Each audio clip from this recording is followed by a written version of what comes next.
and of those whose interests you have committed for our charge. Amen. It's another day, and we have 6 candidates today. We have Ibrahim Rashid Adan for this morning, and so can we have Ibrahim come in kindly?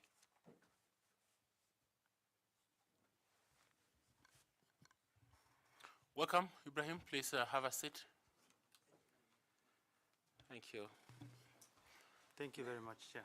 Asante. My name is Nelson Makanda, and I'm the chair of this selection panel. Let me say that it's a great pleasure to have you. Congratulations for being shortlisted for the position that you applied for, member of the Iebc Commission. And this morning, we will have just an interaction with you, getting to know you more, so that as we retreat to assess, we have a better understanding of your desire, aspirations, and where you have come from, and the suitability of your candidature. And so I want to ask my colleagues here to introduce themselves to you, then we will come to you soon after that. Please, Carol, thank you. Sorry. Linda. Good morning, Mr. Adan. Morning, Linda. My name is Linda Kiome. I serve this panel as a vice chair. Let me take this opportunity to welcome you to this interview session. Thank you. Bwana Adan, good morning. Morning, morning. Naitwa Bwana Andrew Tanui, mwanachama wa chopo hili la uteuzi, na karibu. Asante sana. Morning. Caroline Kituku, a member of the panel. Welcome. Thank you. Morning, Ibrahim. My name is Adam Solo, a member of the selection panel. Thank you. Morning. Good morning, Ed. Morning. My name is Nicodemus Bore. Karibu sana. Pleasure. Asante. Assalamu alaikum. Alaikum salam. My name is Fatuma Ali Saman and I'm a member of this panel. Pleasure, pleasure. Thank you. Good morning, Mr. Aidan, and karibu sana. My name is Koke Muli Grigno, and I'm a member of the selection panel. Morning. Thank you very much.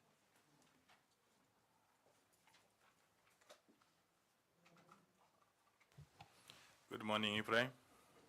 Morning, sir. My name is Evans Misati. I'm a member of the selection panel, and we welcome you to this interaction session. Asante. Thank you. So we ask you to introduce yourself,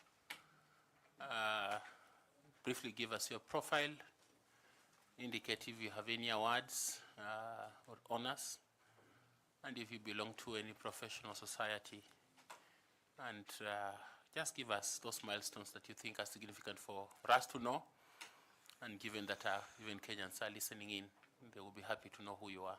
Welcome. Thank you, Chair. My name's Ibrahim Rashid Adan. I am an advocate of the High Court of Kenya. I have been in practice for the past 12 years, an advocate of good standing, a member of the Law Society of Kenya. By way of academic background, I have a Bachelor's of Law degree from the University of Nairobi. I have a Master's in Business Administration, specializing in finance, from the University of Nairobi. I have a Master's of Law from the University of Reading in the UK, specializing in oil and gas. I am an associate member of the Chartered Institute of Arbitrators, and I believe, by way of my academic background, I have the suitable skills to serve this commission. By way of experience, I have been in private practice for the better part of 12 years. I have been conversant with electoral matters through election petitions. As a service provider for the Iebc, I have participated in several petitions. Notably, I was second chair, assisting council in Iebc 2017, the first annulled election. I was being led by lead counsel Mahad Somane in 2022 also, where we represented Iebc. I was also present in the Wajir petition that went all the way to the Supreme Court. So, by virtue of that background, I do believe I have sufficient knowledge of electoral matters. By virtue of being in active practice also, I am very much conversant with employment matters, very much conversant with procurement legislations and regulations, and I do believe that this knowledge that I have earned has put me in good stead to serve this commission. Chair, I was also part of an observer mission in 2017, accredited by the Law Society of Kenya, where I was fortunate enough to be an observer in Mandera County, Mandera South constituency to be specific, where I noticed firsthand the challenges that face the commission when it comes to polling day matters, where these challenges have a knock-on effect when it comes to election petitions. So I do believe that based on my experience over time and the knowledge that I have garnered, it has put me in good stead to sit before this panel and put my application across and say, listen guys, I feel like I can serve the commission to the best of my ability. Thank you, Chair. Thank you very much. I want to ask Linda to ask you the next questions. Linda, please. Thank you, Chairman. Mr. Adan, what skills and competencies have you acquired outside the legal profession and education that you think will help you in the execution of your mandate as an IBC commissioner in the event you are taken up? Thank you, Linda, for your question. When you look at the Act itself, it sets out various disciplines that require somebody to become a member of this commission. In as much as I am a qualified legal profession, I bring on board various skill sets. Number one, when it comes to electoral matters, having been conversant with election petitions, especially from 2017, where the Supreme Court made a determination and annulled the election on the basis of several factors, I do believe that I can make a meaningful contribution to the commission. When it comes to my management skills, having been an advocate for 12 years, I have been a managing partner in the firm of Wetangula Adan, where I have honed the necessary skill set to lead a team of around 8 associates. We have 2 partners, where I have been able to manage the litigation department, manage the commercial department over time, and that has given me a good knowledge and grasp of management skills. My master's in finance also aids me in making financial decisions, prudent financial decisions, where I do believe it will aid the commission in making sound decisions when it comes to budgeting, expenditure, and financial, issues.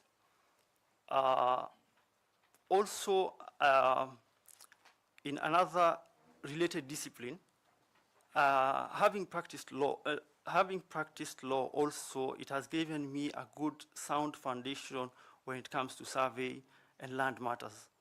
And one of the mandates of Iebc is boundary delimitations. And I do believe that having that necessary skill set will also aid me going a long way.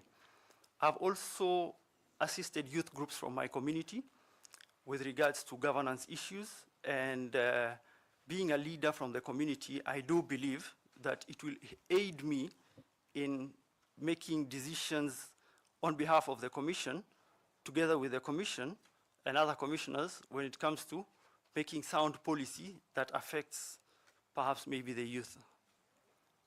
Now, in your career journey, have you find yourself in a situation whereby you have been in a pressure environment, noting that in the recent past, the IBC election year is usually packed with a lot of pressure, political pressure, and you are required as a commissioner to be able to be tested and tried and come out as a strong individual and contributing as strong factors in the rest of the team. Have you found yourself in such a situation whereby your leadership skills have been tried and tested? Thank you, Madam, for your question.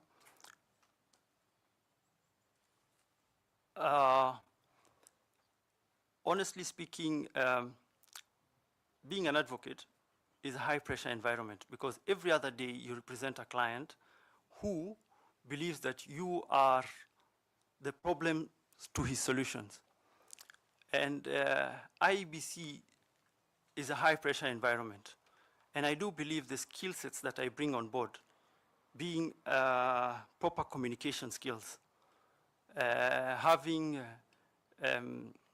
people skills that can aid the organization, especially when it comes to the challenges that the Commission face. Chair, when it comes to disputes amongst commissioners, disputes with stakeholders, I do believe proper stakeholder engagement is necessary when it comes to having proper meaningful engagements that will solve and diffuse the tension. Because the way to solve tension is to communicate. Effective communication aids and destabilizes even people who have a hard position and a hard stance. So apart from that, also, I do believe that marrying these two set of skills, whereby you come with knowledge and you come with communication skills, and you're humble enough to cede to grounds that other people have, will aid in solving pressure and sorting out the tensions that exist in the room. Thank you. Thank you, Mr. Adan. Thank you, Chair.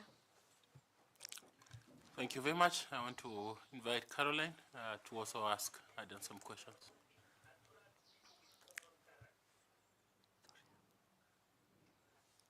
Thank you, Chairman. Ms. Adan, welcome again.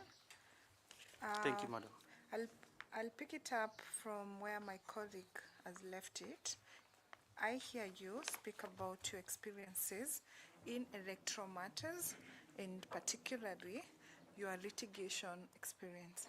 So perhaps you can take us through your understanding what is the meaning of the burden of proof in electoral matters, in election petitions, as enunciated by the Supreme Court.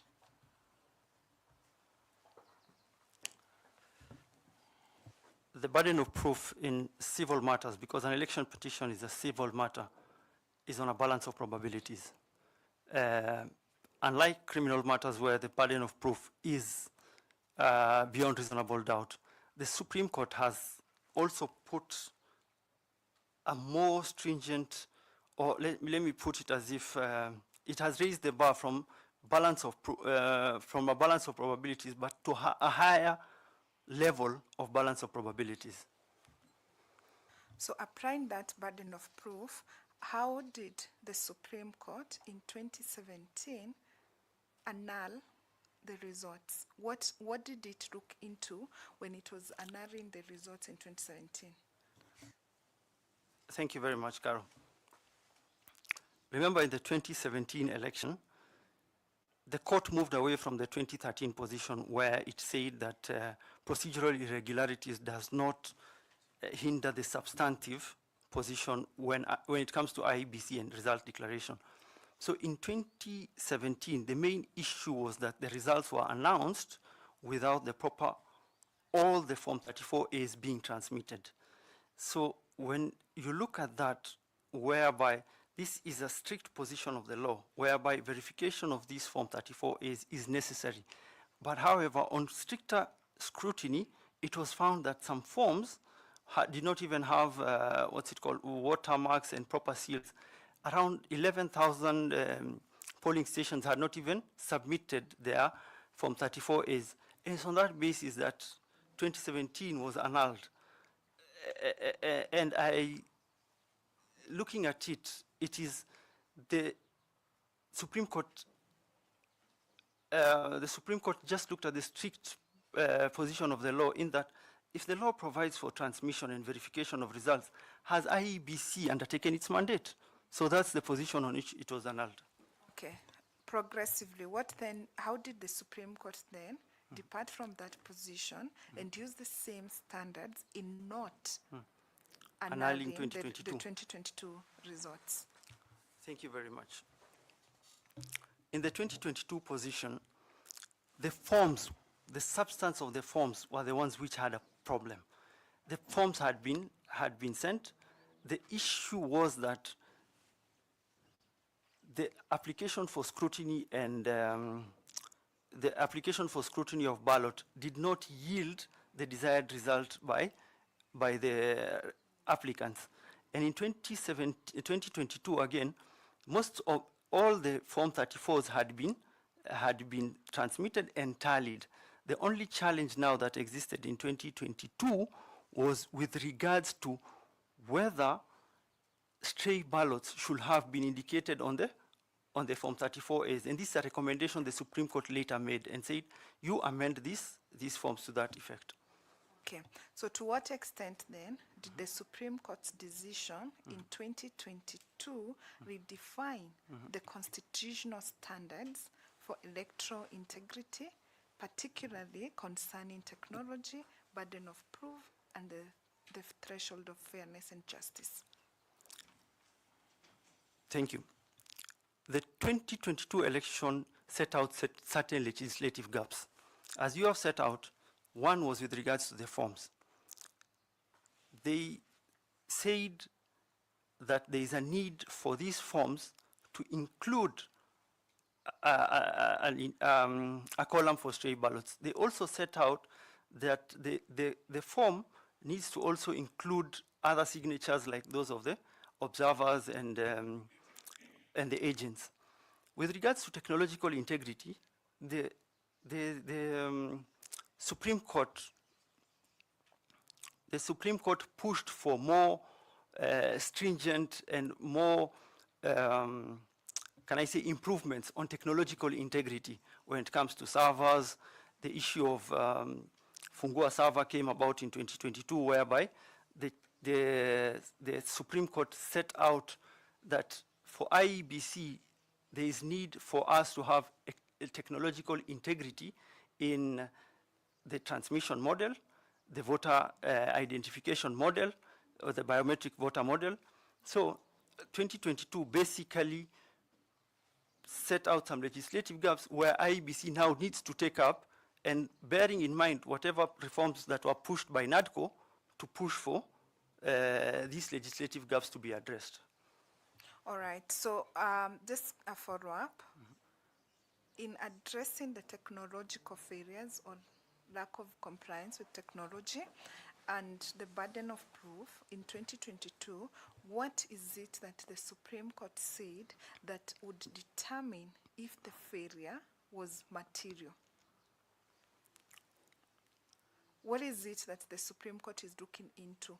And should you become successful as a member, what then were the recommendation, or what is the law that guides the IBC when it is carrying out its mandate insofar as any problems or any issues that may arise when using technology in the transmission of results or in any other electoral process?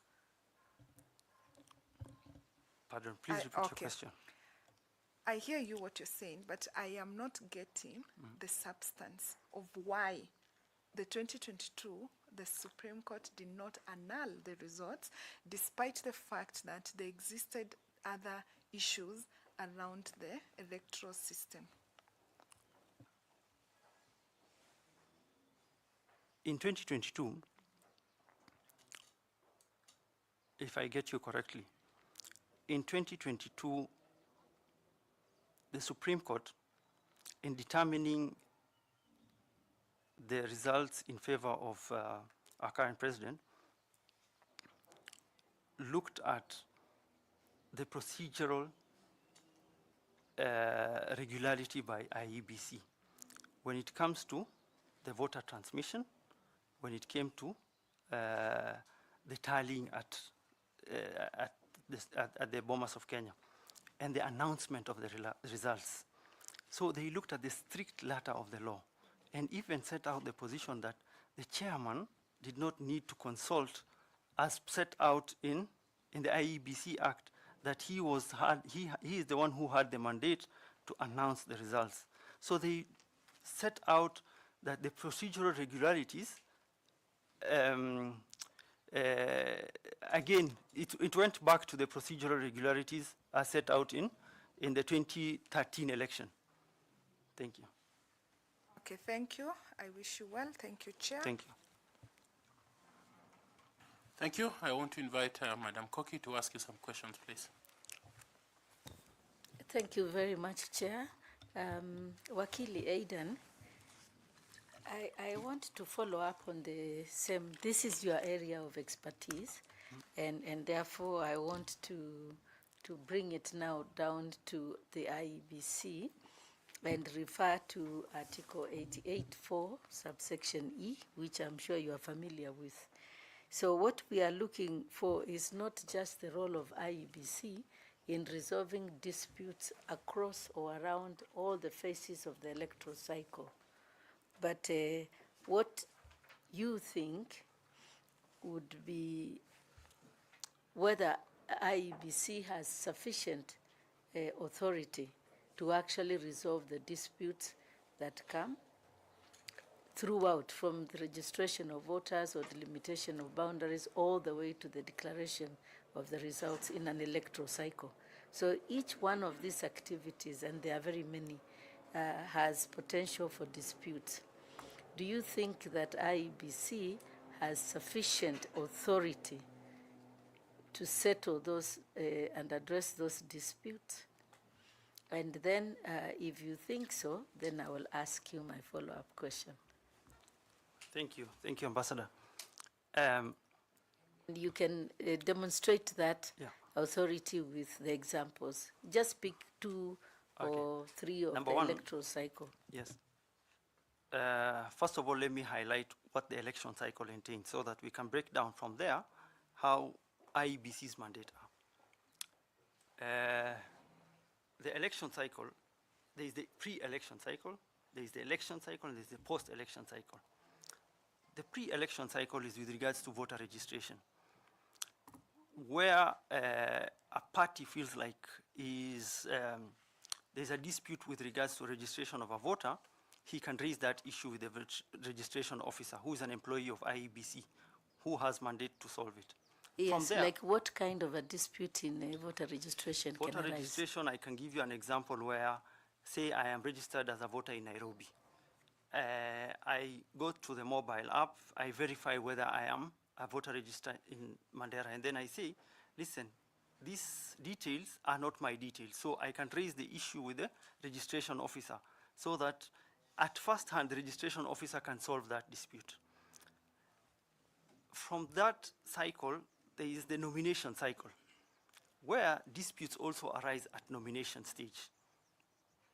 At nomination stage, political parties undertake various candidate nominations. So when disputes arise at that stage, the returning officer is the first point of dispute resolution. In the event that he fails, this is elevated to the commission. The commission now sits in a capacity as an appellate jurisdiction to resolve these issues.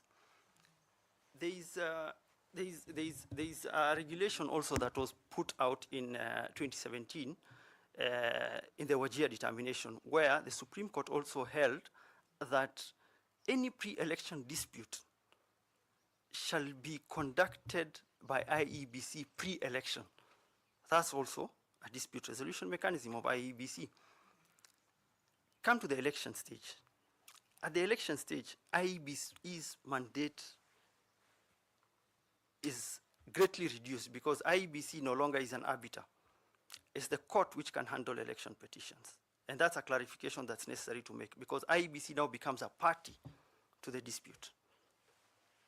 Thank you. With all the mandate that is given to IEBC under 88, Article 88.4, do you think they have sufficient resources, money, to be able to address and resolve disputes? Of course, you cannot while you answer that, just say what you would do should you be successful about that particular issue. Of course, IEBC's dispute resolution mechanism is sufficient. However, we don't also want to overreach, judicial overreach, whereby IEBC is now trading in other people's territory. So I believe IEBC, to reduce the disputes, should act on election preparedness, whereby they train their staff very well, whereby they do logistical planning well, where they put in place security measures at poll day, so that they can now use that to reduce the election disputes.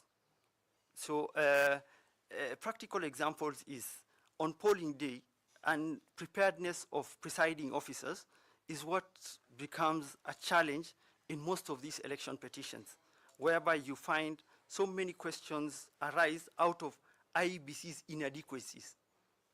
And this is a tribute to IEBC failing to train their staff adequately. And sometimes when it comes to also nominations, the challenge is also the stakeholder engagement and the civic education that IEBC has not undertaken adequately and sufficiently within the political parties. Thank you, Wakili, and thank you, Chair. All the best. Thank you very much, Ambassador. Okay, I want to ask FCPA. Tanui to ask you some questions. FCPA, please. Thank you, Chair, and Bwana Adan. Pending bills has been a big key topic of discussion in this country. And as at, I think, June last year, there were a total of almost 700 billion in pending bills. And IBC has not been left behind in terms of pending bills. And in their list of pending bills, legal fees is the leading pending bills at IBC. They have a budget of over almost 3.3 billion, 3.2 billion in terms of legal fees. So noting that you have a legal background, if appointed as a commissioner, you will be offering legal advice to the commission. So what strategies and policies will you put in place to ensure that this issue of pending bills and the huge budget of legal fees is addressed at IBC? Thank you. Thank you, FCPA. I think, first of all, for us to be able to reduce the pending bills, we need to form a committee.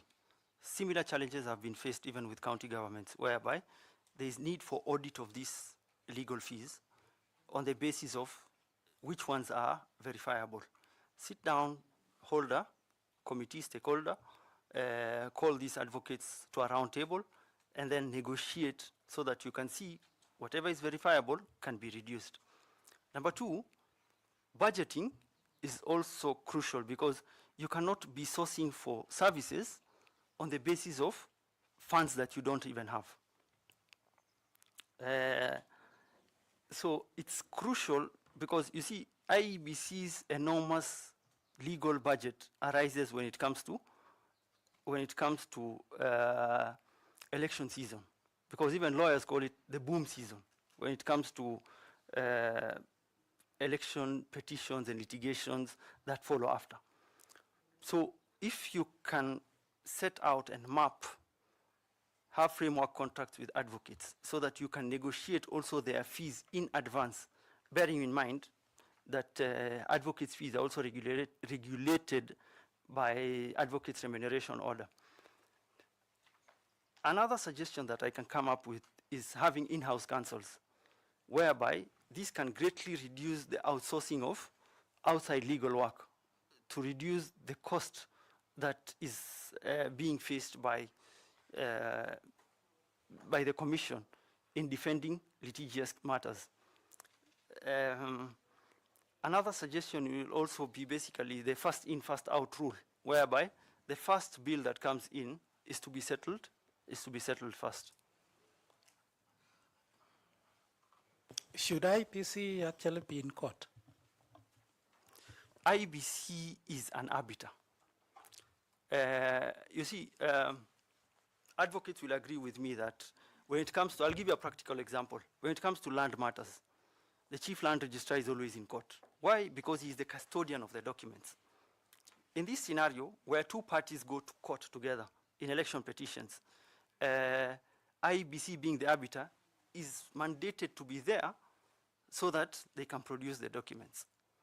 So what needs to be done is proper training for staff, capacity building amongst, of course, the people who conduct the election and the returning officers and county returning officers, so that this documentation can be produced systemically at the end when each and every party cites a dispute. Because you see, at the end of the day, any person has a right to ventilate his issue. So you cannot say that IEBC cannot be there as an arbiter, as the person who, as the referee, basically, in that election. I thought there will be a litigant, somebody who goes to court, then there is a defendant. So why should IBC be there? They are the custodians of the document. There is remember, Section 86 provides for application for scrutiny of ballot boxes. So if IEBC is not there, who will be producing those documents? You see, a court order only affects a person who is a party to that suit. If I'm not a party to that suit, I will just file it away if I'm served with those documents. Thank you, and I wish you well. Back to you, Chair. Thank you very much. I invite Evans Misati to ask some questions. Evans, please. Thanks so much. Ibrahim, now, in trying to establish your suitability for the work of the IPC Commissioner, please tell us your understanding of the roles of the Commissioner and the Secretariat in terms of recruitment and supervision of staff, their distinct roles. Thank you, Mr. Misati. If you look at, I'll first set out the two roles. The role of the Commission, Mr. Misati, is to oversight the Secretariat and to provide strategic and policy guidelines for the Secretariat. The work of the Secretariat is to implement whatever that strategic plans that have been set out by the Commission. When it comes to recruitment, the Act specifically states that the Commission shall recruit the Chief Executive Officer.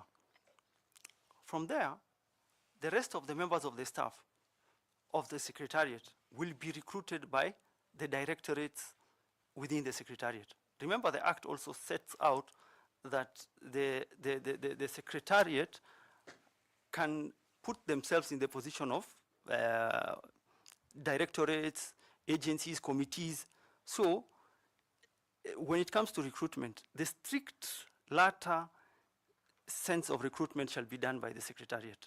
However, there can be a HR committee which oversees the recruitment that has been done by whether these people are qualified, whether these people have requisite experience to do this work. CEO wanted to dismiss her staff, and it comes to your notice that it's unfair dismissal. What would be your intervention as a commissioner? Thank you, Mr. Misati. You see, at the end of the day, everybody is guided by the law. The Employment Act also still covers the jurisdiction of Iebc. For you to make a determination that this person is unfit for office, what you need to look at first of all was notice to show cause issued. From there, was a disciplinary hearing issued. From there, did the set out procedure for the Secretariat to follow. And it is at that point that once the Commission's role in dismissal of an employee is to just monitor whether the Secretariat, first of all, followed the set out procedures of, and at the end of the day, the person who signs the dismissal letter shall still be the Secretariat. The CEO of the Secretariat is the person who signs the dismissal. Thanks so much. The last one, to follow up on issues of personnel. During a general election, there is a possibility of having recruitment of temporary staff. Just mention one or two things that is a risk when you are hiring such a huge number of staff during the general election.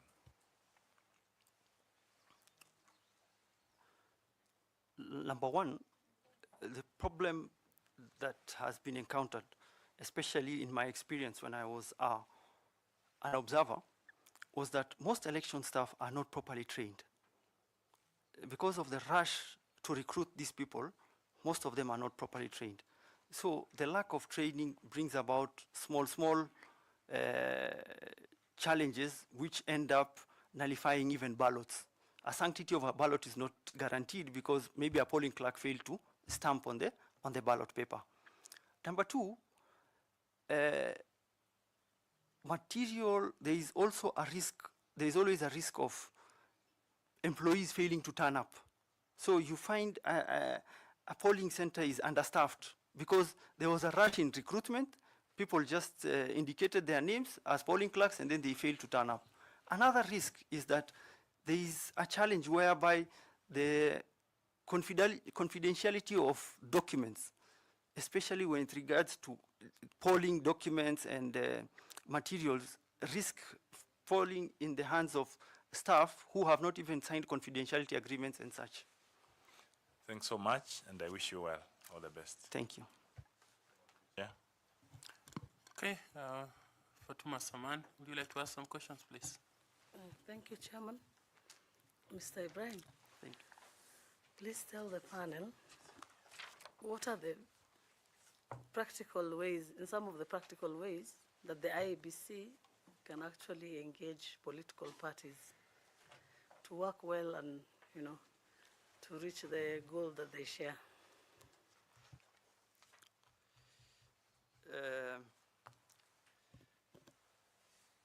I will first of all start off with Article 10 of the Constitution, which pushes for public participation in anything that a state agency does. This will greatly aid in ensuring that activities of the Commission, when it comes to political parties, are greatly enhanced. Number two, the Political Parties Liaison Committee also provides a critical role in the relationship between IEBC and political players. In that, It is a forum where parties sit directly with IEBC and can set out their issues. Another form of engagement will be capacity building, whereby IEBC can train political parties on election laws and regulations and help them understand whatever that is required for them, especially when it comes to the nomination processes.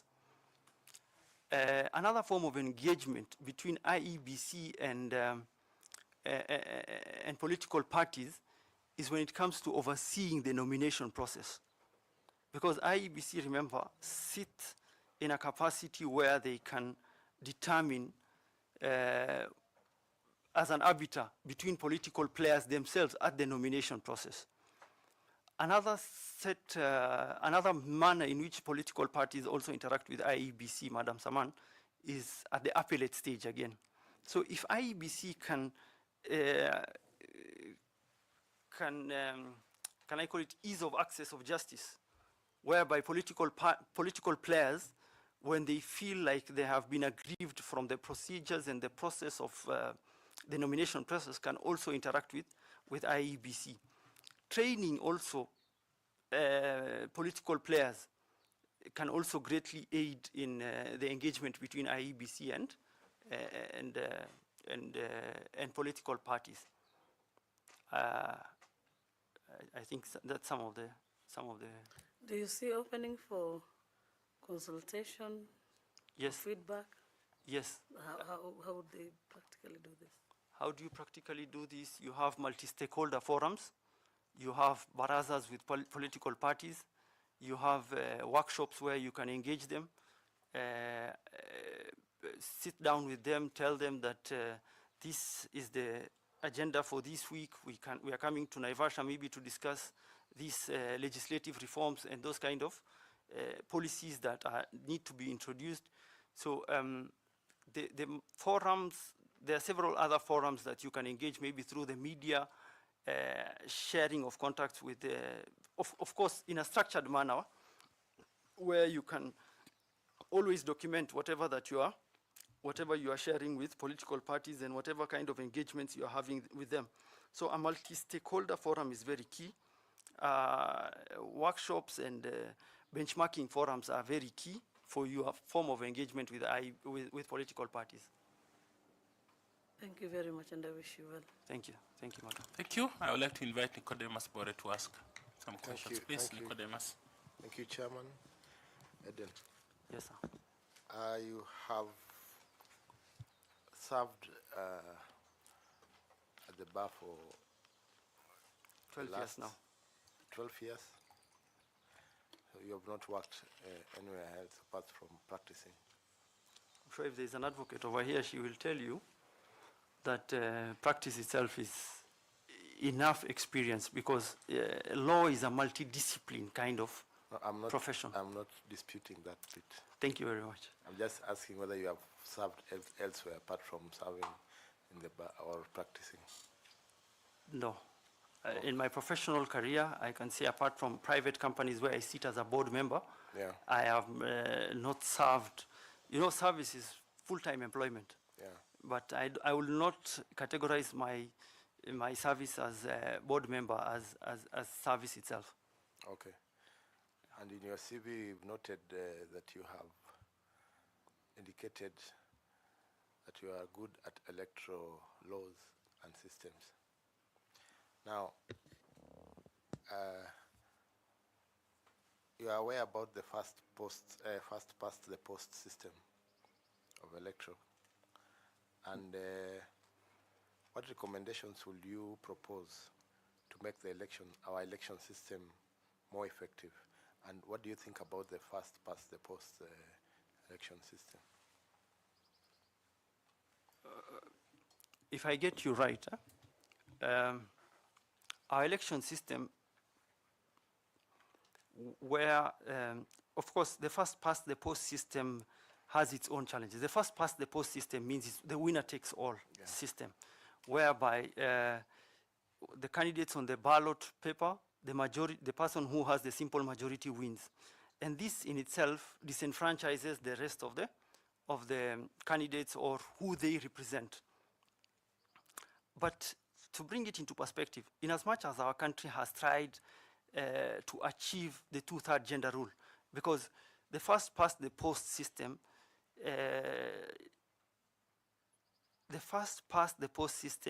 you can say, leaves out a marginalized section of our society from having able representation. How do you cure that, is the question. And I think our hybrid system of the Constitution has tried to cure that. The 47 county women representatives, remember, were brought in place to cure the obvious delimitations from the first past the post system when it comes to gender representation in parliament. When you look at the county assemblies also forum, we have tried to incorporate the progressive approach whereby we have gender top-up lists when it comes to county representation, and we have seats for minorities. This is the hybrid system that we have tried to incorporate so as to cure the first past the post system. Thank you. Thank you, Adam, and all the best. Okay, I invite Professor Adams to ask you some questions. Just to follow up, Adam, on what my colleague Bora has asked you. So this hybrid system, what is it called? We talked of first past the post. What is this hybrid called? Progressive party approach. It's being practiced in Germany, I know, whereby party lists are submitted, and the party submits its list of candidates, and then you choose the party, and then the candidate goes through on that system. And what is it called? The reason why I'm asking that is that there are stakeholders in Kenya who are of the view that to cure the anomalies of Kenya's electoral process, we need an alternative electoral system from first past the post. What are those alternative systems? Progressive parliamentary approach? Okay.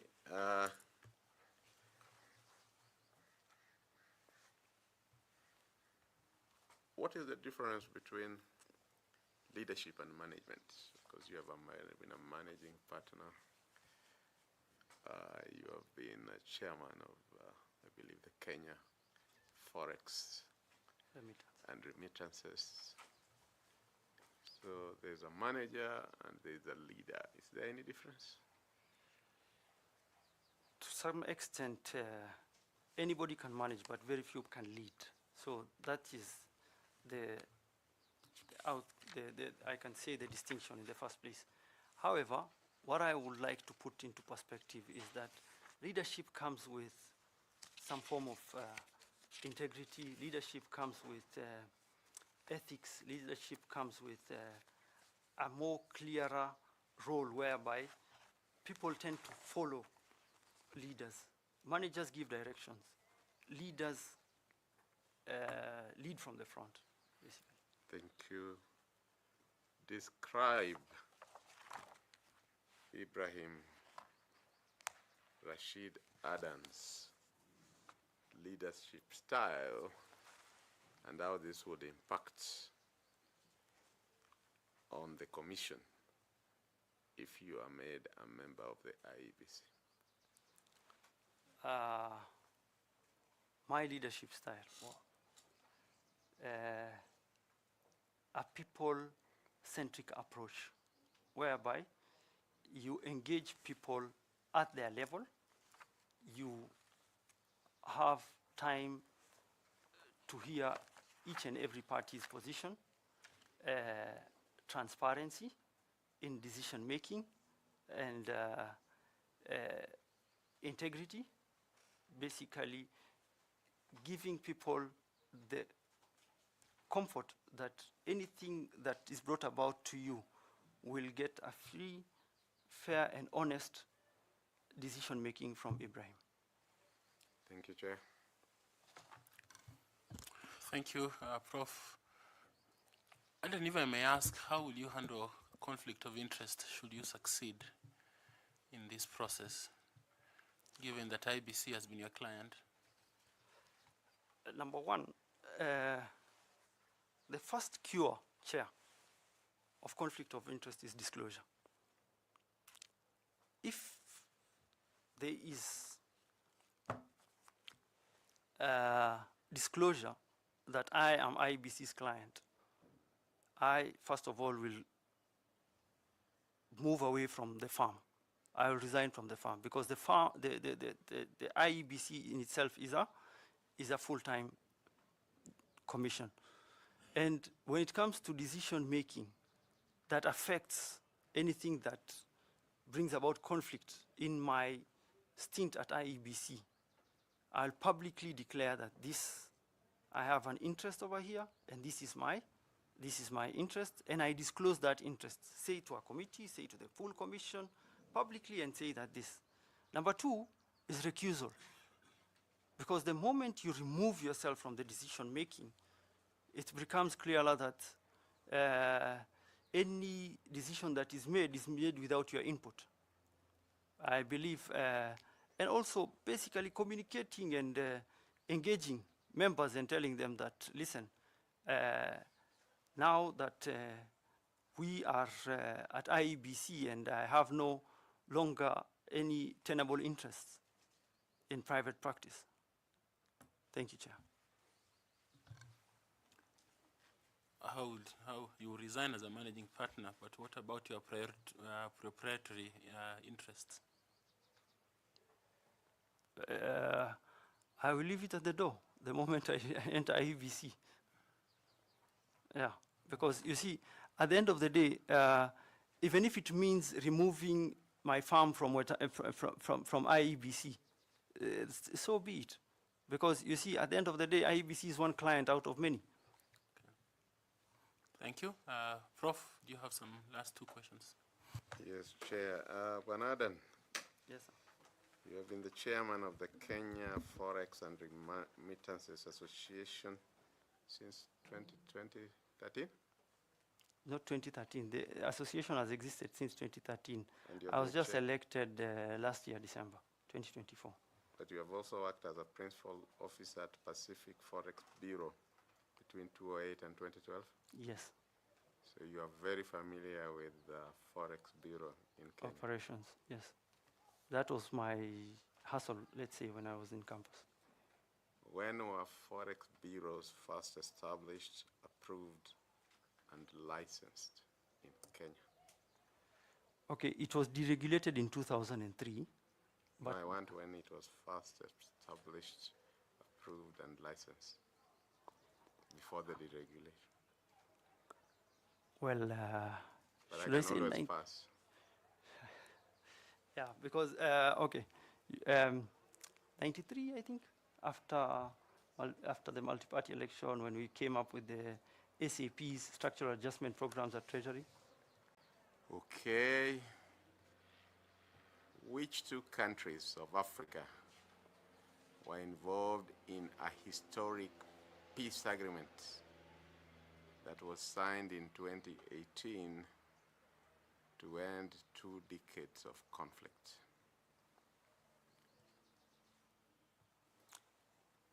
Ethiopia and Eritrea? Thank you, Chair. Thank you very much, Mr. Allen. It's been a pleasure talking to you and listening to you. Do you have any question or comment to make, please, kindly? Maybe a comment, Chair. I want to assure this panel that if given the position of commissioner, I would bring meaningful change to IEBC. I do believe that with the skill sets that I have, being a relatively youthful person, the challenges that are being faced by IEBC will... What do you mean relatively youthful person? Youthful at heart? Or? Don't let the gray hair confuse you, Chair. Basically, under the youth access to government procurement, it says 35 years is where the youthful barrier ends. So at 36, I still feel like I'm relatively youthful. So, With that, I think there is a need to bridge the gap between the youth and IEBC, especially when it comes to voter education, when it comes to voter registration. Coming from a marginalized community also, when it comes to training of IEBC staff and staffing issues, I believe that these are issues that at policy level, of course, I can have a great input with the Commission. Thank you very much. Okay, thank you. It's been a great pleasure having you. Please remember to pick your certificates. The pen and notebook are yours. If you so wish also, you can take the water, and wish you well. Thank you, members of the panel.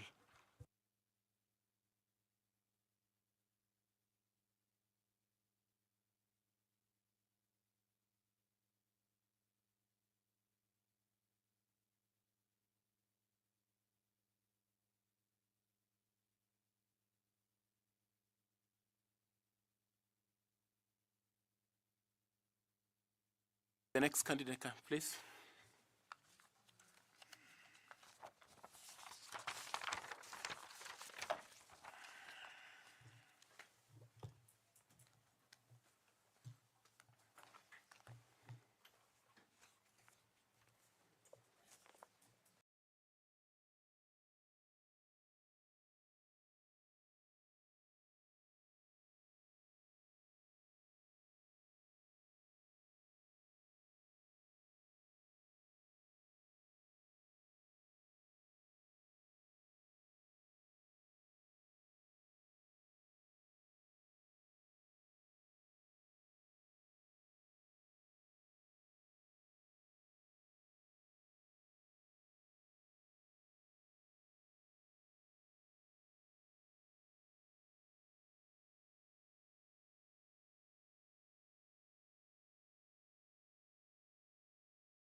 My name is Nelson Makanda.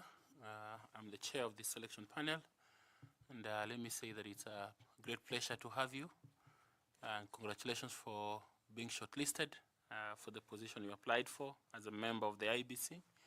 And we would like to have a brief interaction with you just to be able to assess your candidature for this position. I want to invite my colleagues here to introduce themselves to you, then we will come to you in turn. Thank you. Good morning, sir. My name is Linda Kiome, and I serve this panel as a vice chairperson. Let me take this opportunity to welcome you to this interview. Karibu sana.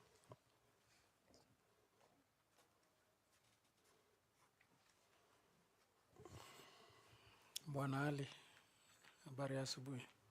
Mzuri kabisa. Mi naitwa Bwana Andrew Tanui. Yes. Mwanachama wa chopo hili la uteuzi, na karibu. Thank you, Mr. Tanui. Good morning. Morning. Karo Kituko, a member of the panel. Thanks. Good morning, Bwana Ali. Good morning. My name is Adam Solo. I'm a member of the selection panel. Pleasure. Good morning, sir. My name is Nikonebas Bore. Karibu sana. Thank you. Assalamu alaikum. Alaikum salam. Welcome, Mheshimiwa. My name is Fatuma Ali Saman, a member of this panel. It's a pleasure to have my former MP. Oh, thank you very much.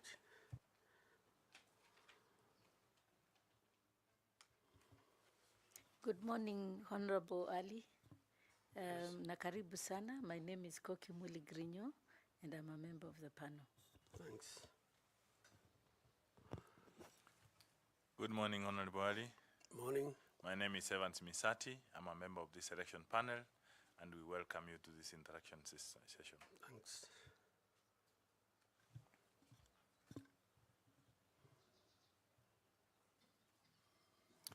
So it is your turn now to introduce yourself. We would like you to highlight your profile briefly to us in about 5 or so minutes, indicating why you think you're suitable for the position that you've applied for. Let us know if you have any honors or awards, and if you belong to any professional society or group. Please proceed. Thank you. Thank you, Chairman and members of the panel, for inviting me to this very important interview. My name is Isaac Shaban Ali.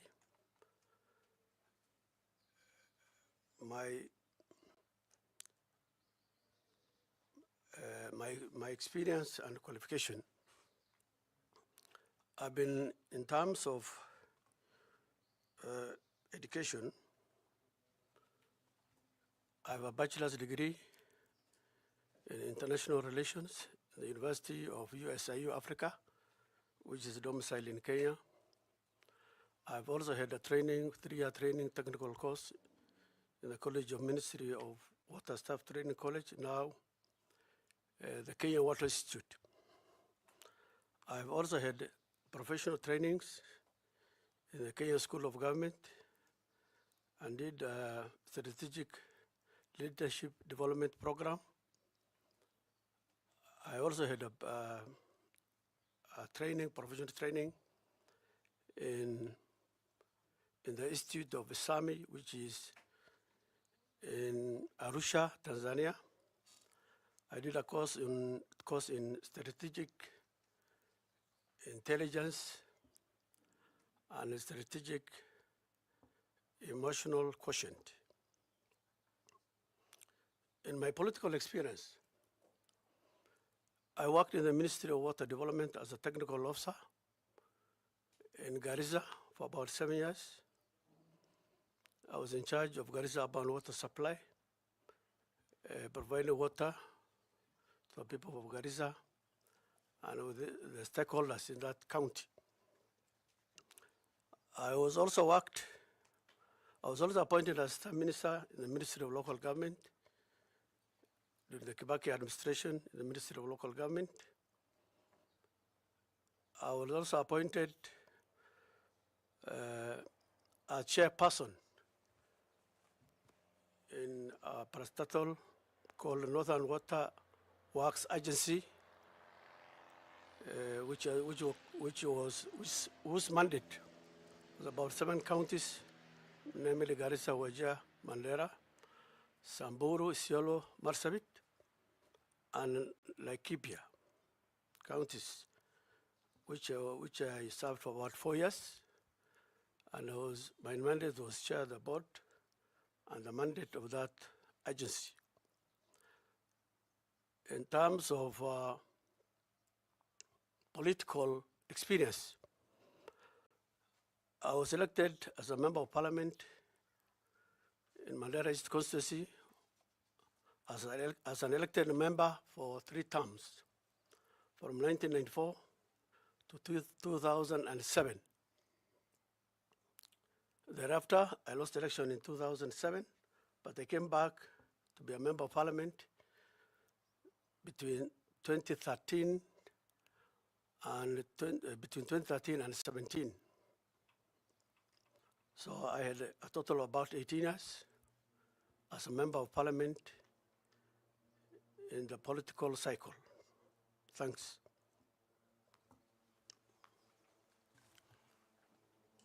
In 2013, 2017, you are a member of parliament of where? Lafay constituency. Lafay. Okay. Thank you. Madam Linda, please. Thank you, Chairman. Mheshimiwa, from your experience as a parliamentarian, Yes. and of course your experience from the electoral cycles, Yes. in the 3 terms that you served, what competencies and skills do you intend to bring in that you got from that period and that will help you to execute your mandate in the event you're taken up as an IEBC commissioner?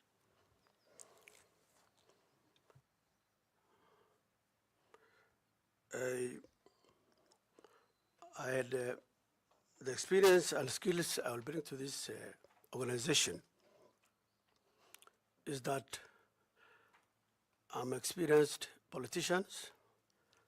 I've done a lot in electoral matters. I've engaged with the IEBC for a long time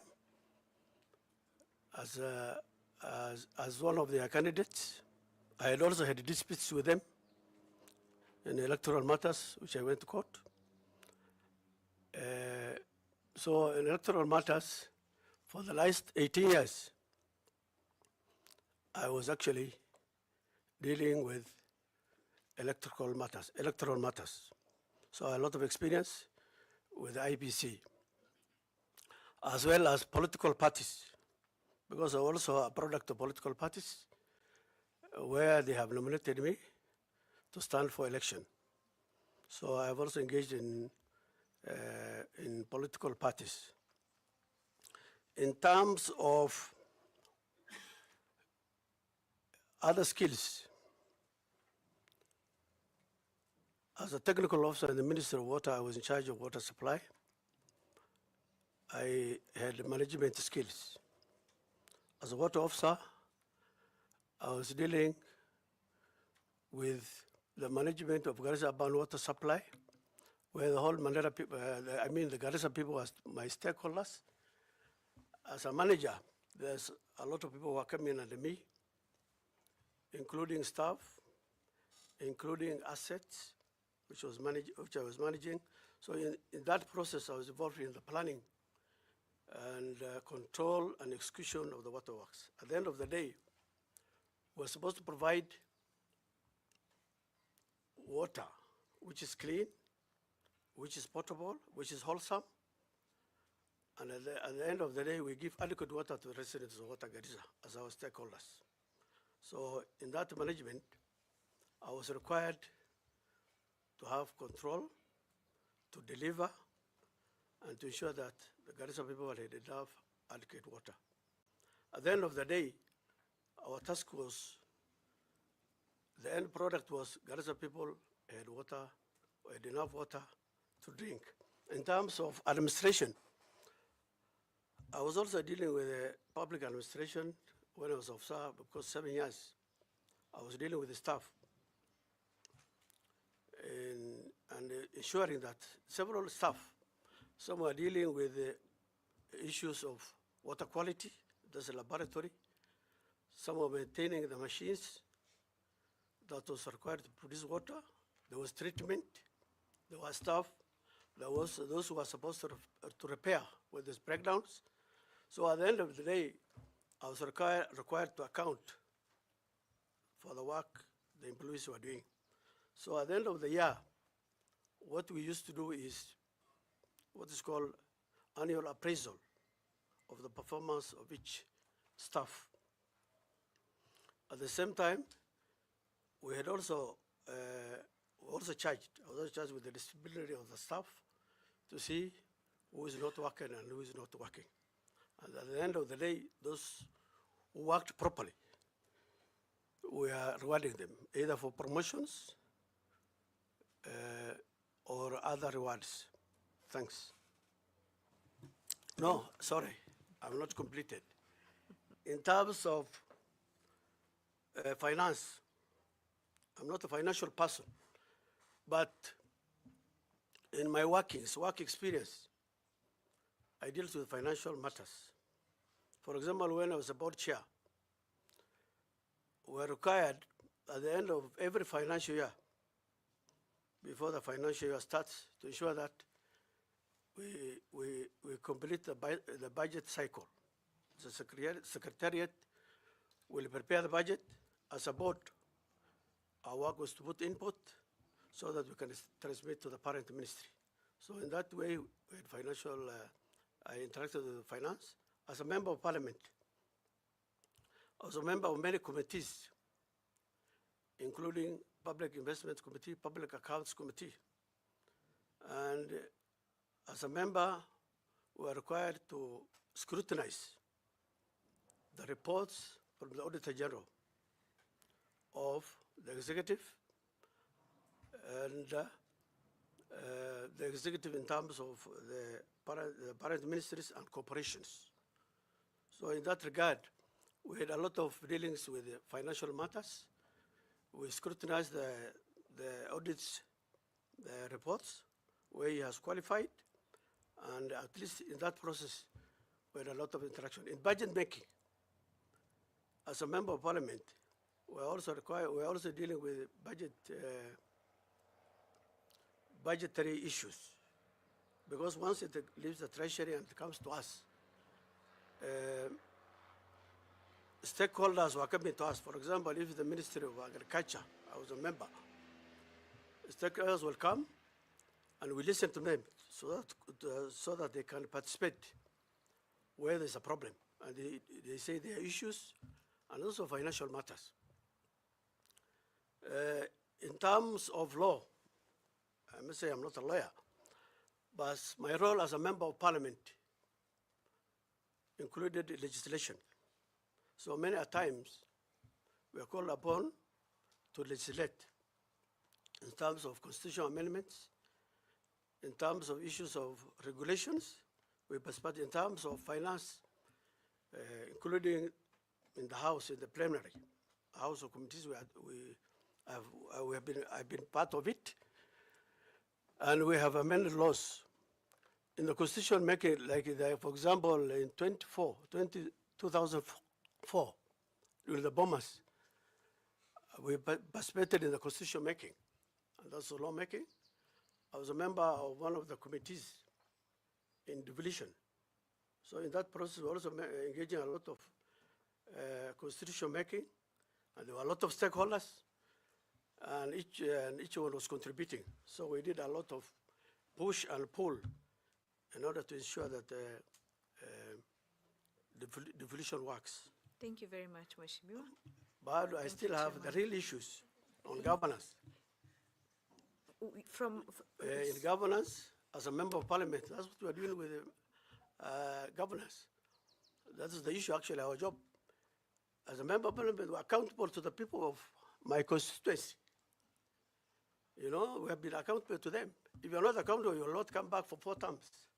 So you have to address the issues every time, including the special groups, special interest groups, the women, those who are special needs, the youth.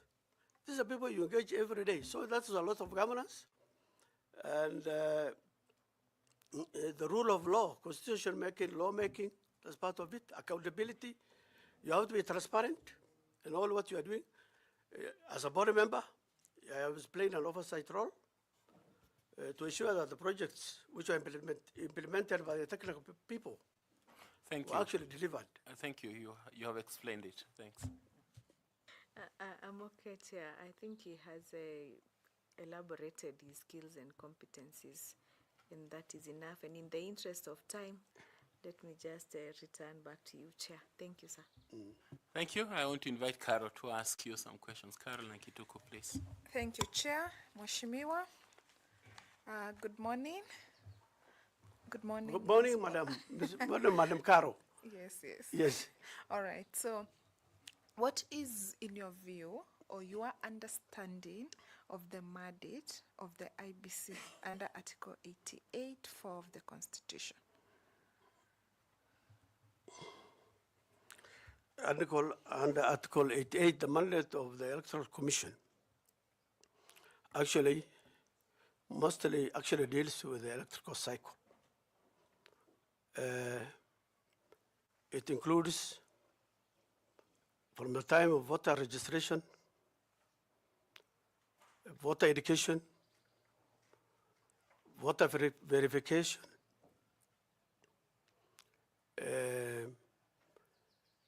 ensuring that all aspects of voter registration is done, including continuous voter registration, so that voters can get their voters card everywhere, so that they can, especially, they have special emphasis to the special groups, interest groups, whom from my political experience, are very important. The women, especially the women, they are the best voters when it comes to voting, and the youth. The other groups. Mheshimiwa, Yes.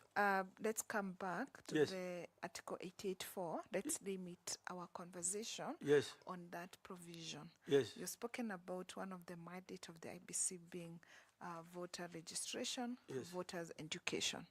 Do you understand, like, which other mandate or which other functions of the IBC? You can mention 3 more. Okay. The other mandates is carrying the elections, during the general election. That's one of their mandates. The other mandate is procurement, so that they can procure the logistics that is required to perform during electioneering. There are also the other mandate of IBC is to ensure that from the clinical report, it was recommended that we have a technology that is transparent, that is verifiable, so they also to ensure that they deal with the stakeholders even pre-election, to engage the stakeholders wherever they are, to ensure that that technology is working, so that they have the confidence of the people, all the stakeholders. So you have said one of the functions of the IBC is to conduct elections in Kenya. Yes. What do you think, or should you become a member of the IBC, what do you suggest to do to improve the integrity of the electoral processes in Kenya? Very well. I think the integrity is that the results of the elections must be received in good time, so that there's no delay. They have also to ensure that the integrity of the elections, there must be secrecy of the ballot. During the ballot, it must be very confidential in terms of terms of agents and officials, they should ensure that there is no interference during the day of the election when people are voting. Because you can remember, the officials and the agents have all taken oath of office. So they have to ensure the secrecy of the oath so that people can vote freely.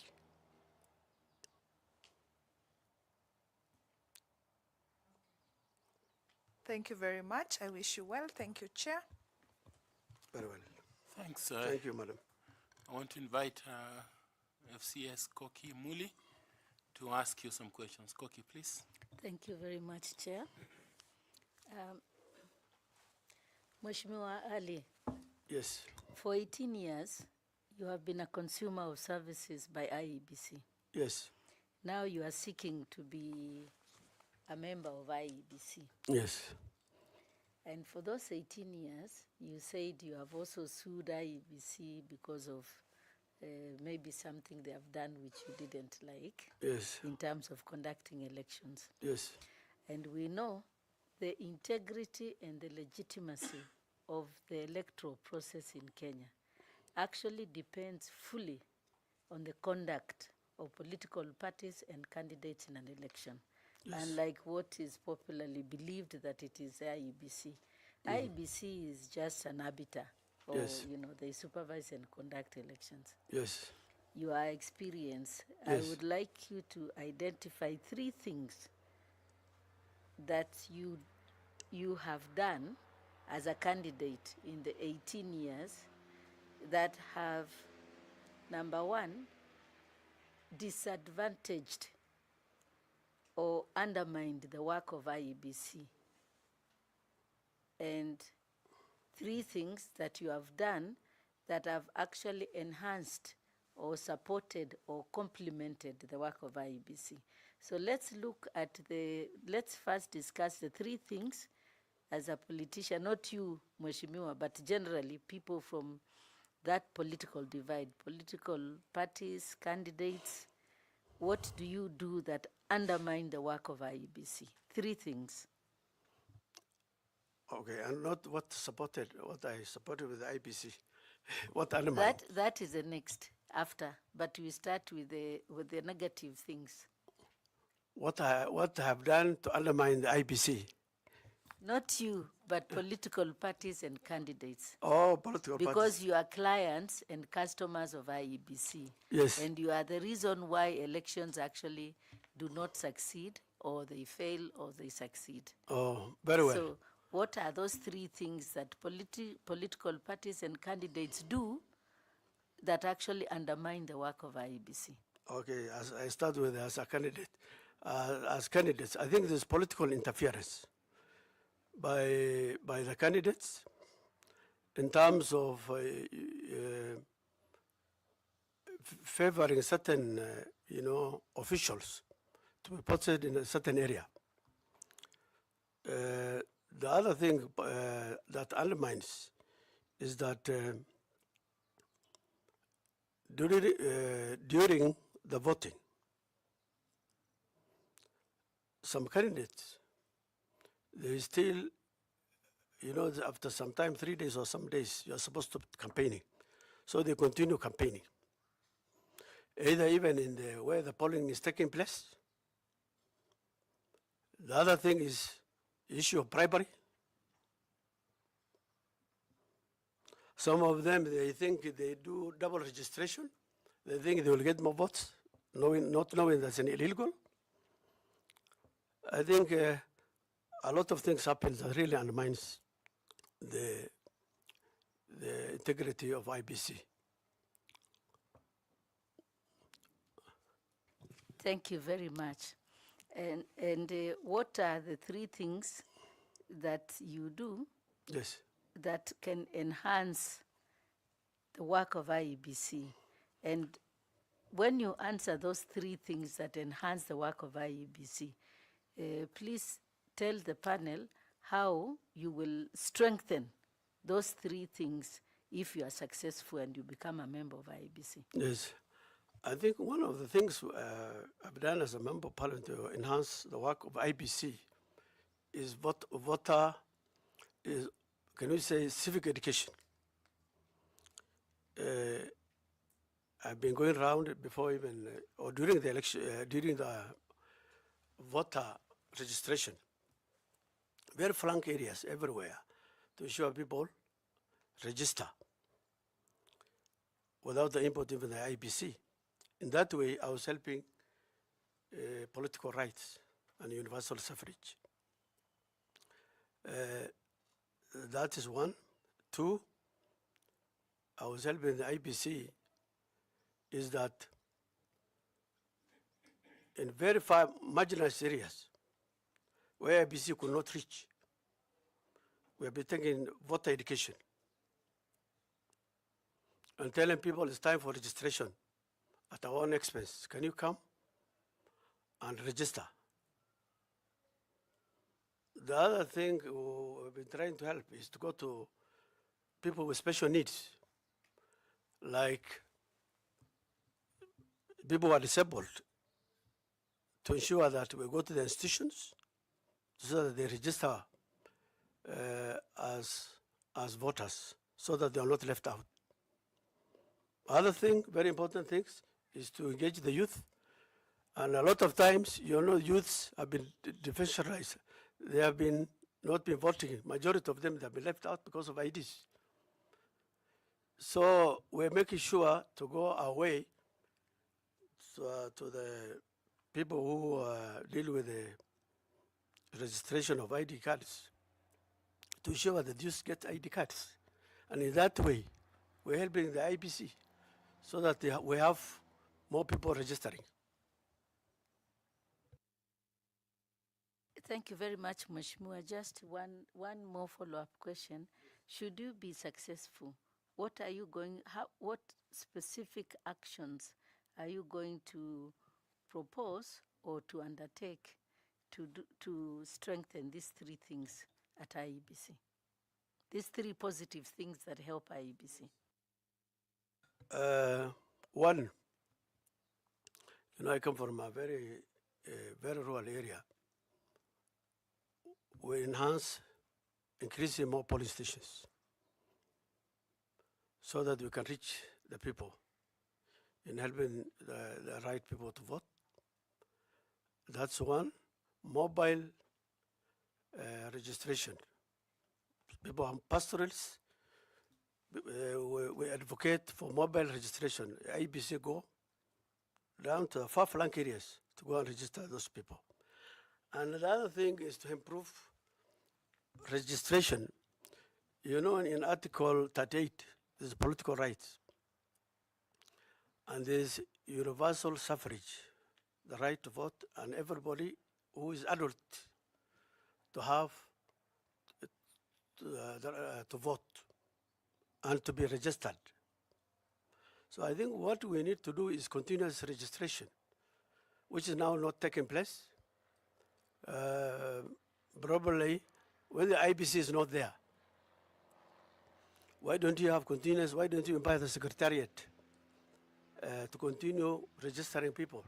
For now 2 years, we have not done anything. So, but still there's the issue of oversight. For every voter registration to take place, then there's gazettement. Then how do you balance the two? And at the same time, how do we take voter registration far away now? It's based on the constituency. Can we take it far and take it to the ward? I know it will come with a cost. So that one, we can achieve the universal suffrage, which we are required for every Kenyan to be registered and to vote. Thank you very much, Mheshimiwa, and all the best. Thank you very much, Chair. Okay, thank you. Turn to FCP Tanui to ask you some questions. FCP, please. Jambo, Mheshimiwa. Yeah, you are continuing to tell us your skills. Maybe, are there any skills that you've left out?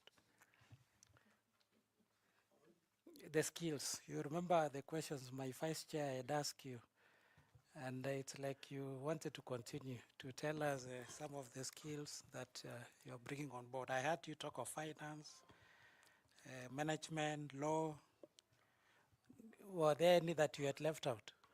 I talked of governance, electoral matters, public administration, I talked. Yes, you talked. I talked about management You- when I was a technical officer. Probably other things, beginning experience. So In terms of competence. No, that's fine. I thought there were still others that you wanted to say, but Very that's well. fine. So let me pick the one on finance. And I think you did mention that you've been participating in budget making at Parliament. So specifically, what indicators or performance indicators will we use, or will you use, assuming you get the job as a commissioner at IEBC, to ensure that there is financial efficiency at IEBC?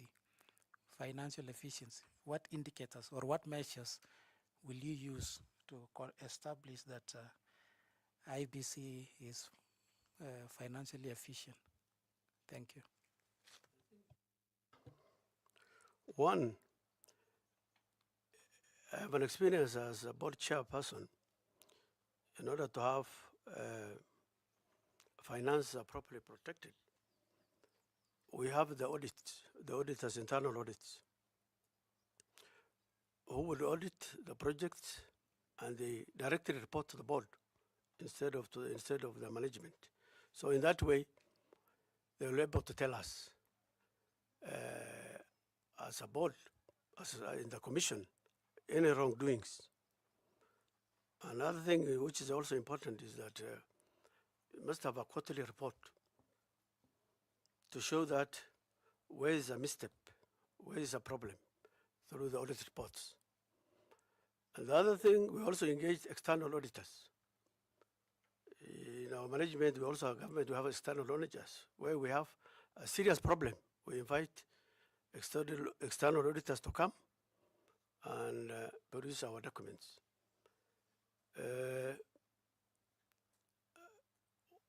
The other things, other controls,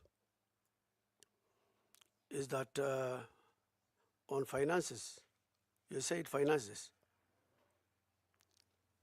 as a board, I think we have to play our oversight role.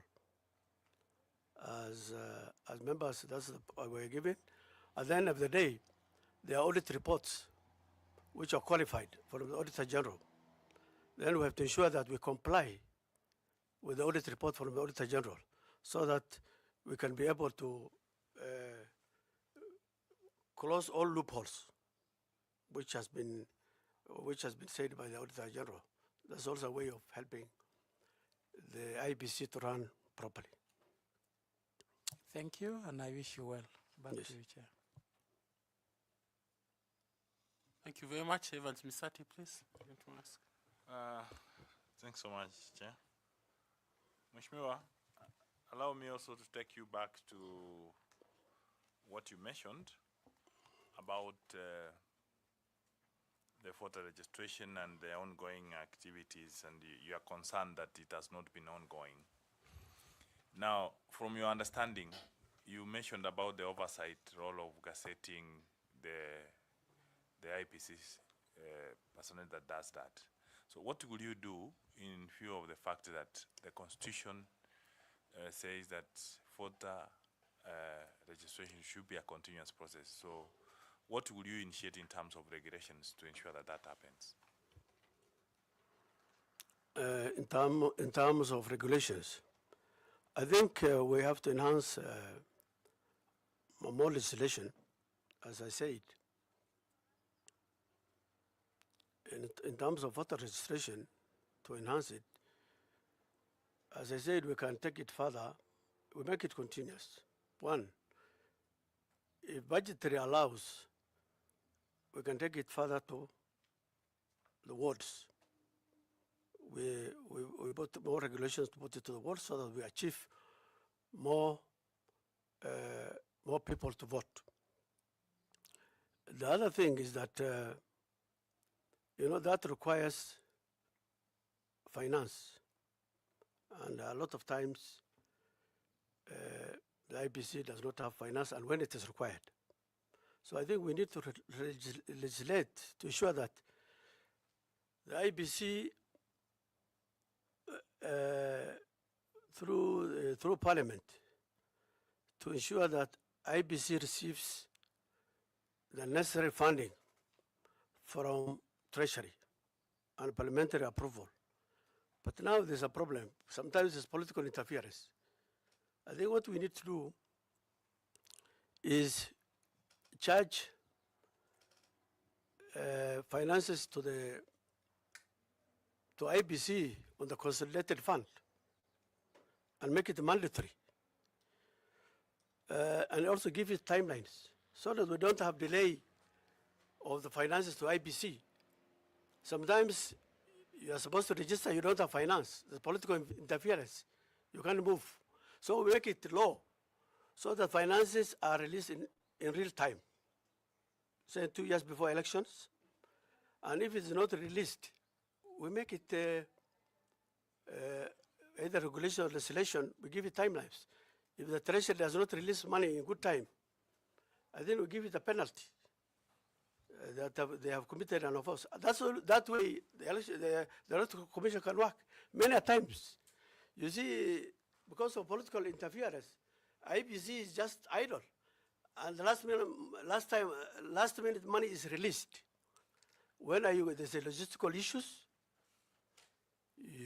sometimes that take a long time. Like for example, the technology, you have to procure, and because of public trust, you have to procure outside, and that requires a lot of timelines. I think those are issues that has to be dealt with. Thanks so much, Mheshimiwa. Now, let me take you back to the issue of voter registration at the regional levels. We have been thinking, is it possible for the IPC staff who are the constituency levels to be doing the same continuous updating the list? Maybe they can work with Ingao, the chiefs and the assistant chiefs, to ensure that, because the chiefs and assistant chiefs, they know the people who have died within their regions, so that such reports are sent to IPC and IPC is able to update their records. So what is the problem? Are you able to do that if you are given that position as a commissioner? Yes, I think, IBC cannot work alone. It's not an island. It has to work with other stakeholders. Probably, they have to work with the registrar of births and deaths. And that is recorded in every constituency where they are. So I think what we need to do is to engage the registrar of births as a stakeholder so that in real time, the staff at the constituency level, there's a monthly or a quarterly report from registrar of persons, and he gives to the election officials at the constituency level. I think that's a very important aspect, that we engage other stakeholders, like registrar of births and deaths. Thanks so much, Mheshimiwa. I wish you well. Over to you, Chair. Thank you. I want to ask Fatuma to ask you some questions also. Fatuma, please. Mheshimiwa, the IEBC is expected to engage stakeholders in its work. Who are these stakeholders, especially the critical ones? Would you tell us, please? I think, okay.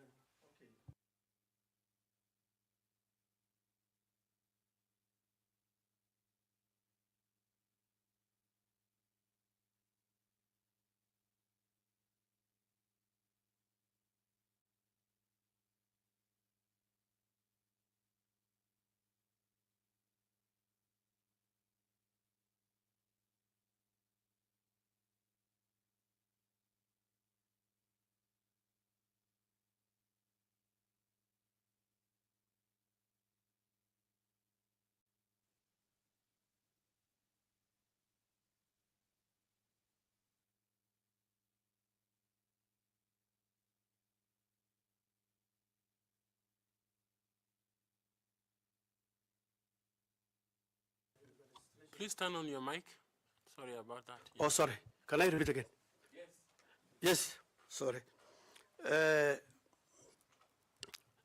very important stakeholders, if I start with the political ones, is Parliament is a major stakeholder because they are very interest groups. You have to engage the political parties. They're the ones who give us the candidates. They are very important stakeholders. You have to engage with the media for purpose of information. That you need to use them. The other stakeholders are special interest groups, are very important, as you said. The women, the youth, who make the bulk of the voters, the voter registration, they make the bulk. And those who have the special needs are very important. Of course, the treasury is also a stakeholder because they give us money. And they have to give us money at the right time. It's important to also engage them. Thank you. Pick any of the three and tell us how they can collaborate with the IEBC. Let me take Parliament because I've been a parliamentarian, how they collaborate as a major stakeholder. From time to time, IBC needs Parliament, one for financial approval, because they need to have adequate funding on efficiencies, or because of, as I said, the political interference. We need Parliament to pass laws. As I said, these funds should come from the consolidated fund, should be charged. They should also legislate or legislate that the officer who is in charge of releasing the money, if it does not release, say in 2 years, or at the minimum 1 year, because you have to deal with the logistics, then you give him a penalty. In that way, then Parliament will do its work. The other thing is Parliament plays, for example, in during the delimitation of boundaries, there's requirement for parliamentary approval. So IEBC and Parliament will work together. On the other thing also, Parliament audits. IEBC is a political entity, so they are required also to submit their reports to Parliament either annually or yearly. So that's also where Parliament plays a role between IEBC and Parliament. So when there is any deficit of legislation, then we engage in Parliament. You said any three. Okay, the other stakeholders, the IBC need to deal, I said about the treasury. They have to deal with the treasury because there's always delay in fund disbursement to IBC, either political or deliberatory. If that happens, then we cannot meet our mandate because we must have the right tools and thread to deliver. We must have materials in place. So if the funds are not there in good time, last minute rush will not work. So we have to engage Treasury in early enough and so that they can release money. In case of any problem, we have to deal with other stakeholders, the Parliament, or even political parties, to ensure that so that because of trust deficit, people think that the IBC cannot deliver. I think we have to be transparent and deal with the Parliament and deal with Treasury and deal with other political parties so that they know where we have a problem.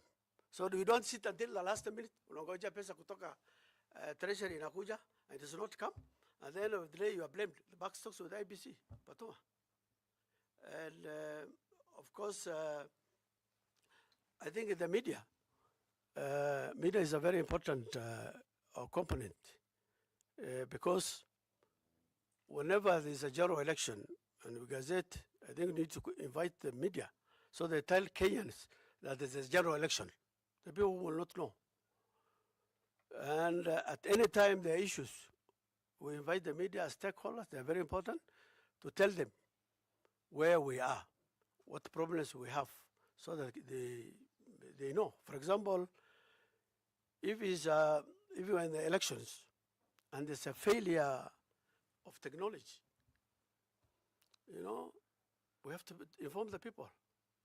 Now we have to invite the media, tell them what we are doing. We have a backup, and registration will continue. So that if you don't inform, there will be misinformation. So, but you know that it's a failure, but the electoral process continues, we have a backup. So media is important. It's important to engage them at any level. Either quarterly, we have a program for them. Is that yes. A civil society? I think also civil societies are very important stakeholders, and people who can get money independently from other sources, and they can continue with the water education during voter registration, civic education, the rights of people. I think those are also important, very important stakeholders. Thank you very much. I wish you well. Back to you, Chair. Thank you. Members of LaFay must be very happy that their constituent and their former MP are interacting. Very well, capable lady, but sometimes she was in Nairobi, so I missed her to vote for me. Actually, he was my MP. He was my MP as Mandela East. Okay. Not LaFay. Okay. Okay. Thank you. Nicodemus, please. Shaban, you have previous experience as a member of parliament, having served for 3 terms. And during your tenure as a member of parliament, what areas of collaboration can you identify between the Iebc and parliament that ended up in enhancing the good work of Iebc? And is there areas that you felt that you did not do the right, you guys as parliament did not do the right, did not follow the right way, we did not do the right thing to have Iebc be more independent? You said how many areas of collaboration? What areas of collaboration? What areas of collaboration? Yes. I think one of the areas of collaboration parliament and Iebc that engages is about approval of their budget, of Iebc budget, during budget making. So that's an engagement Iebc deals with the parliament. The other one is lawmaking. If Iebc requires certain laws to be changed or amended, or certain regulations to be enhanced, then they engage parliament. That's also an important aspect. And in terms of oversight, we engage Iebc, parliament engages Iebc because they audit reports from the Auditor General, and we engage them in matters of how they serve the people of Kenya within their mandate, and the audit reports, and for accountability. So we also engage with Iebc for accountability, so that they're accountable to the people of Kenya in terms of finances they're given, in terms of personnel, how they, in case of any audit report that's qualified by Auditor General, then Parliament engages the Iebc. I had a follow-up question that in your tenure as a member of parliament, do you think there are areas that you guys felt you would have done better in terms of giving the Iebc its mandate of running the elections of this country? Yeah, one, I think, is the one I was talking about, the giving budget to the Electoral Commission in real time. And we, as stakeholders, we also have been victims. If the Iebc is handicapped and they cannot conduct the elections, then As a candidate, you also lose. As a stakeholder, you lose. The people will lose. So I think where we have probably, as a parliament, we have failed, is to ensure that the funding from Treasury comes to the IBC in real time, probably 2 years before, so the procurements and logistical issues are done in time. Because most of this logistics, technology, you have to procure from outside, not from Kenya, because of, trust deficit. You can, Madam Caro, you can print ballot papers here. You can have the technology here, but who will trust you? People say the executive is the one. So you have to get the technology, the right technology. You have to bring it. Even when you bring it in good time, you have to test it, that is working. We have to call all the stakeholders, the media, the political parties, anybody else, the parliamentarians, the people, to show the technology is working. In terms of voter registration, in terms of voter verification, in terms of voting. So these are a lot of processes. So if Treasury, we have to enforce laws for the Treasury as parliamentarians and lawmakers to ensure that money is released in good time, and we legislate if it's possible. We say they have to release money in 2 years before the elections. So the logistic issues are done, and then give penalties to the accounting officer if he delays. Otherwise, somebody in the executive wants to delay and they have more, more days and make sure money is not received. So what do? You have to do our parliamentary function. Thank you. To ensure that we are accountable to the people of Kenya. Thank you. Thank you. All the best, Shaban. Thank you. I invite Professor Adam Solo to ask you some questions. Prof. Mheshimiwa, you've served for 4 terms. Yes, sir. Which means you are one of the longest serving member of parliament. Yes. I think the ones who beat you are Samuel Moroto, 5 terms, Adan Kenyan, 5 times. So you are in the top cream. Yes, sir. Thanks. Ahmed Isaac Hassan, the former chairman of Iebc, titled his biography, Referee of a Dirty, Ugly Game. Using that analogy, many a time, the players, either they become player coaches or they become coaches. Rarely do they aspire to be referees. But here is Shaban, a player, not seeking to be a player coach or a coach, but seeking to be a referee. Yes. Tell us what motivates you to go that route of referee as opposed to a coach, a party leader or something like that. Thank you, Professor.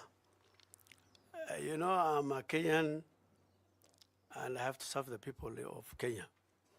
I've served in parliament for a long time. I felt that I need to serve Kenyans in another area. And I want to bring all that experience I had as a member of parliament. I know a lot of workings of IBC, where there are challenges, where there is positive. And as I told you, even ISPC, I had a dispute with them, and I went to court, and I have won because of irregularities. So I know certain areas where they don't do well. For example, in my first term, I had an issue, but I didn't know that I need to go to the commissioners, to the commissioners. So I was only dealing with the returning officers. And I had a serious issue.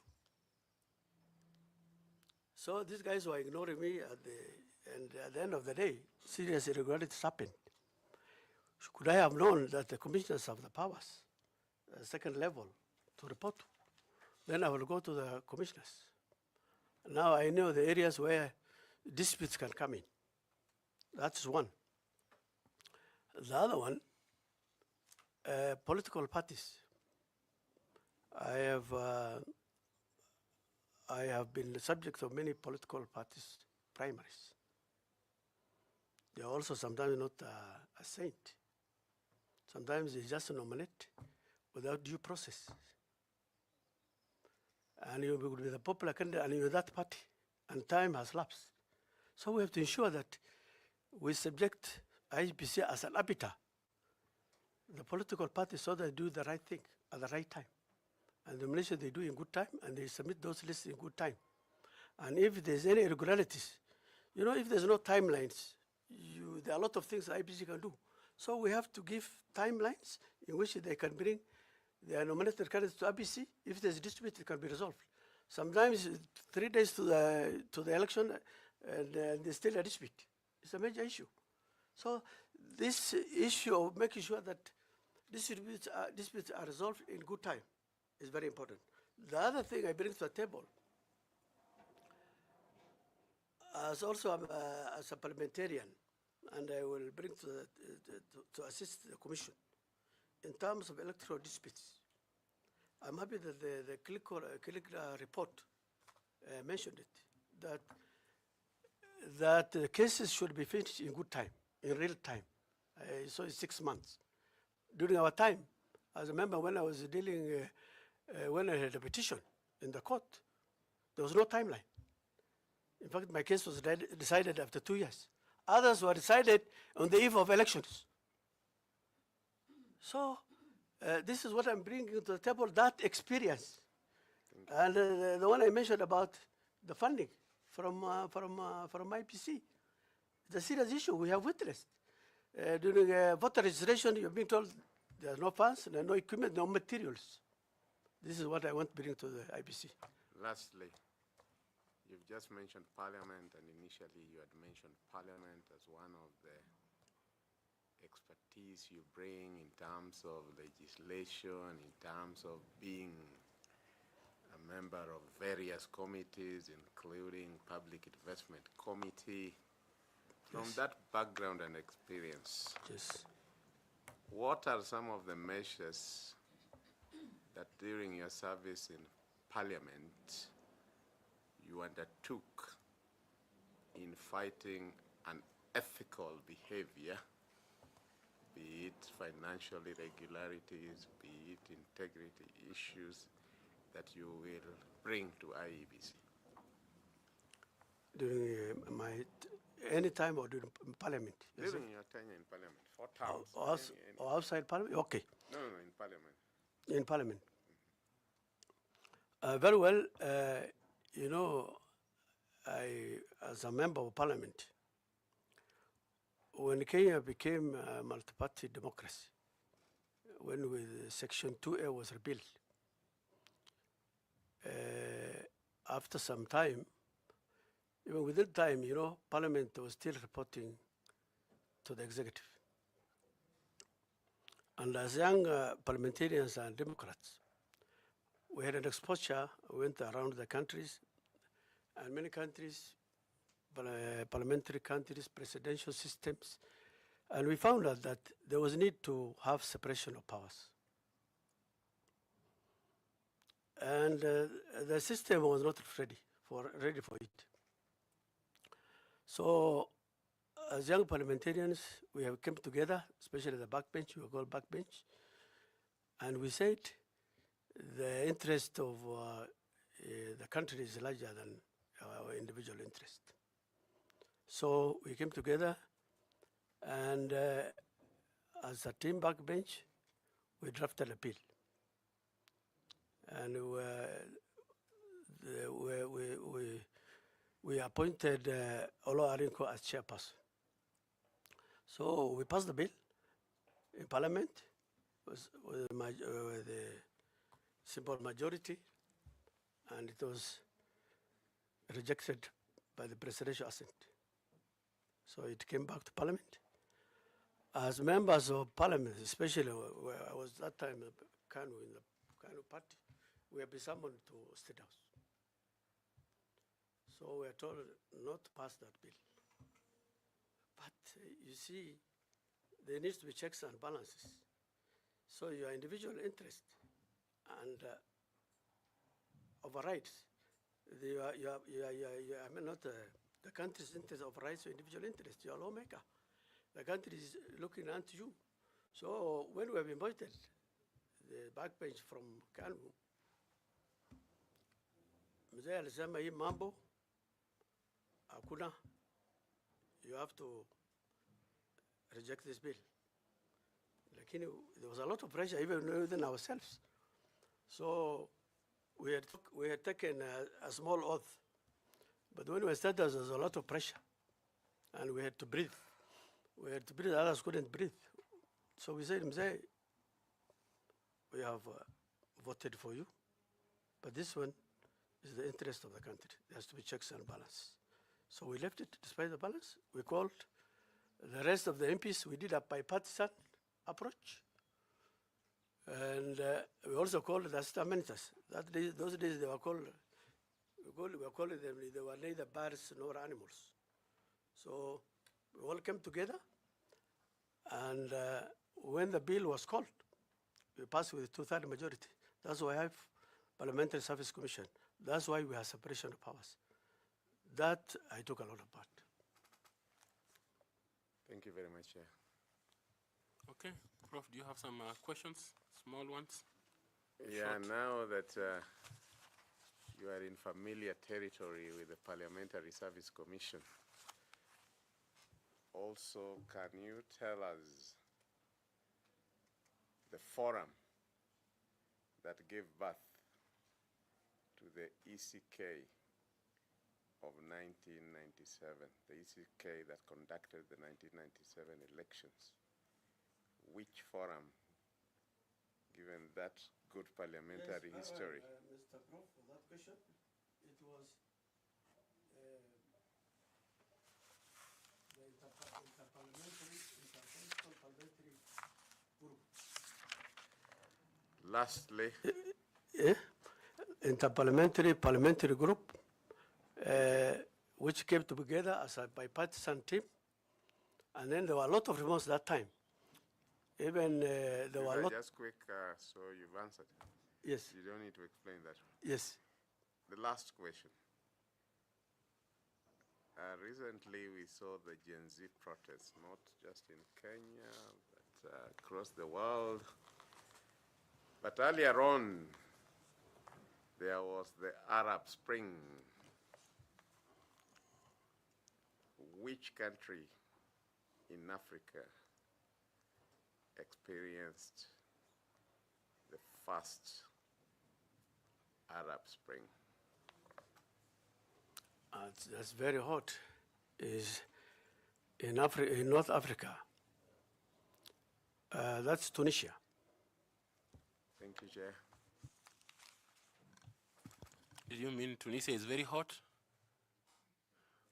It's not hot. It's where the revolution started, and that revolution was very hot. Okay, okay. Thank you. We have finished our interview with you. We thank you for availing yourself and for the time we have had together. I don't know whether you have any question or comment to make so that we can release you.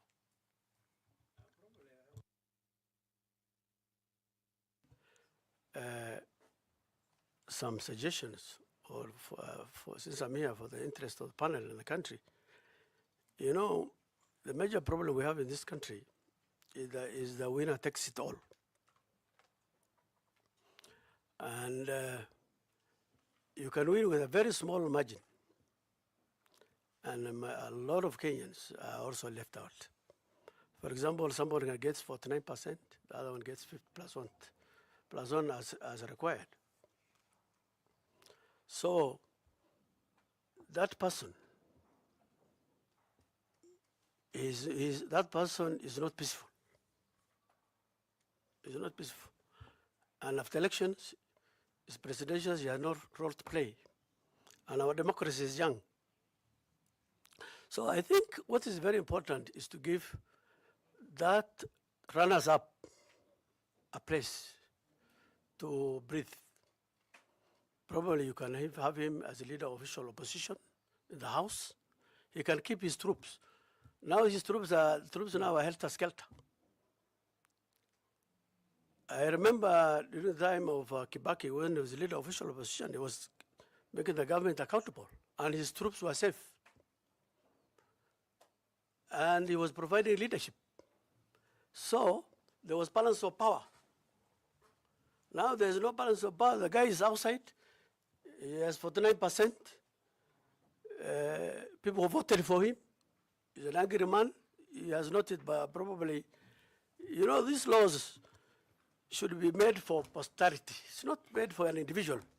Thank you. Because it can, you know, that's why I'm saying keep the runners up in the House so that he does not think all the time. There's one time, you know, although every vote counts at the same time. Thank you, sir. I think that's enough. Otherwise, thank you very much for giving me this opportunity. Yes. I cannot take it for granted. Yeah. And wish you well.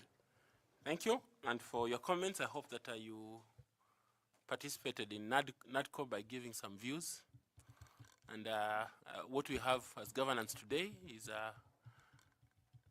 it came to the parliament as a bill before we approved it in a referendum.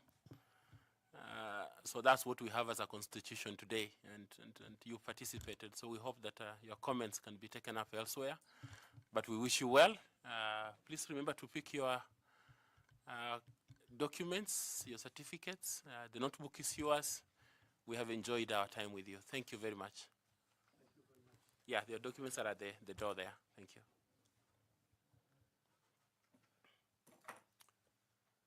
Thank you.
But congratulate you for being shortlisted.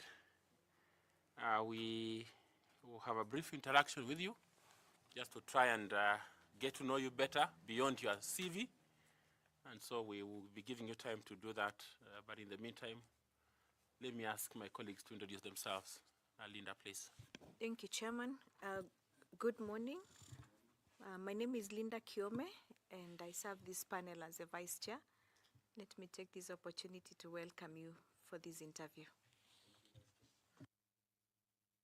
Bwana Ruhu, jambo.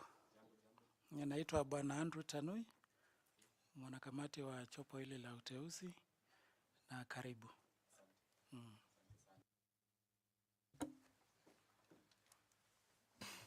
Good morning, Israel. Good morning to you. Karo Kituku, a member of the panel. Right. Nice to meet you. Good morning. Good morning, sir. My name is Adam Solo, a member of this selection panel. Thank you, Professor. Good morning, Jacob. Good morning to you. I'll accept Jacob as well. Yes. Since it's the other version of Israel. Yes. Right. My name is Nicodemus Bore, Okay. member of the panel. Karibu sana. Asante sana. Good morning. Good morning to you. My name is Fatuma Ali Saman, a member of this panel. Please feel welcome. Thank you, Fatuma. Good morning, Mheshimiwa Ruhu. Good morning Na to you. karibu sana. My name is Koki Muli Grinyo, and I'm a member of the selection panel. Thank you, Dr. Koki. Good morning, crew. Good morning to you. My name is Evans Misati. I'm a member of this selection panel, and we welcome you to this interaction session. Thank you, Mr. Misati. Now we will come to you, Honorable Ruhu, to ask that you introduce yourself briefly in about 5 or so minutes. Give us your profile. Let us know whether you belong to any society, professional group, and if you have received any honors as you have served. And why, at 37, you want to get into this difficult job? Welcome. All right. Thank you, Chair. So, as you've heard, my name is Israel Guyo Ruhu. I'm currently serving Kenyans and beloved country as a magistrate. I was employed or appointed a magistrate back then in the year 2018. That was December 2018. I happened to be the first advocate actually from my home county. My home county happens to be Tana River County, so I happen to be the first advocate or lawyer in the history of this country to ever been appointed a magistrate. So I happen to be the only magistrate from that county to date. And you want to deny them that privilege? I'm very ambitious. I wish to rise all the way. That's why I'm here today. So in the magistracy, I've served in different capacity, including my current capacity. I think my leadership skills and abilities have been appreciated by my employers. I was appointed a head of station, so I'm currently heading a station in Lamu County, where I'm in charge of now the staff working under me. As head of station, I also have other duties, including as an AIE holder. As an AIE holder, that means I'm in charge of the accounts. I'm supposed to, whatever has been appropriated to the station, I'm supposed to spend whatever has been appropriated to the station in accordance with the Public Finance Management Act, in accordance with the Public Procurement and Asset Disposal Act, and of course in accordance with the supreme law, that is the Constitution of Kenya. So as a head of station, I also engage in other duties, including meeting stakeholders. We have what we call the Court Users Committee. So in my capacity as head of station, I'm supposed to meet other actors from other state agencies and even the private entities. So for example, I'm able to interact with other actors, state actors, including the Office of the Director of Public Prosecution, the Probation and Aftercare Services Department, the Children's Services. We also meet human rights organization, CBOs, CSOs. So that is in my capacity as a head of station and a chairperson of now the Court Users Committee at my station level. So apart from that, my leadership abilities have also been tested elsewhere, still in the magistracy. For example, when I was appointed a magistrate, that was in 2019, I was elected by my colleagues as the vice chairperson. We usually have regional caucuses. So that time I was stationed in Bungoma County. At that time, just after being appointed, my colleagues elected me to become a vice chairperson of the Western Caucus. But I was transferred shortly after to Kitui, so I was not able to do much in that capacity because now I moved to another region. So apart from the magistracy, I've also worked in other government entities. I don't know whether I qualify to call myself a career civil servant at my age, but I've been fortunate to be in public service from the moment I stepped out of law school. So the other entities I've worked for, my immediate employer before I joined the bench was the Ethics and Anti-Corruption Commission, where I worked as a forensic investigations officer. And during that time, I was able to actually experience firsthand, the issue of corruption. It's such a big issue in our beloved country.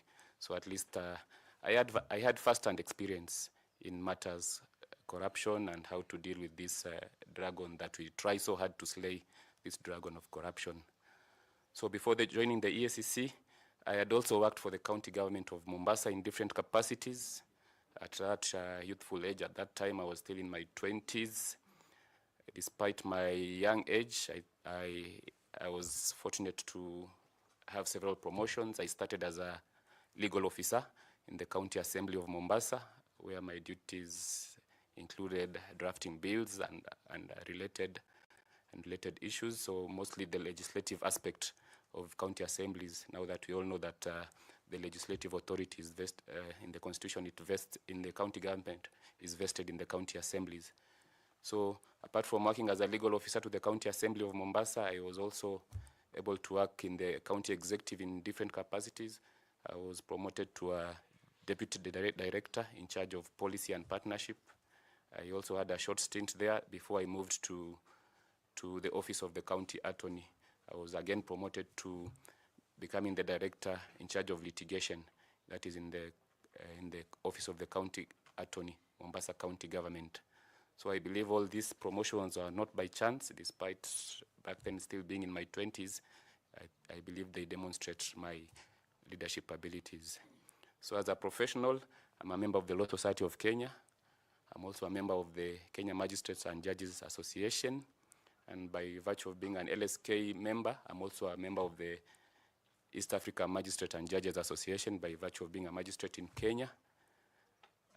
We also have our own professional caucuses within the judiciary, which I also subscribe to. So that should be a brief background. Now that I only had 5 minutes, that should be a brief background on my career so far in public service. I don't know if you wish me to go into the academic aspect, my qualifications. Maybe mention that in a minute. Okay. As regards my qualifications, I possess a postgraduate diploma in law from the Kenya School of Law and a Bachelor of Laws from the Catholic University of Eastern Africa. I'm currently still pursuing my master's and specializing in law, democracy, and governance. I think I will leave it at that. Okay. I wouldn't want to go all the way to primary school. Thank you very much. I want to invite Linda to also ask you some questions. Madam Linda, please. Thank you, Chairman.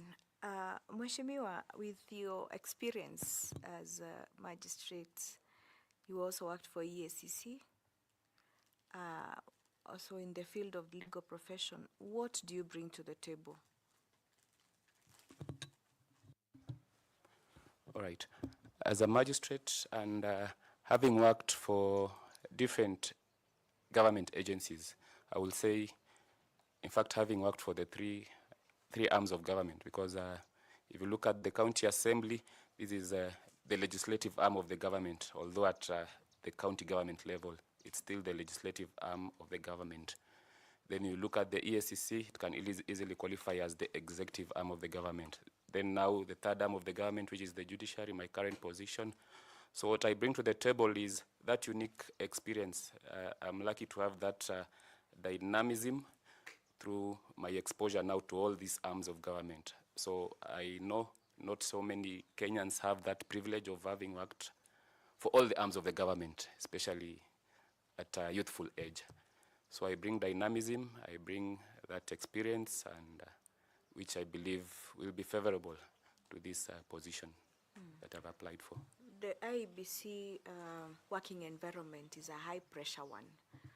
Have you, in your career journey, found yourself in a high-pressure environment whereby your leadership skills have been put to test, they have been tried, and you have overcome? And if so, please elaborate to this panel. Thank you for that question. I draw a lot of similarities between my current job, that is the magistracy or the judiciary. I draw a lot of similarities between the judiciary and the Iebc. I find that they have a lot of similarities in the sense that these are, as you have put it, these are very high-pressure jobs. These are jobs that many a times, no matter what decision you make, there's always that possibility of a whole half being not happy with your decision. So for example, in the judiciary, as we preside over these cases, there are always two parties competing. So the decision you make, at some point, chances are high that one party will win and the other party will not win that case. So you'll hear that the losing side, I don't want to call them the losing side, but the party that does not win the case, many a times they won't be happy with that decision. Maybe they might even have their own reasons. So if you compare that with Iebc, it's a very high-stake, high-pressure job. We have very protracted elections in Kenya. So no matter what decision the Iebc makes, or no matter who wins, there's always that party who has lost that election. So it now comes to a matter of personality. There are those who concede defeat. Unfortunately, there are those who don't concede defeat. And to me, the biggest problem with Kenya, I think we need to inculcate a culture of sportsmanship. You know, in sports, for example, today you have Arsenal playing Real Madrid. Whichever team loses, they concede defeat. But in Kenya politics, many a times the losers don't concede defeat. If only we can inculcate that culture of sportsmanship in our elections, so that if the elections are free and fair and credible, if you have lost, just concede defeat so that we move on as a country. Now, have you ever had a complaint against yourself as you are working as a magistrate? Yes, working as a magistrate, sometimes complaints are inevitable. So I'll be honest with this committee. I've had complaints raised against me. They were handled by the Judiciary Ombudsman. So you find that some of these complaints, somebody, instead of appealing, they write a complaint. So the losing party, as I put it. Somebody has lost a case, so because they have lost, they feel you are biased. So if they feel biased, that you are biased in your decision, they write a complaint to JSC against you. But all these complaints were dismissed. They were of no merit. Thank you for your honesty. Thank you. You're Thank welcome. you, Chairman. Thank you very much, so that we can allow you to travel and watch Arsenal in Madrid. Carol, do you want to ask some questions also? Yes, Chair. Good morning. Good morning, still morning. Would you please explain to us the mandate of the IBC in relation to the recall of representatives in Parliament? Representatives in Parliament. So when it comes to the mandate of the IBC, that is in relation to the recall of, you've limited it to the members of parliament or just even Yes, other elective bodies? members of parliament. Okay, both. so for members of parliament, our constitution has that provision for recalling actually members of parliament, although we have not seen anybody invoke it yet. But we have a constitutional provision on that, so that once it's invoked, then that means the IBC has to nullify now that representation by the party who has been recalled. So if you are recalled, that means now your constituency now has to seek, you have to go for fresh elections because you have recalled your member of parliament, so that means you have to find a replacement. Can the recalled member of parliament participate in the new recall election? Going by the provisions of the Constitution, there's no express provision that now bars that member of parliament who has been recalled from participating now in a fresh elections. I think these are some of the lacunas now maybe which we might need some legislative reform if that was the intention and the spirit of the Constitution. So have you engaged in any case law or any decisions from the High Court on the recall provisions? Are you familiar with any case that has sought to challenge or has sought to, interpret Article 104 of the Constitution and the statutory provisions? I will be honest, I've not engaged any such case. I've not interacted with such a case. So back to the mandate of the IBC. What then is the mandate of the IBC in relation to boundaries delimitation? All right, as regards boundaries delimitation, that's expressly provided under Article 89 of the Constitution, and it gives now how the boundary delimitation has to be done. There are those timelines, the timelines which were supposed to be met, the 8 to 12 years period Unfortunately, we are now beyond that timeline. We are actually, that's why you hear people saying we are now in a constitutional crisis. Although to me, we are not in a constitutional crisis, because at the end of the day, it's all about the jurisprudence of this country. So I believe this is now room for Kenya to grow its jurisprudence. Now that we have not met the constitutional timelines provided for the delimitation, the deadline was 2024. That was last year. What next? So to me, that's a ground for now expanding our jurisprudence as a country, and that is why we have organizations like the Kenya National Commission on Human Rights, who have also petitioned now the Supreme Court just to interpret. The Constitution, what are some of the factors or the criteria that guides IBC? Supposedly, IBC was within the time frame and is conducting boundaries delimitation. What is the criteria that the Constitution sets out? Okay. So when it comes to the criteria, of course, the IBC now, as guided by the Constitution and Article 89, we have to look at we have to calculate that population quota.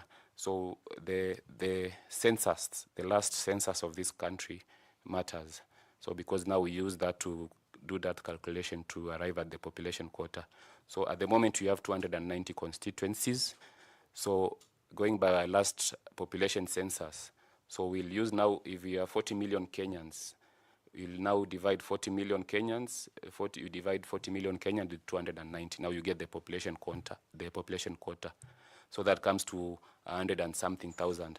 So that means there is that, now that is the defined population quota. But the law, again, the Constitution gives that allowance. Again, there's that 40% allowance for sparsely populated areas and cities. Then for the other regions, it's 30%. So there's allowance of a plus and a minus as regards population So quota. my last question would be, what challenges then do you foresee IBC encountering in the context of boundaries delimitation, and how would you propose to address those challenges outside the challenge of the time frame? Any other challenge mentioned, like 4? So when it comes, so outside, you said outside the challenges for the time frames? Time frame. So when it comes to those challenges, you realize that our country, when it comes to some of these elective posts, we are not used to, for example, now losing constituencies, because now if the IBC is to carry the delimitation exercise, that means there's a possibility that some constituencies will be put in place, new ones, but there's also possibility of some constituencies now being eliminated. So for example, the protected one, in the last delimitation exercise in 2012, there were around 27 constituencies now which did not meet the population quota. So these constituencies were actually supposed to be now eliminated. So, but of course, through some political protection, somehow they were protected and given an extension and a timeline. So some of the challenges, that's what I was trying to explain. So some of the challenges we might have to face Kenyans and find a way of now making them accept that sometimes it comes to that your constituency, your beloved constituency, does not meet the population quota, so it has to go, or it has to be merged with another constituency. So I think that's the biggest challenge. Most politicians will not want to lose a constituency, especially the ones holding office. Supposedly you are successful and you're now a member of the IBC. How do you propose to address the challenge that you have identified? How we'll address that challenge? I think civic education is important, because you see now we are a country guided by the rule of law.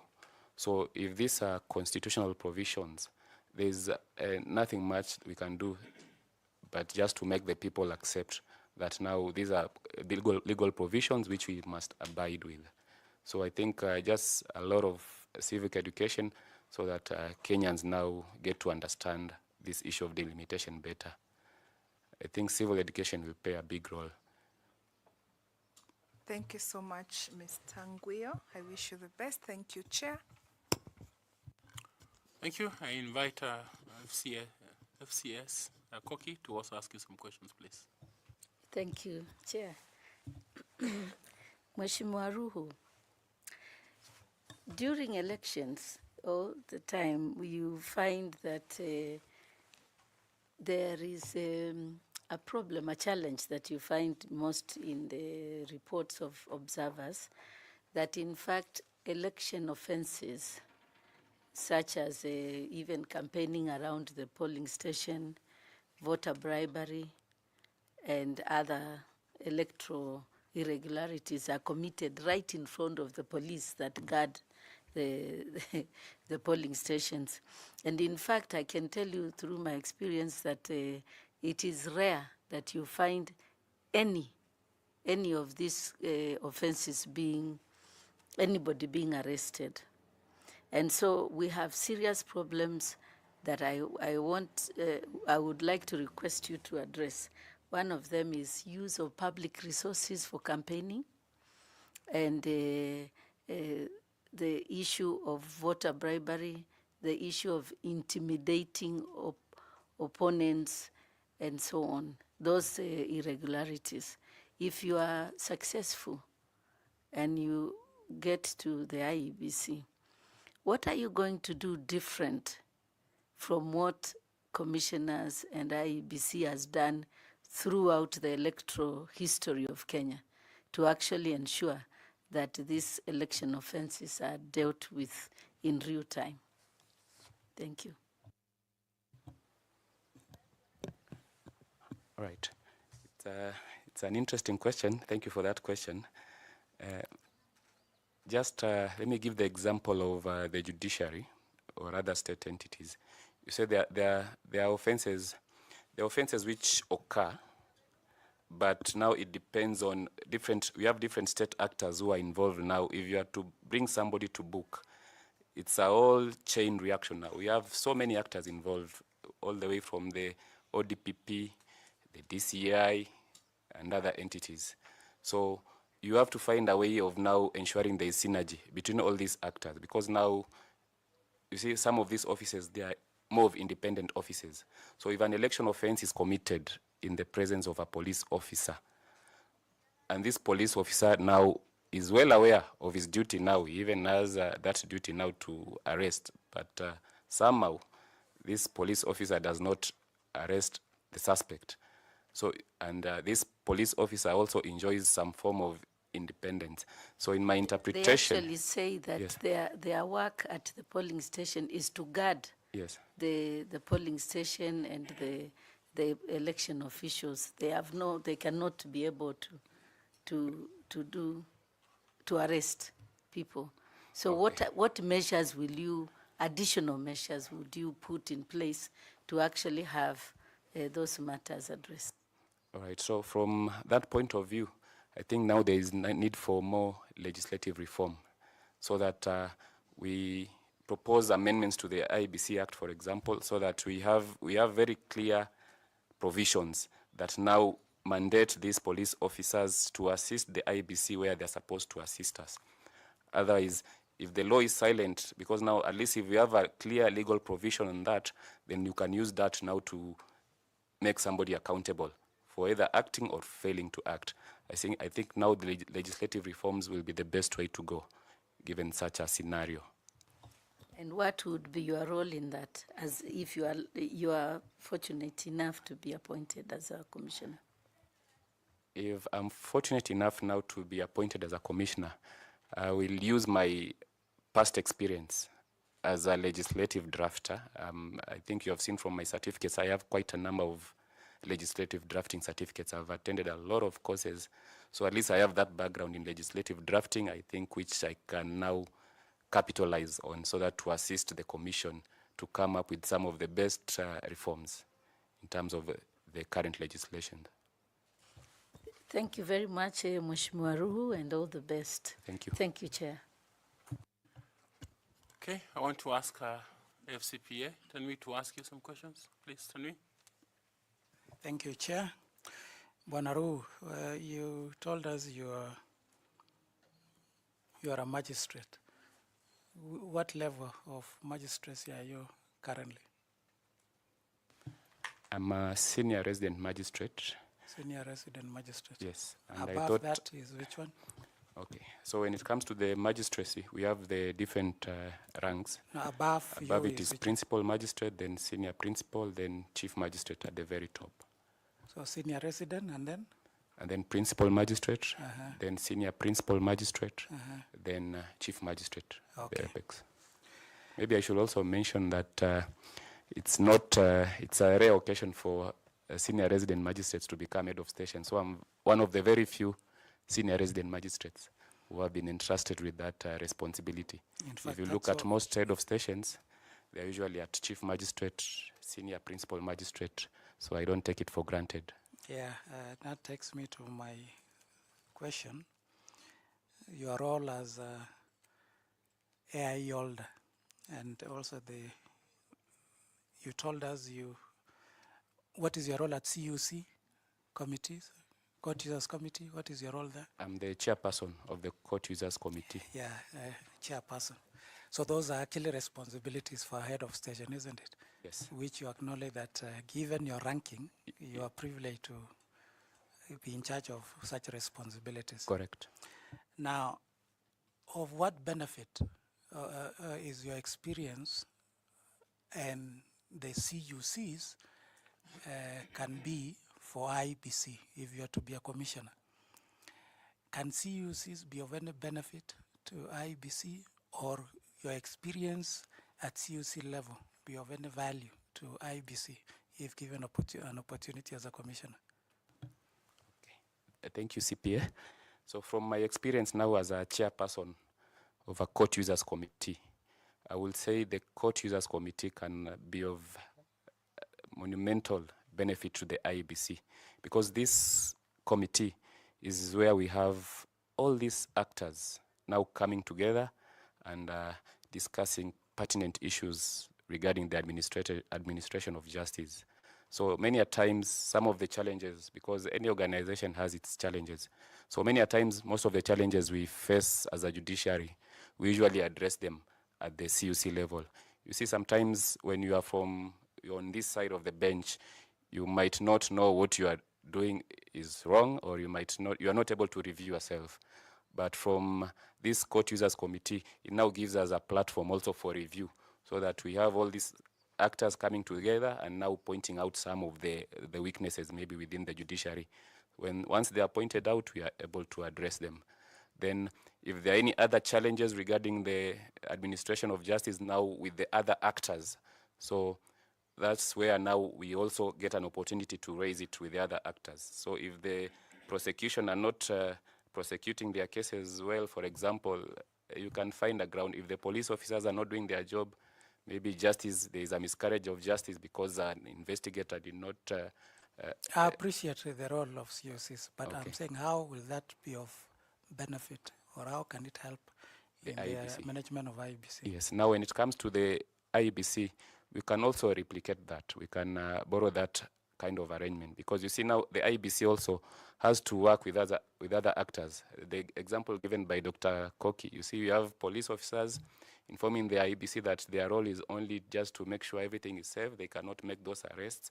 So if we can create a forum which brings all these actors involved in the election process, then I think we'll be addressing most of the challenges being faced by IEBC. So I feel it's high time IEBC replicates that, so that you bring on board all the actors involved in the election process outside and beyond IEBC. My question, second question, relates to your role also as an AI holder. And you did mention that you ensure compliance with PFM Act and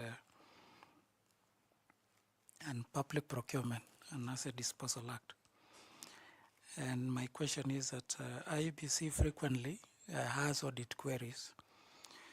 Then how would your experience as an AI holder be of value to IEBC in ensuring that there is compliance, more so in terms of Auditor General recommendations on issues of public finance management and public procurement? Thank you.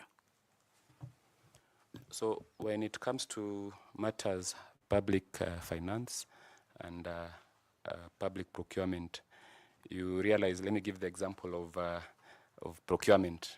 If you look at most of the scandals, corruption scandals this country has faced, mega corruption scandals running into billions, you'll realize that public procurement now is the main conduit through which public funds are stolen, if I may put it that way. So my take on matters finance, accounts, and procurement, we must stick and adhere to the provisions of the Public Finance Management Act and Public Procurement and Asset Disposal Act. Because somehow, you see, Kenyans sometimes, most Kenyans, they find a way of defeating the system. If you look at our laws, some of our laws are very progressive. We have very good legal provisions, but we also have that culture of just trying to beat the system. You always trying to find a loophole to exploit. So my take will be strict adherence to the provisions of these laws and their enabling regulations. Thank you, and I wish you well. Thank you, Chair. Thank you. Bwana Misati, do you want to ask some questions, please? Thanks so much, Chair.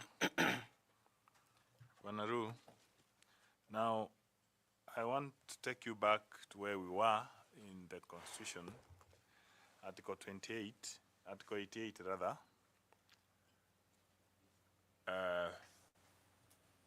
4H, which requires that IEBC facilitates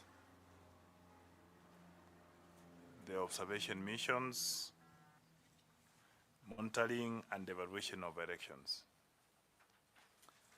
I just want us to focus on evaluation of elections. From your understanding, we have always had the IEBC release post-election evaluation reports.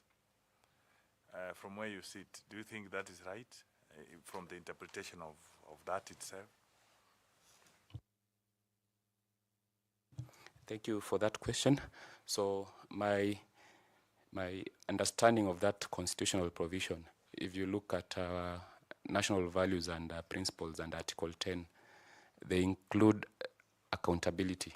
So all these state agencies, state corporations, public bodies, they are all accountable to the common mwananchi. So by releasing evaluation reports, in my understanding, it's one form of accountability to the members of the public who have now given IEBC the mandate to conduct these elections. So it's very important, and I think it's a very good provision to be accountable to the people. But the provision clearly states that they are supposed to facilitate. You see, they're the users. They're the people who have conducted elections. So for us to have an independent, we can maybe give it a different name if it means end of election report or whatever. But when you talk about evaluating the way they conducted, because this is the same problem we have been having. If we do things the same way and expect different results, then I don't think, what is your view on the same? Because they are supposed to facilitate.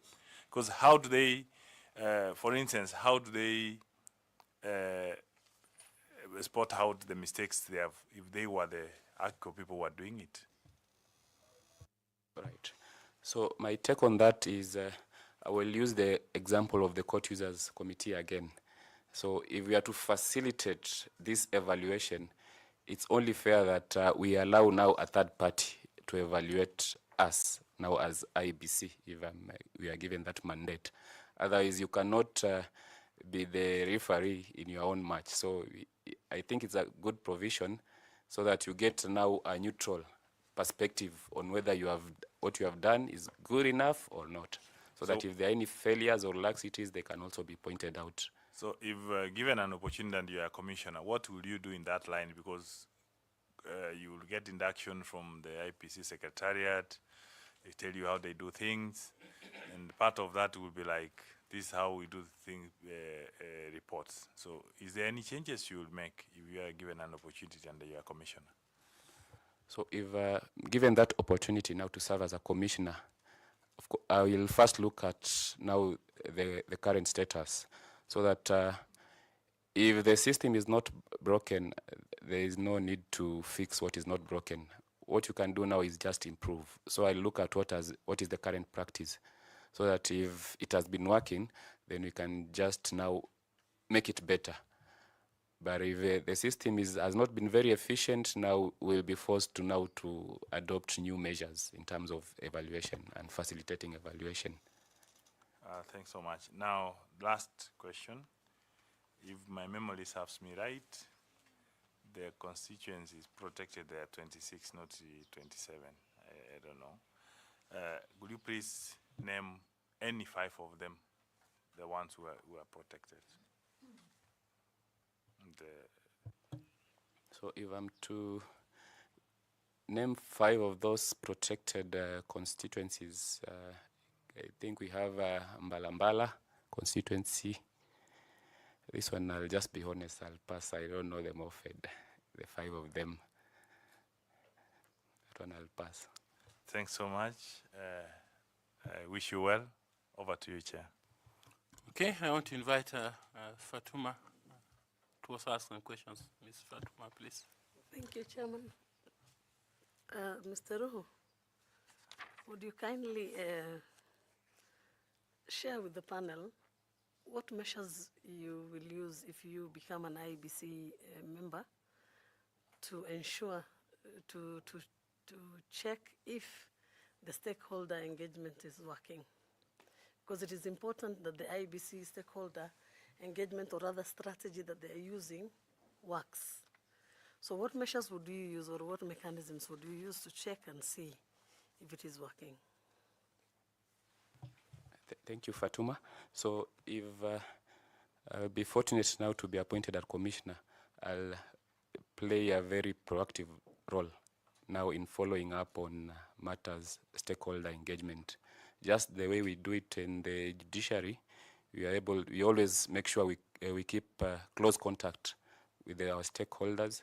We also have an open door policy, so I will be very proactive and make sure I always do these follow-ups to make sure that whatever engagements we have with our stakeholders are meeting our aspirations as a commission. So I'll take a proactive approach. I'm interested in the mechanisms that we're going to use to check whether that engagement is working. The stakeholder engagement is expected to bear some fruit, isn't it?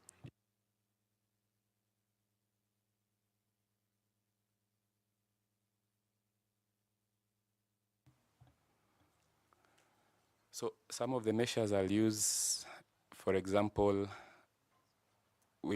I'll make sure that we can do follow-up, so that in terms of compliance, you see, when you engage the stakeholders, they are able to identify a lot of issues through those engagements. So once they identify these issues, you're able to do a follow-up as the commission now. Maybe if there was a problem somewhere, a gap somewhere, a lacuna somewhere, as the commission now address that issue, so that now we go to the root of the problem. So we'll have an open door policy. We'll be giving feedback to the stakeholders, so that whatever engagements we have, we'll always make sure that we give them feedback that this issue was raised in one of our forums, and we have addressed it in this way, we have addressed it in another way, so that we keep them close. I think I'll use a feedback mechanism, so that we always make sure we are in touch with the stakeholders. Thank you. Back to you, Chair. Okay, I invite Nicodemus to ask some questions, please.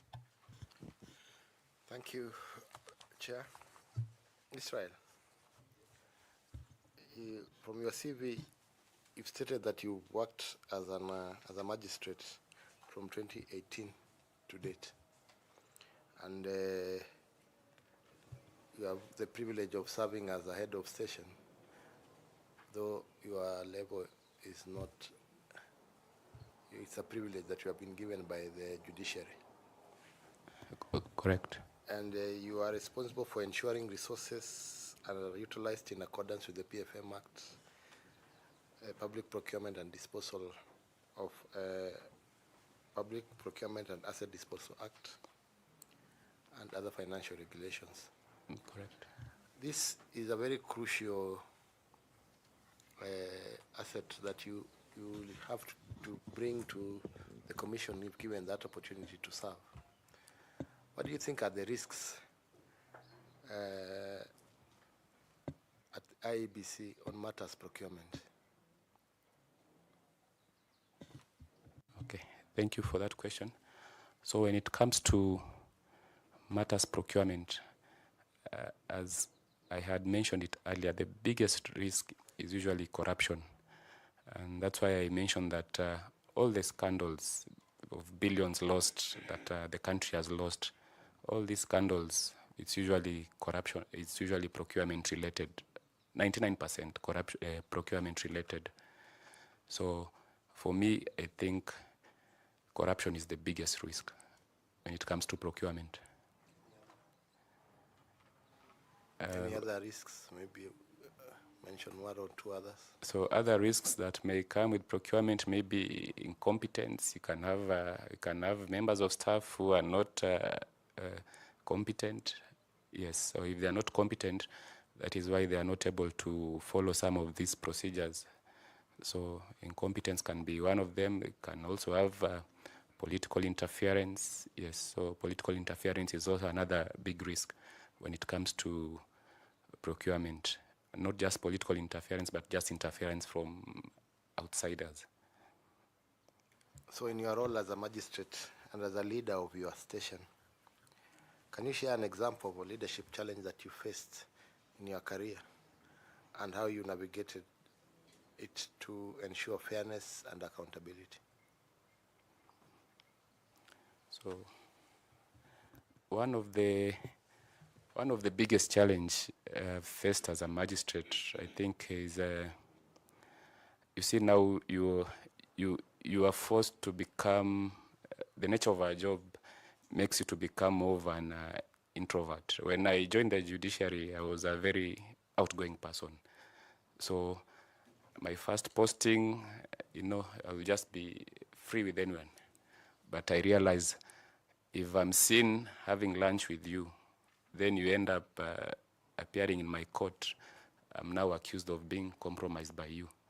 So as a magistrate, you cannot even hang out with your professional peers. An example is the prosecutors, for example. You spend the whole day with them in court. He's an advocate, you are an advocate.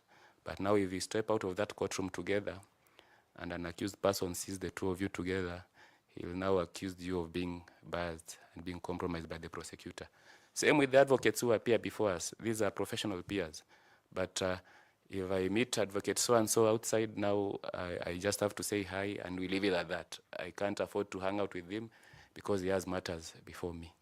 So when it comes to the judiciary, you actually lose your social life. So you are forced to just confine to yourself, which I think was one of the biggest adjustments I had to make. I don't know if I've answered your question or I got you wrong, but it's one of the biggest challenges I've faced now as a judicial officer. So you have not faced any leadership challenge that required you to have a decision that was... Yes, I can also give another example. I'll give the example of some of the people who work with us. You are presiding over cases. I'll give a personal experience. One day I find myself having lunch somewhere, then somebody just approaches me and tells me, Mheshimiwa, nimeshukuru sana, ile naona soda yangu ilifika. So I become curious and ask him which soda is this you're talking about, because I couldn't even recall his face. So I took his details, I noted down somewhere, I followed up. So on following up, I found that I'd made a decision in his favor. You see, some of the people who work with us sometimes they can predict some of these matters after working for the judiciary for very many years. So apparently one of my assistants had solicited for something from him, and he was paid, and he used my name. I was not aware, and by God's grace, I just encountered that person by coincidence. So I did what I had to do. That time I was still under somebody else. I reported to my in charge the incident, and action was taken against that staff. Thank you very much, and all the best, Ruhu. Professor Adam Solo, please. Thank you, Chair. Just like my colleague Bore, let me call you Israel. Thank you. And you just finished your answer to him by saying, by God's grace. I've also named my son Israel, so. I'm happy to hear that. I thought I was the only one called that. In the Bible, as you know, names come with Meanings. responsibility. You are not named for nothing, and therefore that holy name you carry comes with a lot of what you would call characteristics that should take you to the next level. But let me also say that at 37, coming from Tana River, the milestones you have achieved so far, the eloquence with which you talk, I say heko. Thank you. I'm humble. That's the good part. Now let's go to the tough part. If appointed as member of the Iebc, what key national values and principles of governance shall guide you in performing your duties as a member? Thank you for that question, Professor. So I had mentioned that these national values and principles, they are enshrined under Article 10 of the Constitution. Some of them include, I'd already mentioned accountability, transparency, coming from a marginalized community, so I will also mention the issue of affirmative action. So the key values which will guide me in Iebc, you see, Iebc is all about free, fair, credible elections. So if you are to offer Kenyans a free, fair, and credible election, then integrity, accountability, and transparency is everything. So those will be my key guiding national values and principles. My last question. What would you do if it comes to your knowledge that one of your fellow commissioners is a director in a company that is trading with Iebc, and how would you deal with it if you are appointed as a member? Thank you. So if in the event I find myself in such a situation, if appointed a commissioner, I think that will be an unfortunate turn of events, because as a commissioner, we ought to know better. Yes, if you now decide to trade with the very organization that you sit in, that already the conflict of interest is illegal, it's outlawed. So if I'm to find myself in that situation, we have, having worked for the ESCC, one of the ways of actually fighting corruption includes, sometimes we are allowed to caution people. So as a commissioner, out of collegiality, we'll caution such commissioner and ask him to cease whatever he was doing, so that now if he decides not to change, then we can invite the other actors, including the Anti-Corruption Commission, now to deal with that matter, because it will now be beyond us. But for a start, you can caution your colleague. Thank you, Chair. Thank you. It's not too long since Israel finished high school. Do you have some high school questions? Sure. Let me take you somewhere outside your area. Then if you don't get it, I'll come back to somewhere in your area. Your civics, just as the chair says, your civics must be alive in you. Which African country was formerly known as Upper Volta? Upper Volta. Upper Volta, that could be, I'm trying to recall which West African country it is. It's in the... But we can pass the way they usually say. take a guess instead of Just take pass. a guess, yeah. Okay, let me just guess. It's I don't know how it's pronounced. Not Nigeria, the other one, Niger. Let me take you to what should be familiar territory. Who is the youngest permanent secretary currently, and what age is that PS?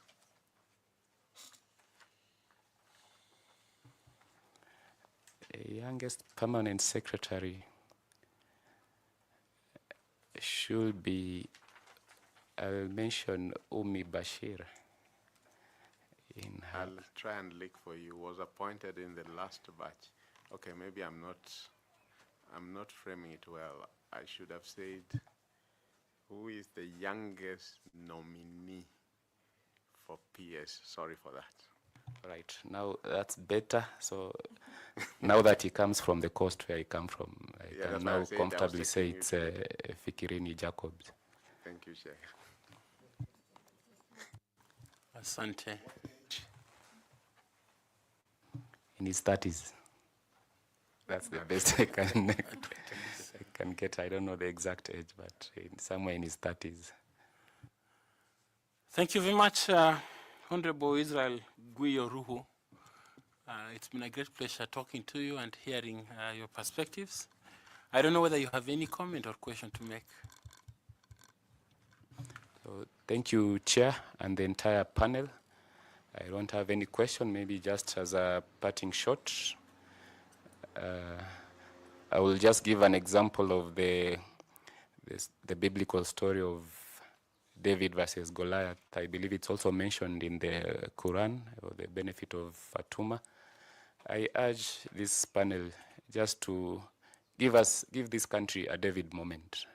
I know the task ahead is not small, but we can tackle this issue of free and fair elections. It has always been a big issue, very protracted elections, but I'm sure as a panel, this distinguished panel, you can give this country a David and Goliath moment. That is food for thought for the panel. Thank you. You're asking us to slay the giant, and we will try and do it. Precisely. Thank you. Thank you very much. Please remember to pick your your certificates. The notebook is yours and the pen, and if you so wish, the water also. Blessings to you, na safari njema ukirudi kule Kiziwani Lamu. Sawa. Asante. Asante. Thank you.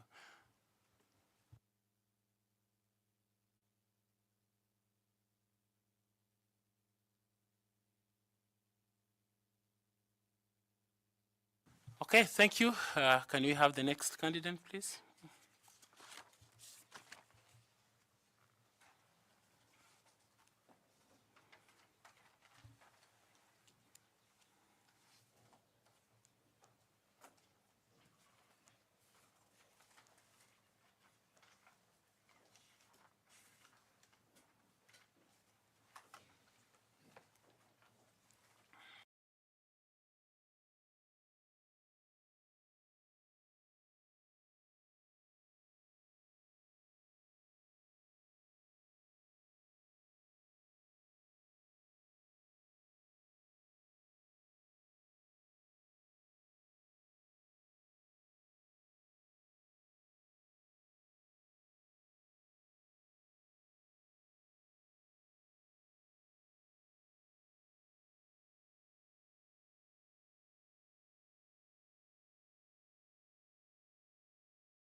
feel free to adjust the seat. There's a lever somewhere.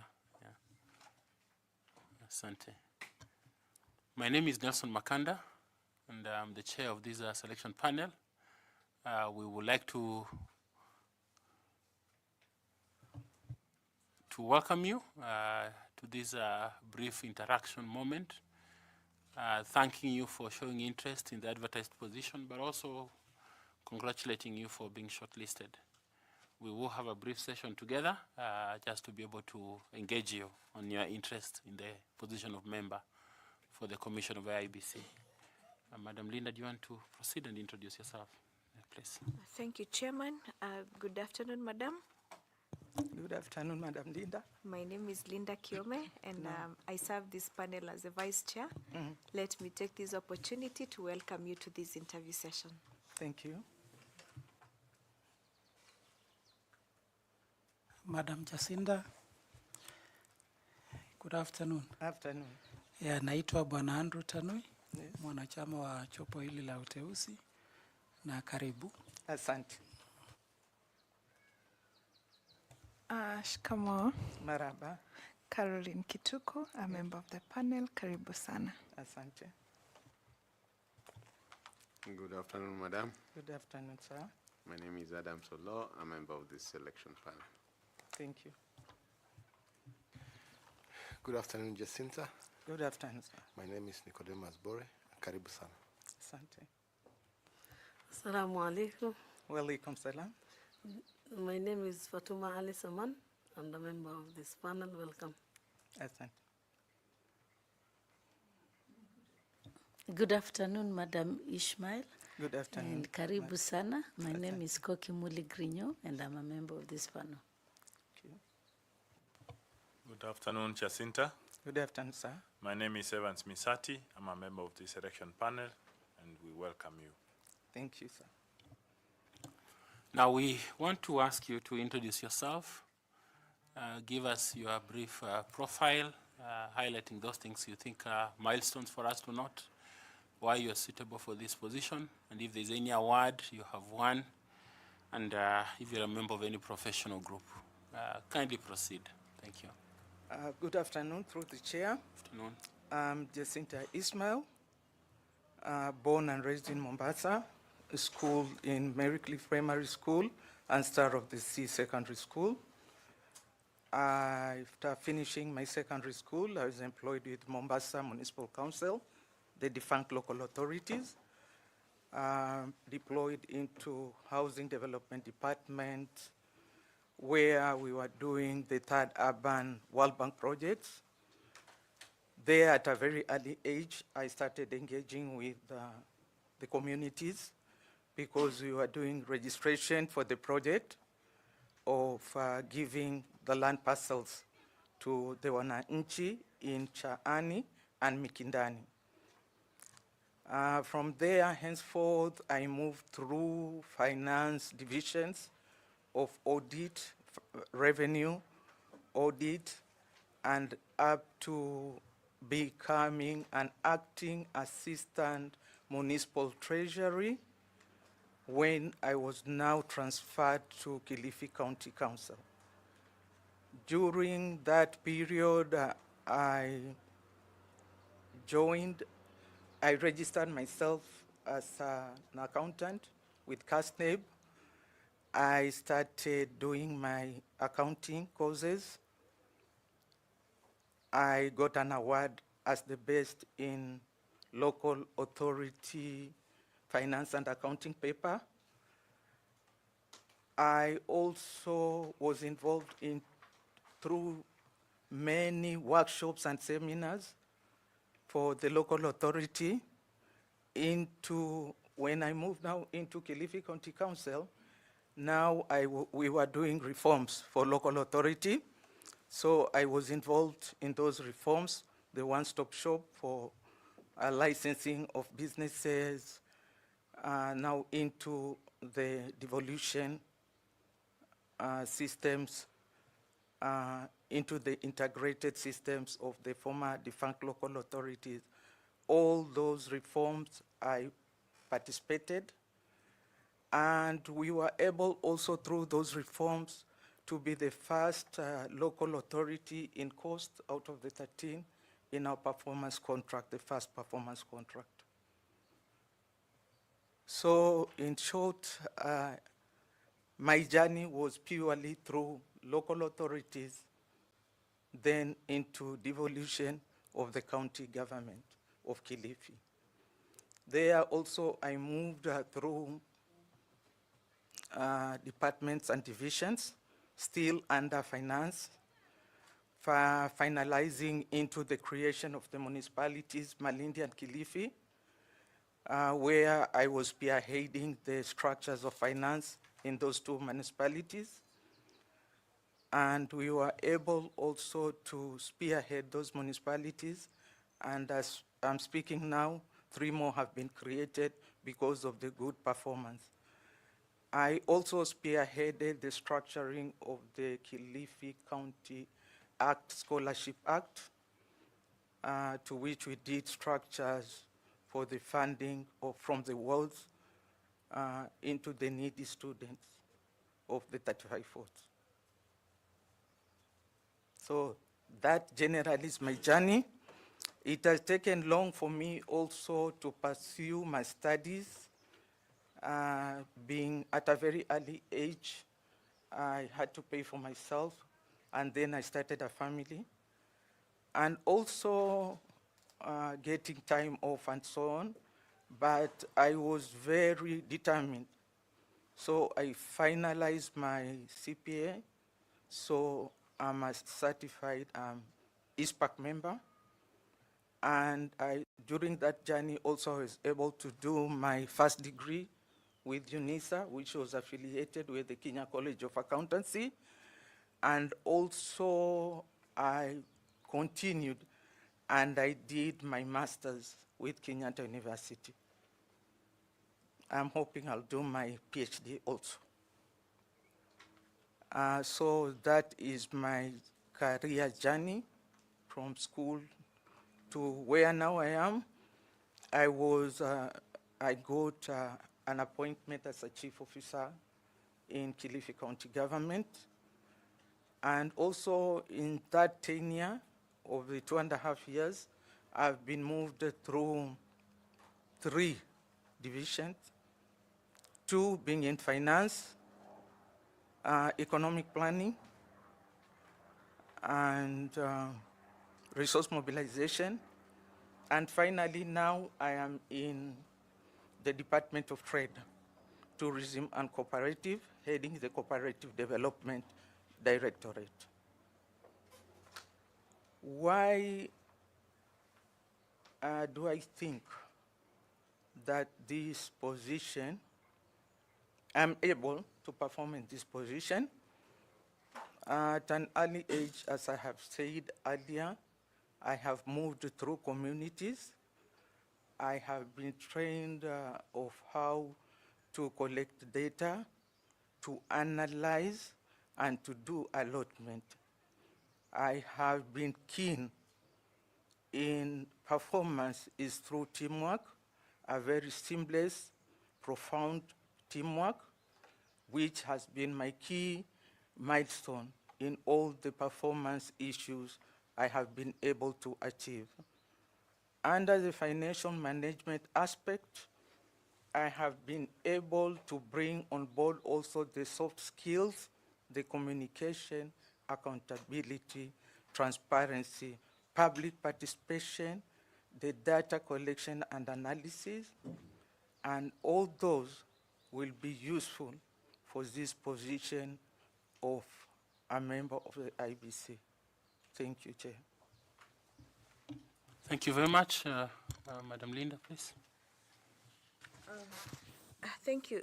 Thank you, Chairman. Now, I have heard you list down some of the skills and competencies that you possess.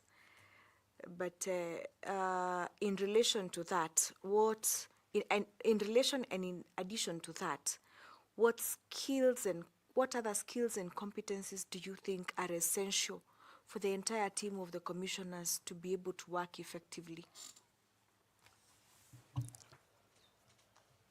The key skills which will be needed there on in the commission, as I said earlier, teamwork cuts across because it holds the communication part, the soft skills, the communication, which if there is a good communication structure, then we are upholding that the trust and the integrity, because we are talking as one.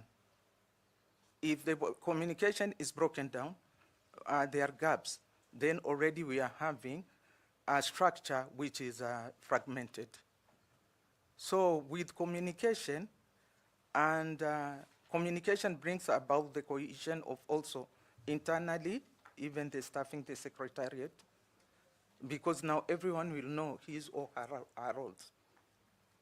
And in that one then, that cohesion of the human resource, all the other sectors of the secretariat, which will be now the underlying factor of performance for the commission.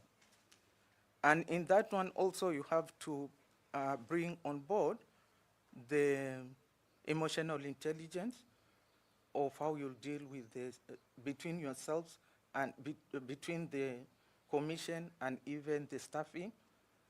And even when you are going out for public participation, you have to really understand the stakeholders you are going to meet there, the community, their requirements, their unique features.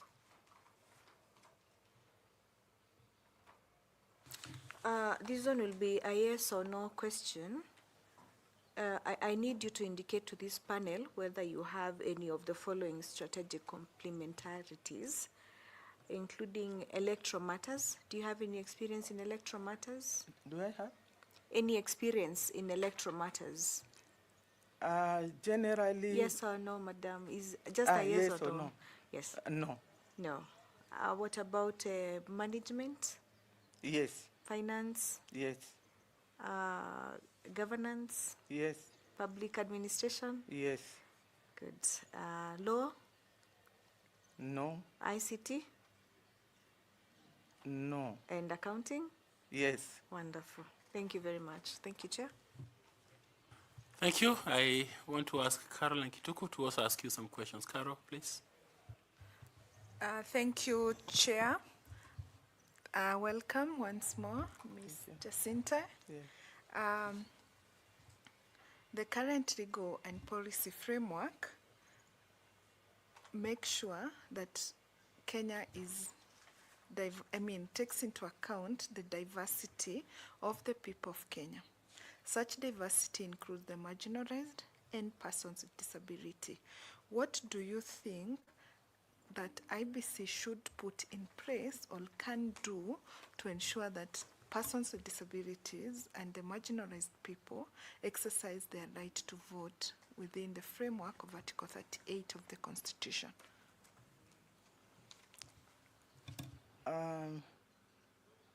The IBC, it is the whole process which the IBC should look into. Number one, the registration should be, you know, with marginalized people, for example, they wander through, they keep on wandering because of their livestock, because of other factors, and so on. So IBC should put in place the structure of registration during registration and even during the actual D-Day of the voting. Ensure that how can we get as many as those people to vote, to register and vote. So like we can put mobile registration areas whereby we'll be moving towards those communities to do registrations. And for the people with disability, generally they have been covered with the exception of the totally blind. Because with those one now, the assistant presiding officer or the presiding officer has to take them through. Because those forms do not have any features like the Braille signs or anything for the totally blind. So moving forward, long term, if there can be a feature where to give them the full rights, they can also themselves, they can touch and know that this feature is for this party or this candidate whom I want to vote for. Yeah. But for the general right now, they have the special booths, there are the ramps in the polling station, so they can access the polling station and they can vote with no problem. For the only locomotive and the other types of disabilities. In your view, the disenfranchised category could be persons with visual disability. Yes. And you've made a proposal. Yes. Okay. Thank you for that, and I wish you well. Thank you. Thank you, Chair. Thank you very much. Madam Koki, please. Thank you, Chair. Asante. Madam Ismail, first let me congratulate you very much for studying and acquiring all these certificates with a family. It's not easy at all, especially for a woman, being a mother, a wife, and a family person. It's a full-time job, and then you have your other job, and then you have children. So I'm really very impressed, and so I congratulate you. Thank you. You may actually, you said you may not have electoral experience, but you have voted many times. Yes. I would imagine. So one of the issues you'll be confronted with if you are successful and become a member of the Iebc, you will be, together with your colleagues, have to ensure that all materials and everything is at the polling station and they open on time. So what strategies? We have seen a lot of problems, challenges during the election day, some of which I have just mentioned to you, opening on time.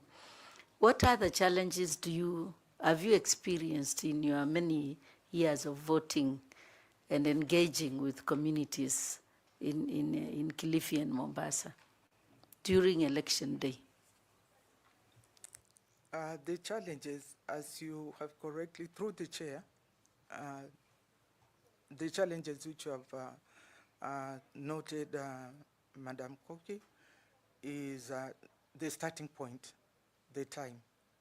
And that is why I emphasize on time management in my opening comments. It is very crucial that planning, the success of that D-Day is not on that D-Day, but prior planning. So strategic prior planning. Where should those materials be kept prior to that election day? Because if they are to be brought there on that D-Day, then where are they coming from? Some 15 kilometers away, some 30 kilometers away? Or is it a place nearby enough with good security features that it can just be carried and moved from that central place to all the nearby polling station? Early enough, 2 hours, let's say, prior. 2 hours prior, the materials, the polling clerks, the presiding officers, the assistant presiding, all those secretariats should be seated and in place. Besides that, time management and what you have just said, what other challenges can occur during the election day? The challenges which occur on election day are one, that the lateness of opening the polling station. The other key one is when people are coming for confirmation in the register. They don't find their names in the register, and they are told to stand, to step back, to wait, and time is moving on. And sometimes finally they will not even be able to vote because of such factors that the name was not there in the register. And these factors also bring about the other negative issues in that polling station. So if you are lucky, how are you going to address those two issues of late opening and missing names in the register?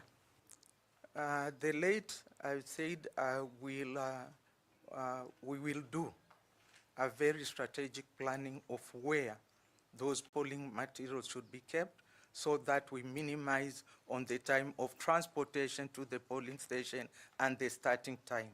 So the polling materials and the clerks or the secretariats who are supposed to be in polling station should be there at least 3 hours prior. So by 9 a.m. in the morning, 3, they are supposed to be there if we are to start at 6. And for the names, the missing names and so on, that one can be captured through the vigorous audit. When registration is being done, and auditing also is being done to confirm and ensure that people who are in Ward A, their names are there in Ward A. So those skipping, those double allocations and so on should not appear or should be significantly reduced. Thank you very much, Madam Ismail, and I wish you all the best. Thank you, Chair. Asante. FCPA, Tanwi, please. Yeah, asante mwenyekiti, na nataka nimpongeze mhasibu Jacinta kwa mmoja wa ambao tunawafanyia hii majaribio ya leo.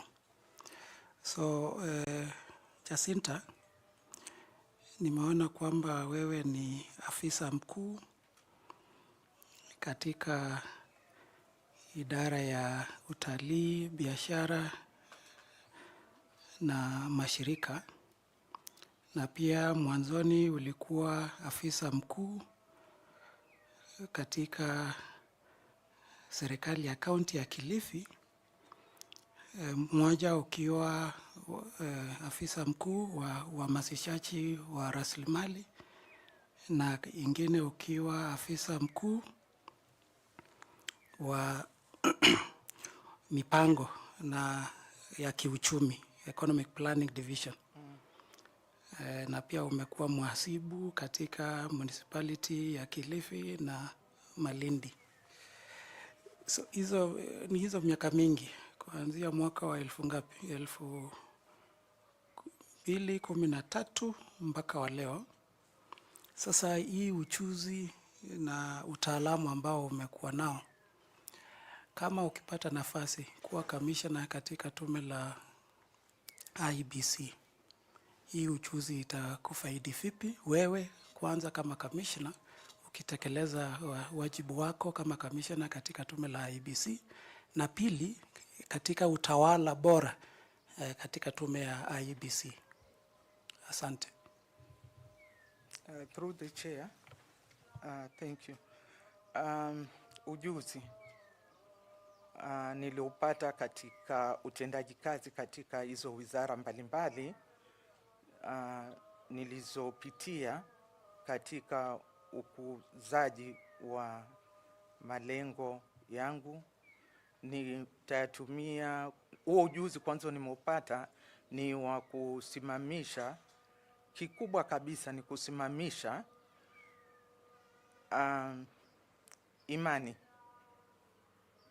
imani ya utekelezaji wa kazi, maanake hizo zote ni public offices. Kwa hivyo ukiwekwa hapo bado ni wananchi ndo wanakuangalia. So wewe ambaye ni kinara wa katika hicho kiti na wale wenzako ni mushikane, mufanye yale wananchi wanayotegemea yafanye. Sasa ujuzi nilopata ni katika sasa ule utekelezaji, ni kuwa ni wajibike. Nimewajibika, mimi umenisaidia kupigana kwa kila wakati ninapopelekwa, ni kuwa naweza kuwajibika, ni kujitokelezea ya kuwa nawajibika, ya kuwa nimefanya vizuri, wananchi wamefurahia kile walichohitaji ama hata zaidi kidogo. Na kwa hivyo umenifanya mimi kuzidi kuwa na matarajio ya kuwa naweza kufanya na zaidi.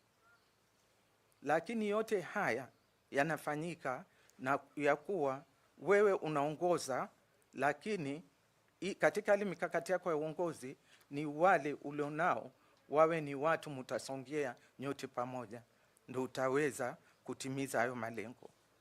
Sasa katika haya masomo yangu yote nimesoma kuwa ni lazima utumie wale ulionao katika pale ulikowekwa, ndio uweze kufikia malengo.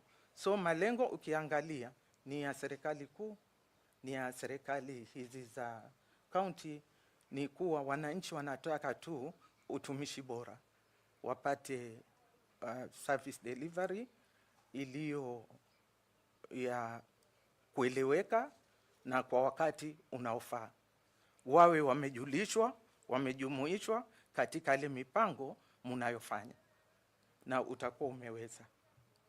Sasa huo ndo ujuzi uliponifundisha, na katika ujuzi ndo nimeona hata hapa ni ujuzi huo huo tu ndo unatakikana, ya kuwa uwe unajielewa. Hapa mfalme ni mwananchi wa Kenya. So katika kule kote nimepitia ni sawa tu kuwa mkubwa tajiri ni mwananchi, na anachotaka ni huduma bora.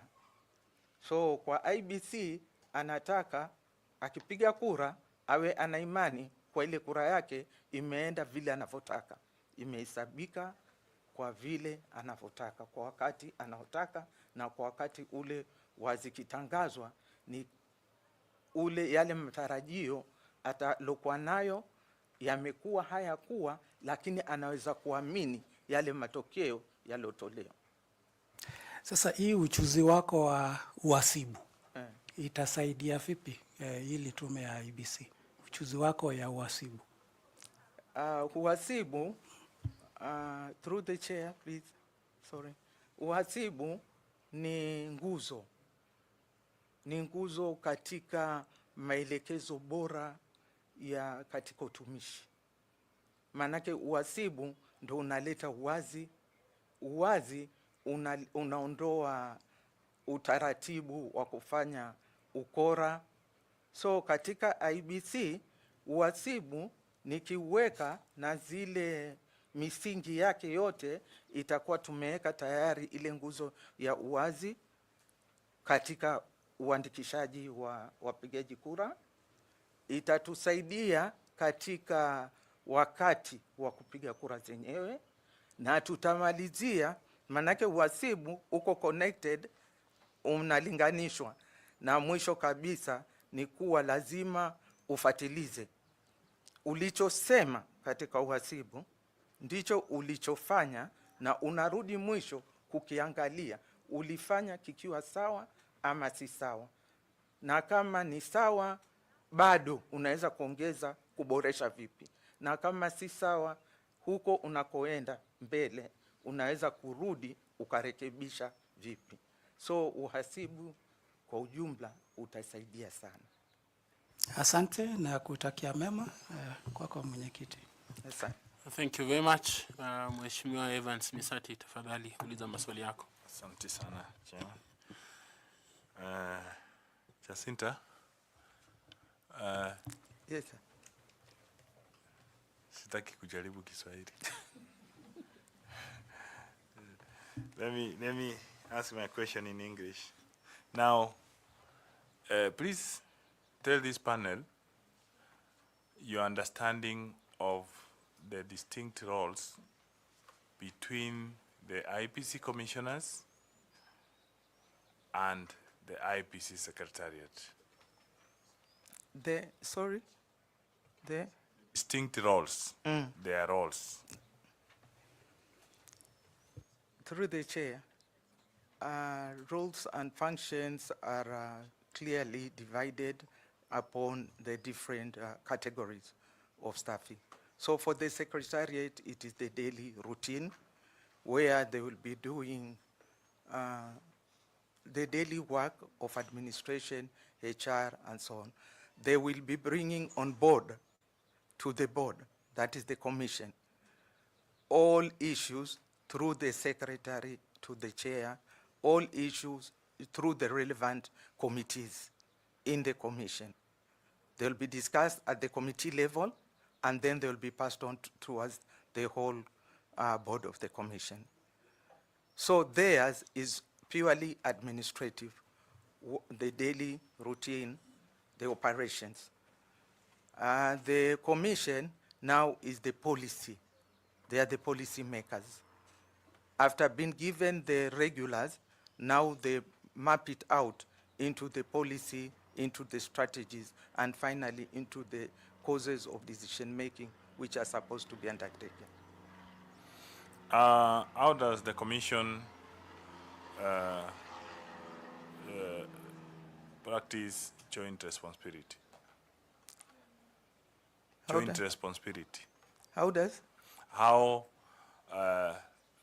in their the commission and the secretariat, they have responsibilities. So how can they ensure that they do joint responsibility in what they do? Through the chair, the responsibilities finally become jointed because the objective and the vision is one of the commission. So while these ones are the policy makers, these ones are the implementers. And so they move together towards the same cause of action. Which way can they do that? How can they achieve joint responsibility? They can achieve that one through proper planning through the committees, as I've earlier said, the committees, then they'll move the issues to the board. So here they're working together because it is them who are raising the issues. Then it is them who will be the final implementers. But here, the commission is looking into how well or how best those issues will be undertaken, because it is now the duty, the responsibility, the obligation of the commission to ensure that the objective and the visions are maintained and achieved. Just mention a few subcommittees and how they discharge their joint responsibility as a commission. Through the chair, there is the finance committee, there is the risk, the audit, the risk, the HR administration, there's the legal, there's the procurement. Asanteni, and I wish you all the best. Thank you. Thank you. I would like to request Ms. Fatuma Saman to also ask you some questions. Madam Jacinta, would you please tell the panel why it is important for IEBC to continuously engage its stakeholders? Through the chair, stakeholders are the key.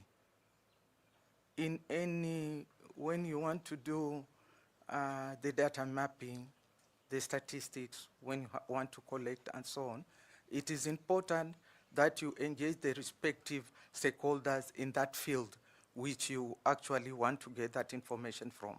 Why? So that that information, when you get, you are able to get, you can analyze, you have that report, it will have inclusivity with the respective stakeholders, and then it will be an authenticated document than doing it all alone. So what does that lead to? Engagement of stakeholders lead to the authentication, which is the integrity, the transparency, the accountability of the given document, the data, the statistics. Does that contribute to the trust? Yes. Is there any other outcome from the stakeholders? The outcome from the stakeholders now, because they have been included in the whole of that process, they have been included. They have known the factors, the underlying factors. They have gone through the unique features, the challenges. So that inclusivity makes them be bounded toward the final, that document, wherever it's going to be used, they are already bounded. So that trust, the inclusivity brings that trust, and it gives that authentication, it gives that integrity of that document. Thank you, and I wish you well. Back to you, Chair. Thank you very much. Can I ask Nicodemus Bore to ask his questions, please? Thank you, and Madam, I want to join Madam Koki, the rest of the panelists in congratulating you the level at which you have reached in terms of your career and also your education path. You have been holding several high-profile offices, both in Mombasa and now Kilifi. Yes. And you have applied to be a member of the Iebc Commission. That's another very high-profile office. I'm sure as a woman you have been targeted before by bullies of the society. And naturally, you become a soft target for criticism, sometimes threats, and other forms of harassment. Please share with us 2 experiences that demonstrate that you have the fortitude to withstand verbal bullying, harassment, and regular threats from either men or other women of the society. Through the chair, yeah, harassment generally is there for women. You know, for a person, a woman, a lady, to move through positions, generally it's looked upon who is placing you there. People don't want to look into your qualification, your experience, what you have achieved practically. And with that one, of course, they will try to pull you down. I will not put it as a person, but I will put it as a position I held in the resource mobilization. So when you go out there to do public participation, because you are a woman, you are in charge, you are the person who has done the planning and so on, some of those infights even start with your own staff here. You know, this woman, you know, that sort of thing. And so sometimes they even mobilize. You are going there to the public, and they are mobilized, and so that you'll be disarrayed, and whatever you want to go and achieve you will not be able to achieve. How have I done that one? I have had that serious problem once. It was very chaotic. It was even bad, because I later came on to know it was instigated, but now they just came in and they started shouting and you know, throwing chairs and so on in the middle of a public participation, which of course has some due dates for finalization and so on and so on. I just stood my ground that the meeting has to continue. I called the respective officers who I had gone with them. I like myself going to this public participation. So I do sampling, because there are 35 wards in Kilifi County. It's big. And so we knew that it was something which was planned. And I had to stand my ground, that the meeting has to continue, it has to be finalized, and we have to come out of that place with a meeting which was done. So I called that group which came with all those chaotic issues and so on. And they were just talking, all of them, they were talking at the same time. And I stood my ground and I said, no, this is an official place. You cannot just keep on talking. Can I have 1 or 2 of you to tell me what the problem is? because I'm there now. I am the senior most. I'm there for the county. So there's no time of me saying I'll call the CCM or anyone. I have to do what is right there and then. And finally, I was able to put down the tempers. The meeting continued, and I told them, okay, you come even to the office and we discuss what your issues are. And it is a sad state, and that is generally what is happening in Kenya, that there was no issue per se, but they just wanted, it's an event, there are some funds which are used, so they should also be part of those funds. And especially because the person in charge is a lady. That is what I came and found out. So such an issue, I have gone through such, and it was not women, it was men, young men and men anyway. And for women, I will say we have come out of, women generally, we have come out of those nitty-gritty issues of a woman against another woman. We really try to hold each other, and we really try to cover and bring up each other. So for women, for now, I can't say anything much. Thank you very much, and all the best, Chairman. Thank you. Asante. Professor Adam Solo, please. Thank you, Chair Jacinta. Let me join my colleagues kwa kupatia heko for what you have achieved so far. Asante. Just following from where you have just left.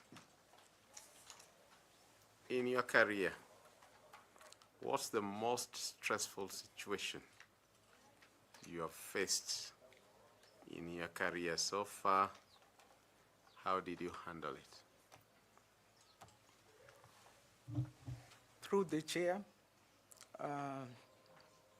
the most stressful, in resource mobilization, I'd say, it was very stressful. This second term, because I've been in resource twice, I've been in revenue, and then I was in resource as a chief officer. Because the structures, the staffing were not properly aligned. The targets, to achieve the targets was next to impossible. So I had now to include the people above me to show them the real situation on the ground, and then what can we do to turn it around. It was stressful, and not only stressful, some of those areas are also dangerous because you touch a person who has been there for years, a person who has also other links. So even giving that information, you have to really coin it in such a manner that it will uphold the standards of you are very impartial. You are very impartial. You are not talking about Mr. X because of any other issue, but because of the relevant, let's say, targets and the history about it and so on. So that the other person, the higher person than me, can understand it, and then now you give your input of what you want to do for that turnaround. And still, it's not that easy. It is challenging. It is frustrating. I hear you, and many a time, globally, and including in Kenya, when a woman is of strong character, she's called Iron Lady. Are you an Iron Lady? Yes, I will say it with the emphasis of a yes. Right now, as we speak, 3 women former commissioners, rightfully or wrongly, are living in exile. That's why I'm asking you. Because what you are going to is no kids' play. 3, for whatever reasons, are right now living in exile. Do you want to have second thoughts about applying for this job? No. Thank you, Chair. Okay. Do you have some final questions? I'll be biased on this one and ask you a question relating to gender. Who was the first female president in Africa, and which country did she lead?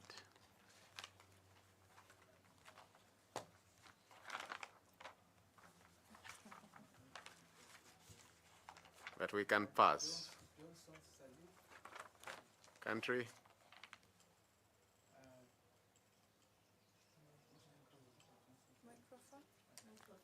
Microphone. Put your microphone and Sorry? repeat the answer. Yeah. Okay. It was Salif Johnson. The country now. I pass. Yeah. The country I pass.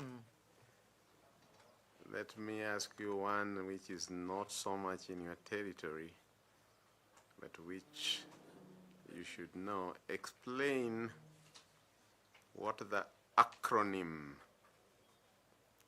ECOWAS stands for, and give any 3 member states of that bloc. ECOWAS.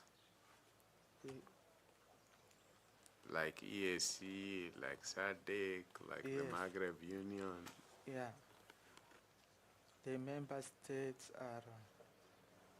The acronym first, or I pass that. You pass the European Member states. Community. Any 3? 5 seconds to go. Is it Europe, France, and? Thank you, Chair. Asante, tumefika tamati na sijui kama uko na wasia wowote ama maswali. Yangu ni kushukuru kwa kunipa nafasi hii ya kuweza kuja hapa leo kujieleza, kusikilikana na Kenya, nikitumai na kuomba inshallah kuwa nikiwa katika hao makomishna tutaweza kuregesha ile imani na mahitaji ya Wakenya. Asante. Tumefurahia sana mazungumzo ambayo tumekuwa nayo na wakati ambapo tumekuwa pamoja. Uwe na heri njema na safari iliyo njema. Kumbuka kuchukua certificates zako. Uko na daftari, kalamu, hata maji pia. Ubarikiwe sana. Asante. Asante. Thank you.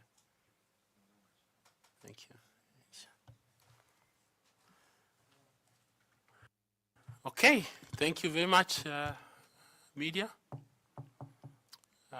Karibuni kwenye mankuli ya mchana. Mtaweza kutuacha kidogo ili tukaweze kumalizia hiyo sehemu nyingine ambayo imesalia, na tutakutana hapa saa 8:30. Asante. Thank you.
Jackson, good afternoon. Good afternoon. Welcome. Karo Kituko, a member of the panel.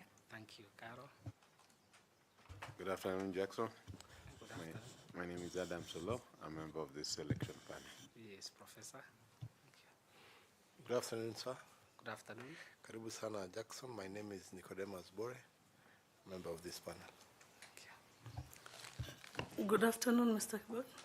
Good afternoon. My name is Fatuma Ali Saman, a member of the panel. Welcome. Thank you. Good afternoon, Dr. Kiboro. Good afternoon.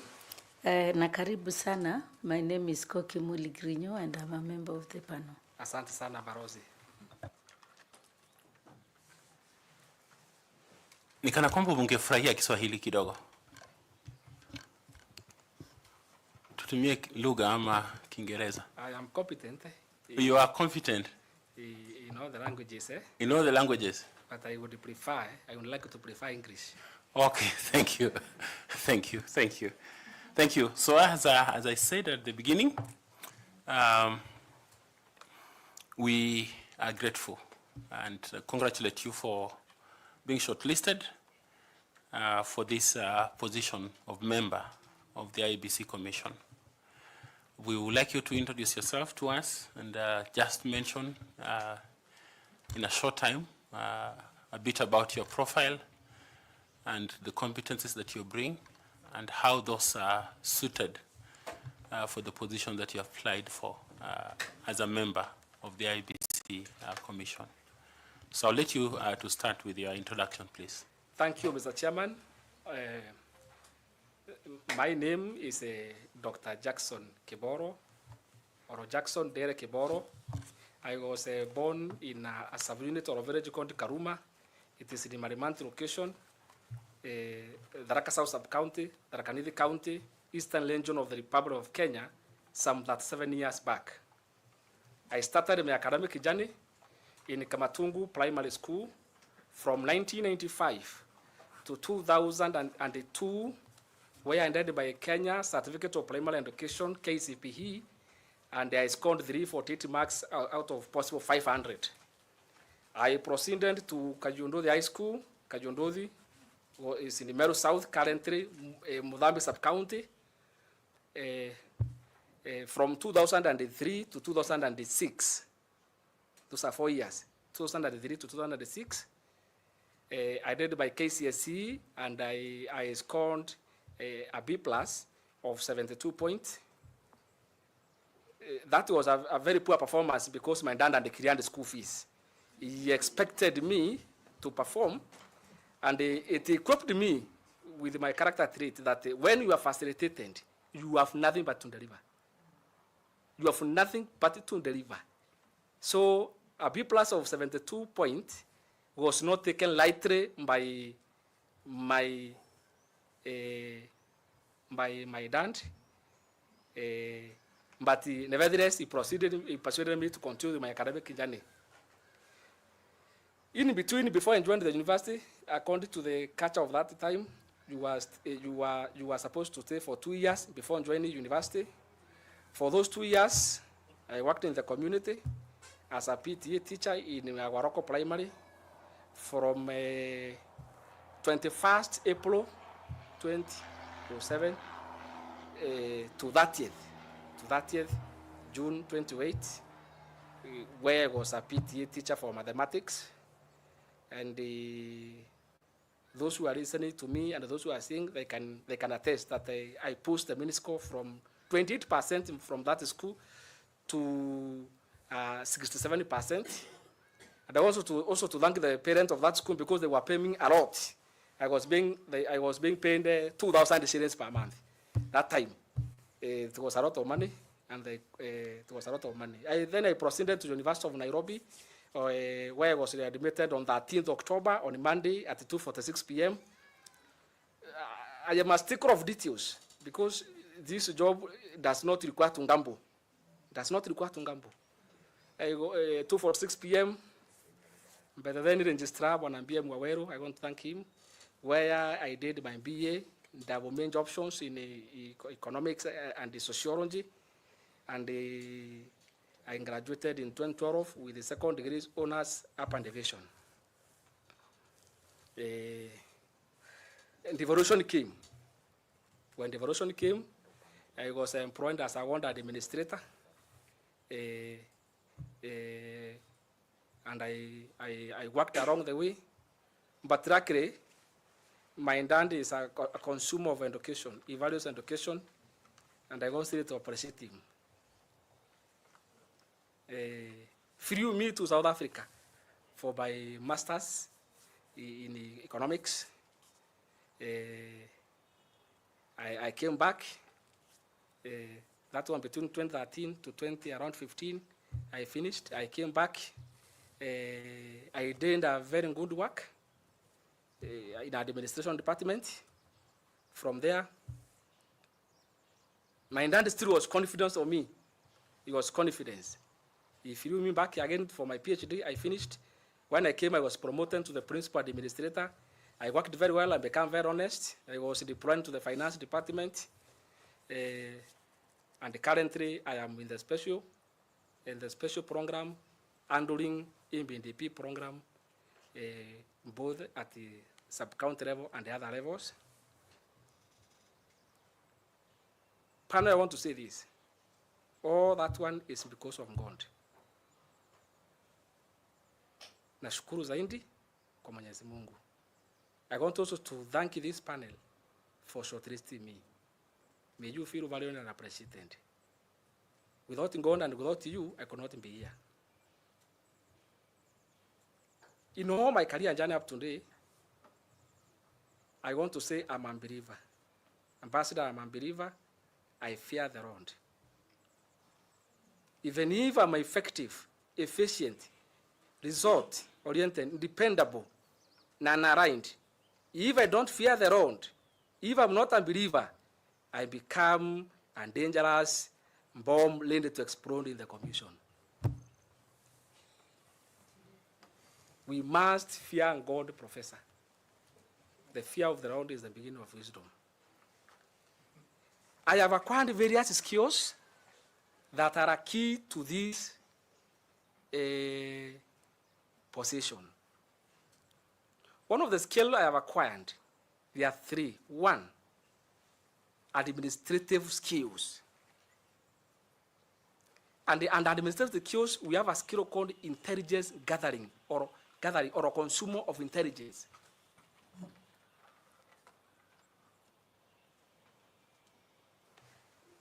A consumer of intelligence person, or a person who is a consumer of information, is very key to this position because he or she will be in control of the activities.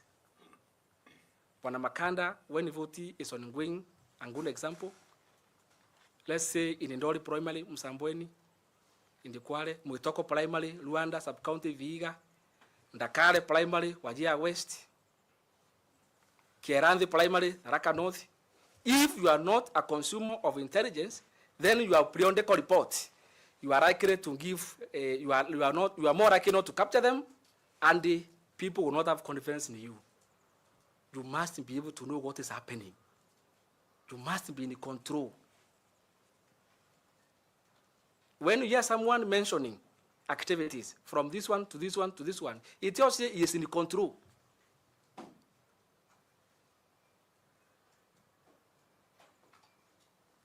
Ambassador, a good example. And I'm not saying, I'm going to give an example. A voting has started across the country, and in the Kanga primary, Kanga in Kitui, voting has not started. No reasons, or there is some chaos. And I'm not saying the people of Kitui are chaotic. No, there's some chaos. And as a commissioner, I don't know. How are those people there going to take me? So that one is a skill that I have learned. Number two, stickler to details. Stickler to details. This is not a position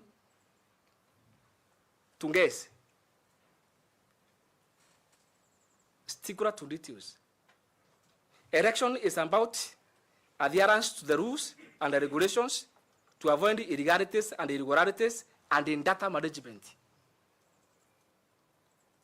as a commissioner, I must be able to give accurate data, verifiable, and the traceability of data. Number 3, another skill I have learned, teamwork. I'm a teamwork player. I get along with very well with colleagues. They can attest while they are watching me. Na mimi sio mtu wa mambo mengi. Mimi ni mtu mcha Mungu. And I believe if I get kwa mapenzi ya Mwenyezi Mungu, if I get this position, the country will have a competent-based electoral commissioner by the name of Dr. Jackson Keboro. Thank you. Thank you. How did you acquire all these skills just at 36? Being mentored by my seniors. Obeying and learning. I was mentored by my seniors and also my dad. My dad is a stickler of details. If my mind and handicap, and I report to my dad, he will start at what time did you start feeding all those one? Not Ngabo. A sticker of details. Excellent. We don't want to have a commission that will say, "Atujui nani amepata." No. We want a commission, a sticker, detailed. Thank you. I'll turn you over to Madam Linda. Thank you, Chairman. Mr. Kiboro, I must admit that your firmness in your religious belief is quite admirable. And with that, we've had some of your skills. We've had some of the skills that you have elaborated to this panel. But in addition to that, in addition to the skills that you have acquired in the course of your career journey, what relevant experience do you bring to the table if, in the event you're taken up as one of the commissioners of IEBC? Come again, Madam Linda. What relevant experience do you bring to the table in the event you're taken up as an IBC commissioner? Very good. Yes. I have over 10 years experience, not at a junior level, but at a senior level, of duty allocation with clear and definite deliverables. This is very important because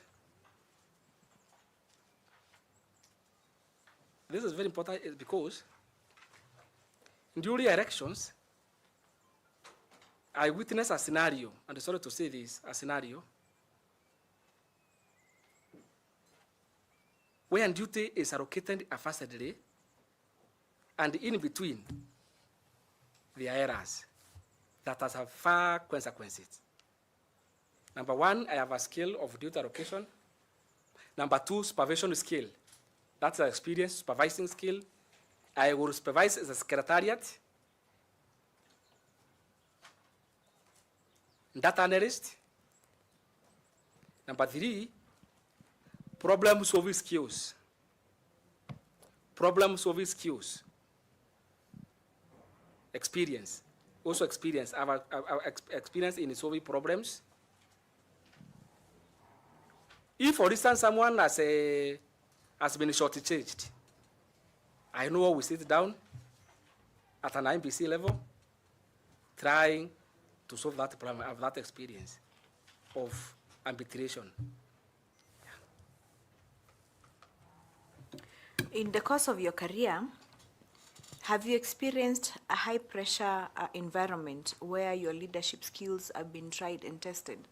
And if so, in very short words, could you please share that experience with this panel? Oh, yes. There was a time when some people, some officers, junior officers, yes, it was a very pleasant time. They misbehaved when I was an administrator in a function where our first governor was. That was in 2016, 21st July. They misbehaved, they were senior officers, but because they were landed to the governor, they thought they could come and join the other dancers. They could join other dancers and praise the governor. That was 2016, and I was the administrator. This was not taken lightly. That one pressurized the governor. He called me and told me, Jackson, I want a recommendation for their sacking. Magistrate, want their recommendation for their sacking. But after that one, I talked to him that these are young people. They were just happy. They need to be reoriented and taken for induction courses at the School of Government.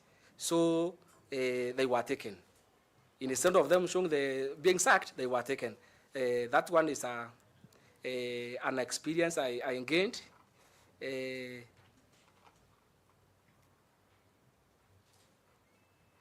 Thank you very much, Dr. Thank you, Chairman. Thank you. I would like to ask Madam Caro Kituku to ask you some questions. Kindly, Caroline. Thank you, Chair. Thank you, Dr. Jackson Dele Kiboro. I admire your journey, your academic journey, and I'm grateful. South Africa has been kind to you.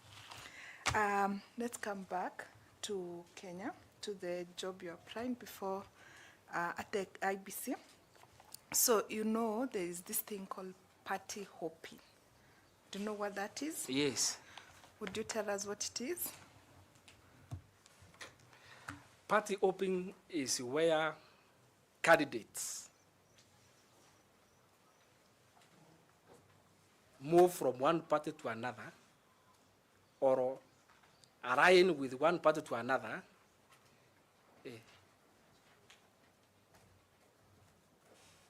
aligning from one party to another. And I will give an example kwa Kiswahili. I will just kwa Kiswahili. Pale hii ni pale ugombea tofauti unatoka kwa hii party to another bila kufuatilia katiba. Okay? In our language, I don't want to use that uncanny language. Wacha tu ikae. We call them political dwarfs. Those do party hopping. You move from one party to another without look, bila kuangalia mswada, bila kuwa client by MBC. You know, if you move from one party to another, you change. What do you call them? Political what? Okay, let's... I don't want it to the politician to weigh on my neck, but I can talk them out of this one. All right, let's move on. So at what point under the law, particularly the Political Parties Act, is a person deemed to have resigned or quit a political party? At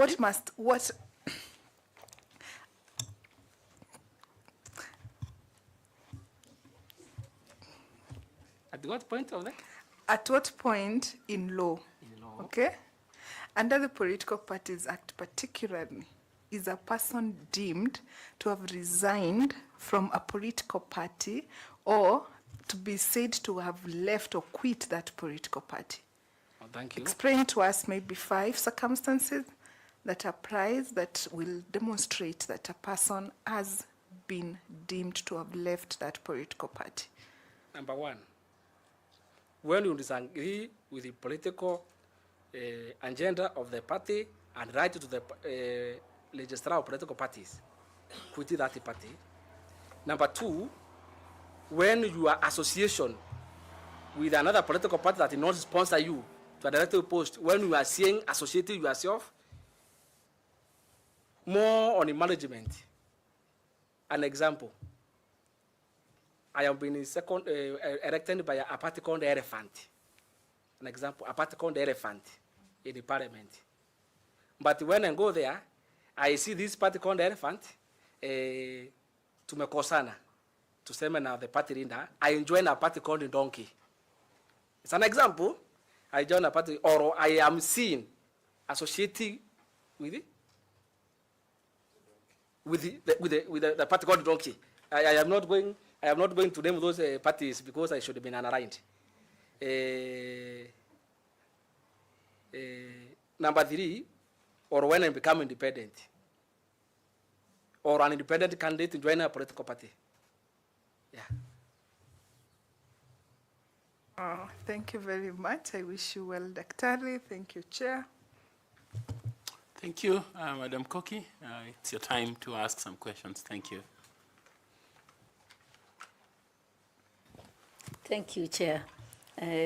Dr. Kiboro, Yes. your enthusiasm is infectious.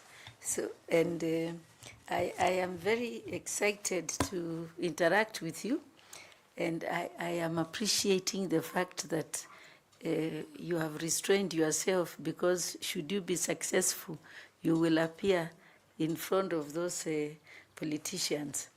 So we have to tread a little careful. Yes.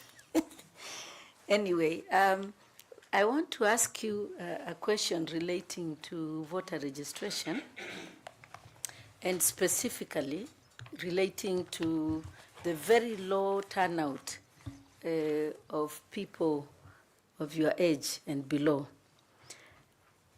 First, all the, even last year's, the report of Kofi Annan Foundation and other international observers indicated that despite the fact that quite a number of youth had identity cards, and some even were registered, they didn't show up to vote. With your enthusiasm, your experience, what are the strategies do you think, if you are successful, you can specifically employ to entice young people, first, those who are potential voters and are not registered but have identity cards to register, and 2, those who are already registered to actually engage in the electoral processes of their country? And don't tell me you are using technology and WhatsApp and social media. Just think of innovative ways that you can use your infectious enthusiasm to actually galvanize the young voters, to potential voters, to register, number 1, and those who are registered to actually go out and vote in 2027. Thank you.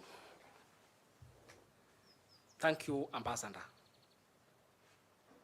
You have talked of a statement of enticing. The Commission will not entice voters to vote. Please let me withdraw that. Yes. What I meant is galvanizing them, Okay, like mobilizing, community mobilization of the young people and galvanizing them, not enticing them with money or any other resources, but actually trying to get them to register, and those that are registered to actually participate and vote. Thank you, Ambassador. Thank you for that withdrawal, because we are being watched. Number 1. Yeah, number 1. We will agree with. I am angry with you, Ambassador. We have a lot of voter turnout apathy. This is because of not care attitude and lethargy, because many youth feel hopelessness. Even if I registered and go to vote, I'm not getting anything. However, as a commissioner, I will come up with what to call electoral rogue frame. With a very electoral rogue frame, electoral rogue frame is a tool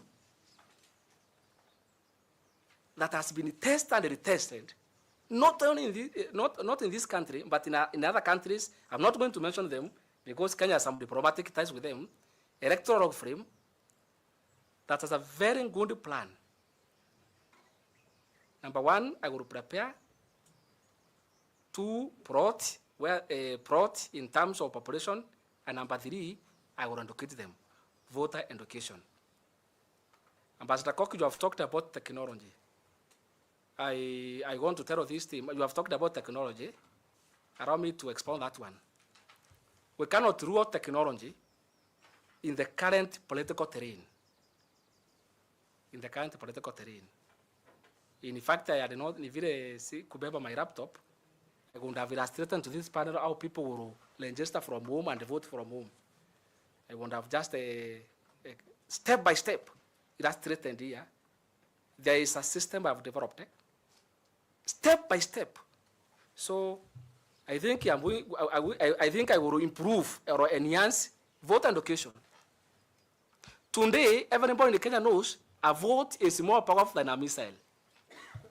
Dr. Kiboro, I want to bring you back to the main question. You see, young people of your age and below have always been complaining about bad governance. And in fact, it is them who contribute to bad governance for failure to register and to come out and vote. Because if you stay at home, it means that you are actually voting against your best candidate because you are not there. What I wanted you to tell me is how you will reach them. Not, not because you have that log frame. And by the way, it's okay to benchmark with best practices. So if you have seen a nice log frame from another country, it's a good, it's a good plus. It's not a negative thing. So how do you use your log frame specifically in our current situation to actually register as many young people who already have ID cards to vote?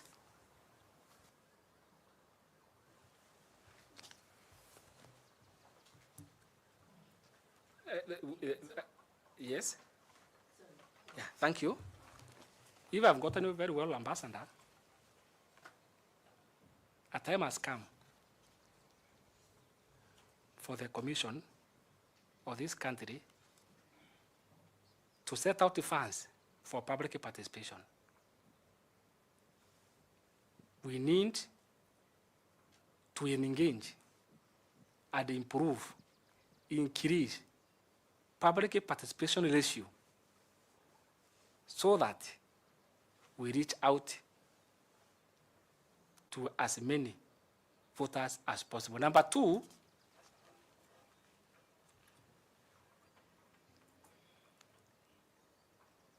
we are not starting from zero. As a commission, we are not starting. As a commission, we have secretariat that is in place, that has offices across the country.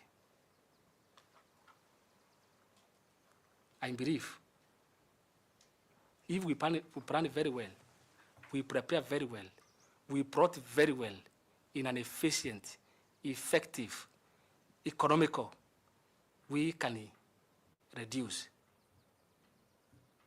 the number of people not participating in the democratic practices. Thank you very much, Dr. Kiboro, and all the best. Thank you very much, Chair. Thank you. I want to invite our colleague, FCPA, Tanui, to ask you some questions.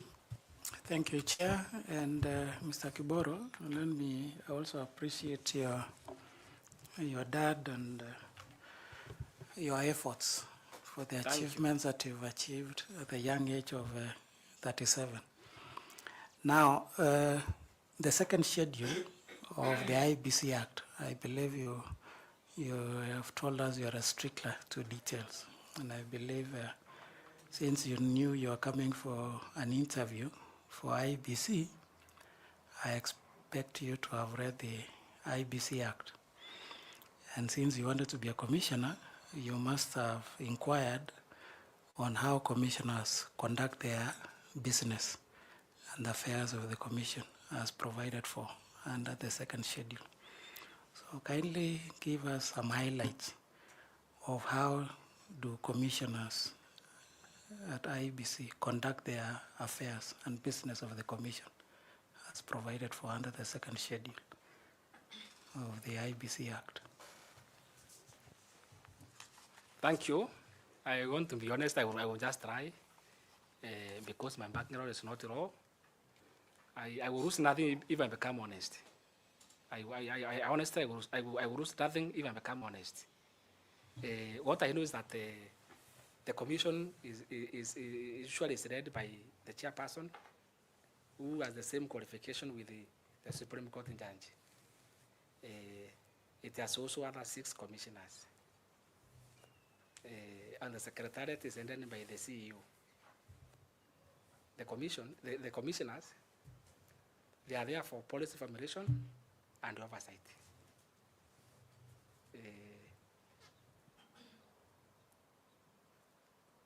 They are the top. They are the top decision making of the commission.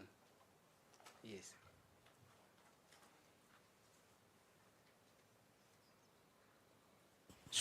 Okay, should I be selected? I will stand to be inducted more. The time has come for people to be honest. Yes. Okay, we can move on.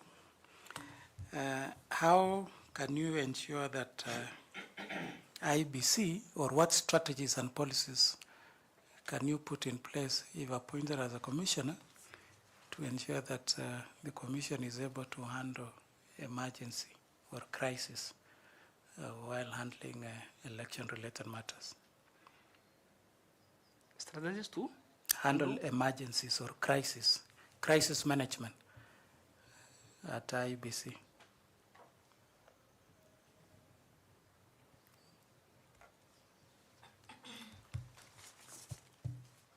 Crisis management at IEBC.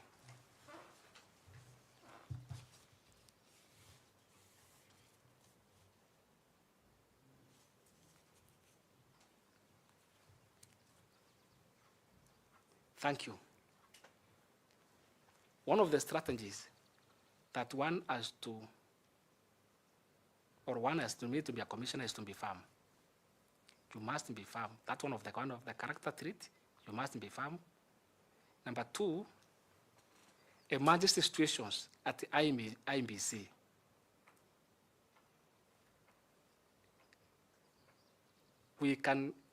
The only currency that can be used there is by law. Adherence to the law and defendance to the law. Because if you follow law, the law has a guidelines on how we can handle those emergencies. Number 3, improving communication. Improving communication. You can be doing a lot, but you will be written wrongly if you don't know how to communicate, when, and to who.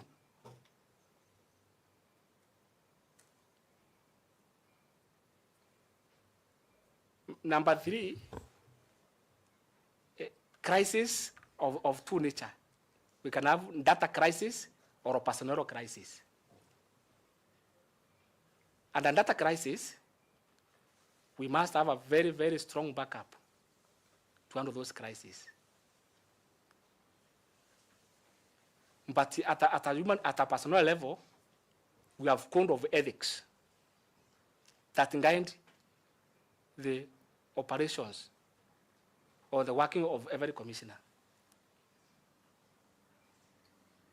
If it is in data, I think we need to have a very, very, very strong server.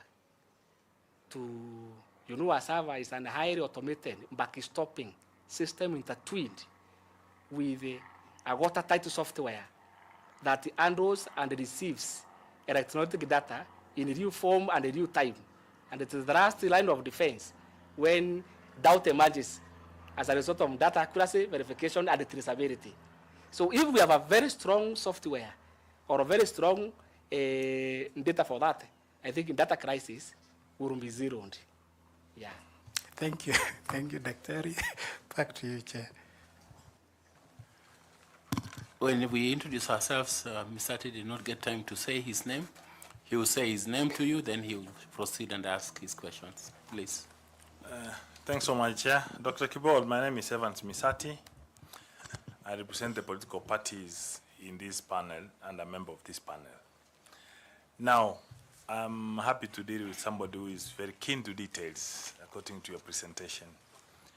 Could you please tell the panel the date of the next general election. Date of the next?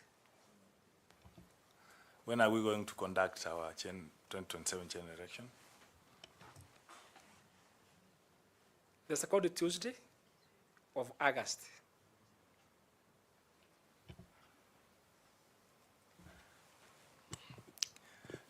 Good. Let's go ahead.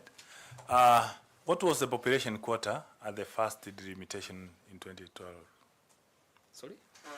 The number of the population quota when the first boundary delimitation was done. In 2012, Yes. the population quota. Can I move from figure? I've This- not got it very clear, Bwana Misate. I'm asking you, what was the quota, the population quota, when the first boundary delimitation was done in 2012? In other words, how many people were designated for each electoral area, say constituency, in 2012 as the average number? That's the question he's asking. And for an economist, this is a... Around 70,000. Okay. Let's move. Are you aware the number of protected constituencies that were protected at that time?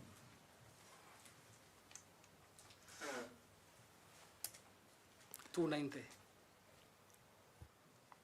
Let's move. From your understanding,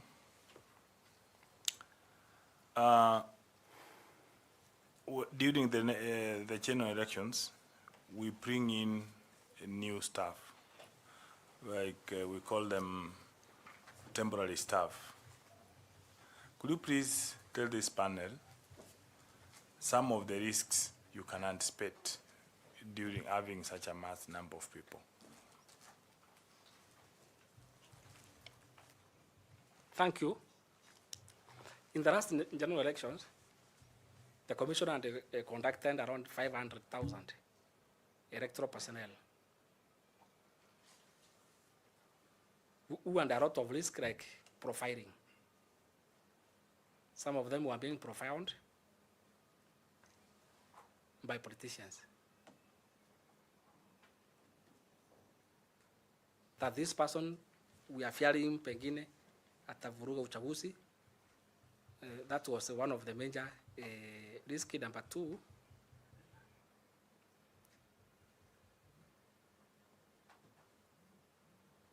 and also areas and the challenge of securities. Now, thanks so much. Let me leave you at that, and I wish Number you all the three, best. kidogo. Number three, all these people, not of them are more qualified in terms of understanding concept very fast.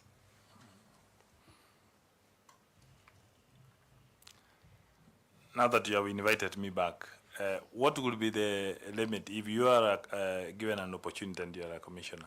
What will you do to avert any of the risks during that period? Early preparation and planning. Early preparation. Specific and activities that you will propose as a commissioner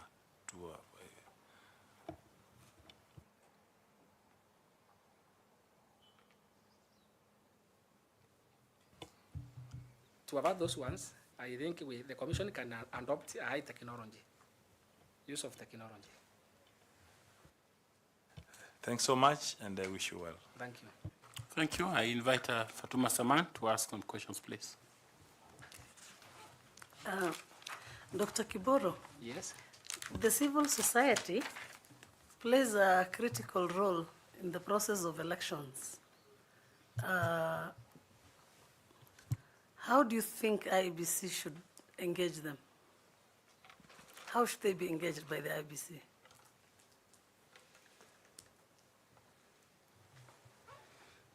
the IBC should engage the civil society in a very transparent and structured manner, so that it does not deem the civil society is controlling the IBC, or the IBC is ignoring the civil society. There must be a structured way of engaging with the civil society.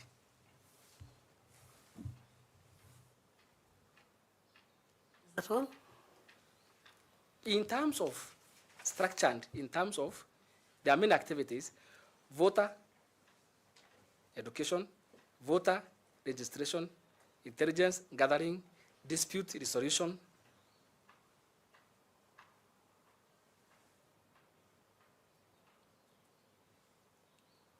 Yeah. Thank you. Chair. Thank you, Mr. Tuma. I want to ask Nicodemus Bore to ask you some questions. Nicodemus, please. Yes, Chairman, thank you very much. Daktari, you know, you mentioned the time you entered the university. You forgot to mention the time you left. Oh, yes. Yeah. I forgot because it was in graduate on 9th December. 9th December, at what time? 11:20. 11:20. That is when my name was mentioned oh, yes. by the dean of faculty. 11:20. Yes. Yes. And at bachelor's. Yes. Yeah. Let's not go to the masters and to the, because of the yes. time difference in South Africa and Kenya, we might get confused. Yeah. Now, we are, I'm excited that you mentioned something to do with the voter, members of the public voting. And we had given you the chance, you will have illustrated to us how a person is registered and can vote from home. In which countries is this technology happening? No, I want to be honest, I'm not going to disclose it because there are many countries like Germany, but I'm not going to disclose because There's not if I'm considered kwa mapenzi ya Mwenyezi Mungu, the country will enjoy it for free. But if I'm not considered, they might contract me to sell it to them. Yeah. The time has come for people to be honest. Are you bribing this panel? I'm not bribing at all. We must bring you in so that you can give us this technology for free. I want to say this one. Every person in this world has as innovation or must come up with something that will make him or her more competitive. I agree with you. 100%. Yes, we have even patentized more competitive. Yes. Today, somebody who invented Facebook, if he went on talking in the street, he could not be around $183 billion rich. So a time has come for me to trend very carefully because this is an asset. Have you tested this asset? Tested actually, and I come with the laptop. Yes. I would have projected step by step. Then you how you go log in as a candidate, as a voter. From logging as a voter, if you try to log in before, the system will tell you voting has not started. Okay. Voting has not started. Yeah. But this is a very serious issue. Very serious. Yeah. When you log in, confirm if in Kenya we start voting at 6, you try to log at 5:50. It will tell you, sorry, Nicodemus, voting will start in 10 minutes.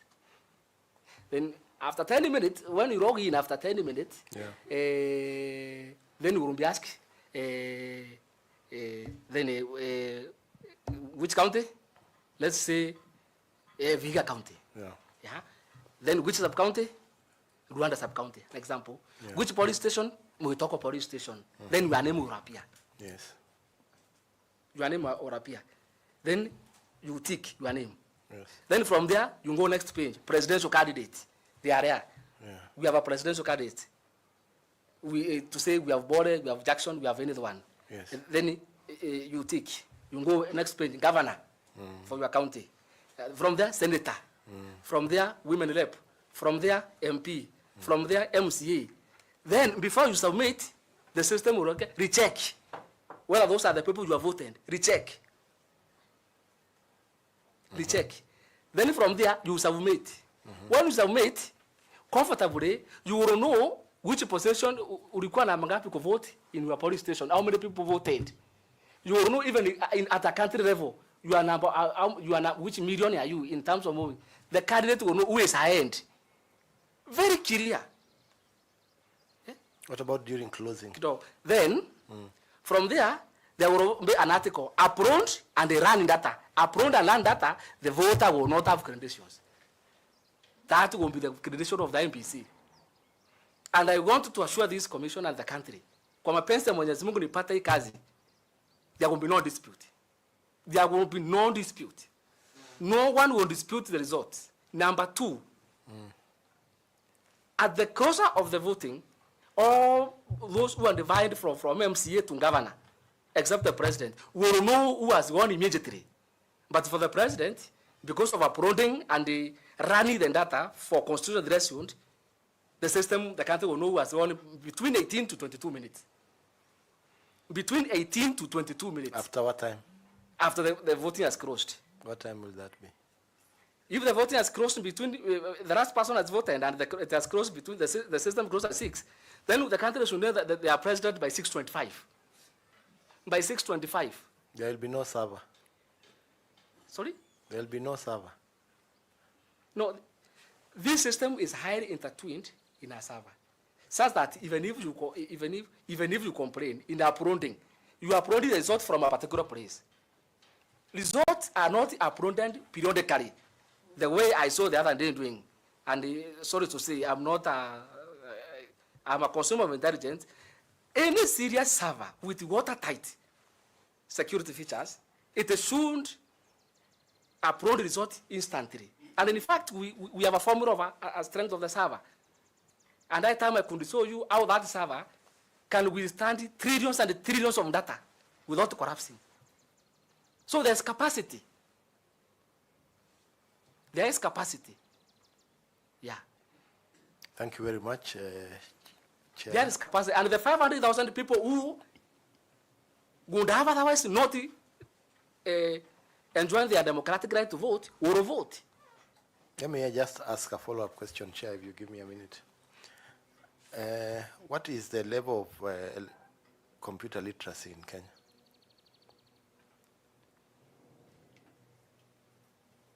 That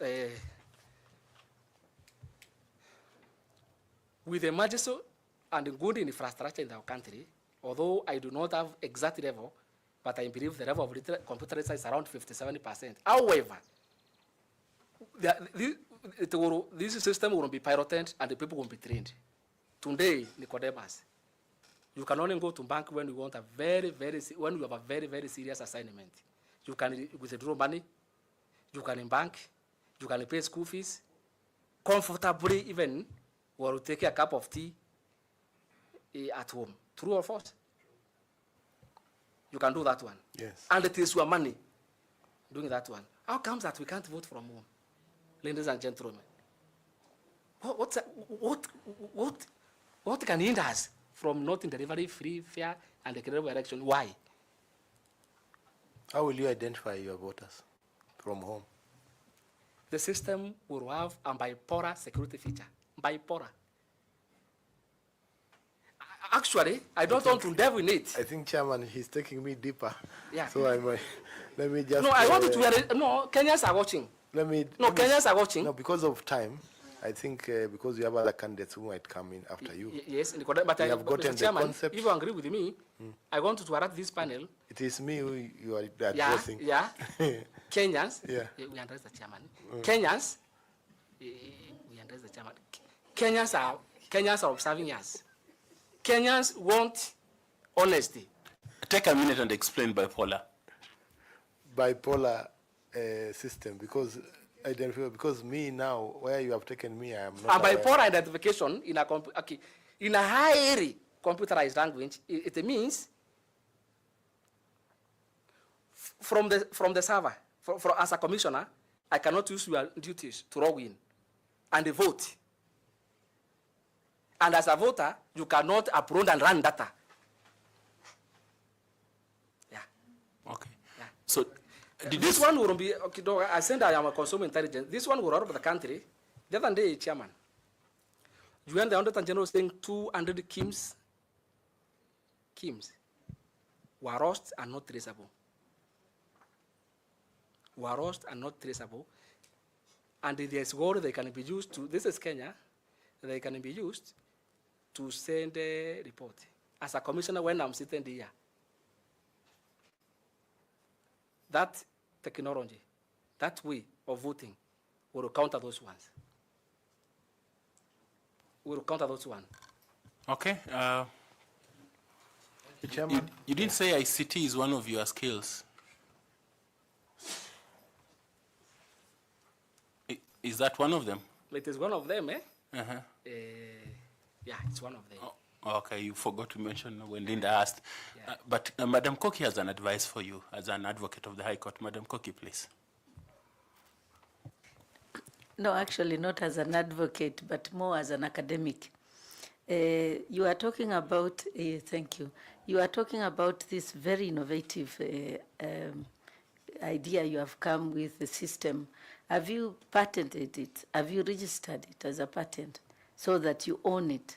And then you can share it and everybody will know it's yours. I'm testing and retesting, sooner or later. Then you must register it, and then as a nice patriotic Kenyan, whether or not you succeed today, you can donate it to the IEBC. Thank you very much. And Kenya will be a better country, and then we'll acknowledge you because you already own all the innovation. Thank you very much, Ambassador, for your point of information. I really appreciate it. Thank you. Asante, I want to ask the professor now to engage you about the server. Professor, please. Jackson. Prof. What's your work experience? Where have you worked? As what? For how many years? I have worked at the devolved unit for the last 12 years in senior positions of principal administrator, principal finance officer. Does the devolved unit or units have a name? Tarakanite County Government. Only in Tarakanite. And you did your master's in which year? Sorry? When did you do your master's? In South Africa. When? Between 2013 and 2015. And you are already working in Tarakanite? There's a way you can ask for a leave. And you asked for leave? Yes. And you did your PhD in which years? 2016 to 2022. And you are also working in Tarakanite? Yes. So all these innovations, you are talking about election technology, where did you get it from? Sorry? All these innovative things on election technology, where do you learn it from or experience it to the extent that you have a system you are developing? Thank you very much.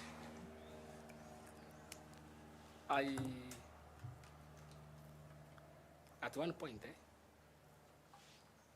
I became an election observer. Talk to the mic so that we can. At one time, I became an election observer. And also here in Kenya was a presiding and deputy presiding officers. And I realized how elections were being managed and the stress involved in those ones. Thank you. My last question.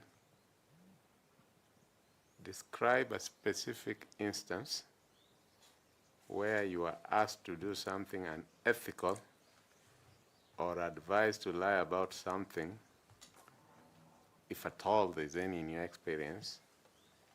Elaborate on how you handled the situation and why you responded the way you did. An incident where I was thrown to?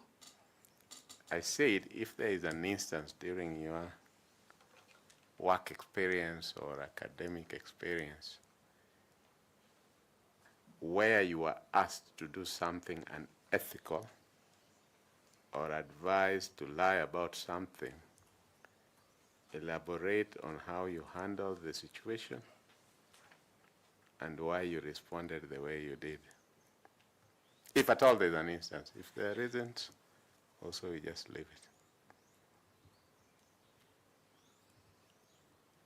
My seniors understand my character, the way for many years I've worked with them, and I'm happy to see no one, and I want to appreciate them in a very special manner, no one came to me with an unethical request, no one. Thank you, Chair. No one came to me with an unethical request. Thank you. Okay, Prof, do you have 2 last questions, please? You are an economist, Yes. so you know the general things about economics in this country. Yes, but the professor, economic parameters keeps changing. Okay. Okay. I want to ask you one that has not changed. I want to ask you one that has not changed in the last 2 years. Who is the permanent secretary for the National Treasury? Dr. Chris Kiptoo. Thank you. What is the legislative arm of the African Union, and where is it, which country and city is it situated in? Legislative arm of the African Union. It is Addis Ababa. It is in Ethiopia, in a city of Addis Ababa. Thank you. Thank you very much, Dr. Jackson. It's been a great pleasure talking to you and hearing about your extremely innovative thinking about around elections, and just learning from your experience. I don't know whether you have any comment or a final something that you want to say, or a question, please. Thank you. I want to follow up with Wakili. He asked me a question about the pressure.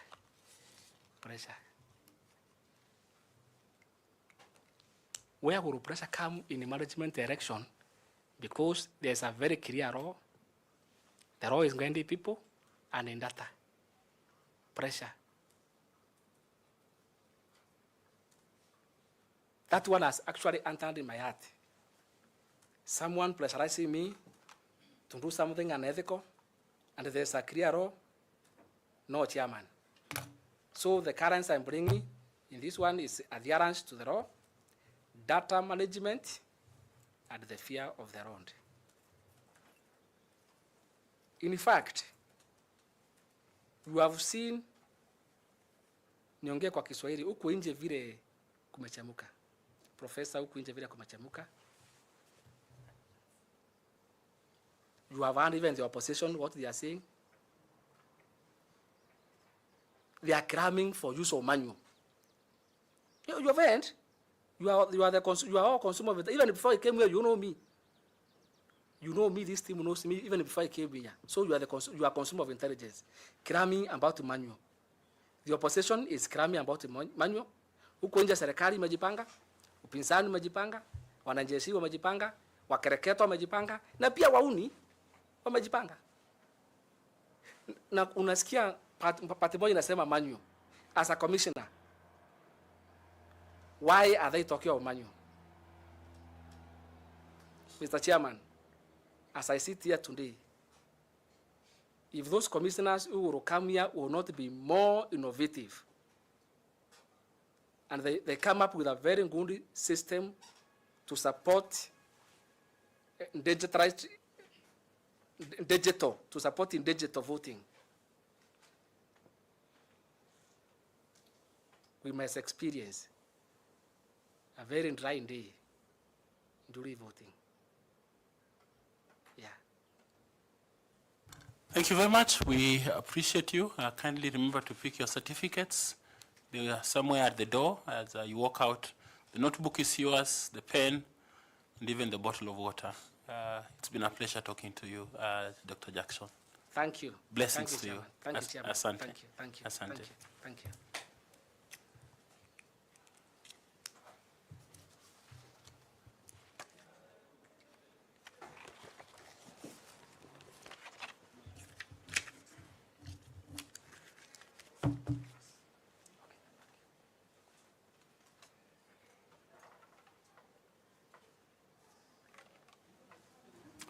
The camera should go for some humor.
This is James Galgalo Jason, or Jason.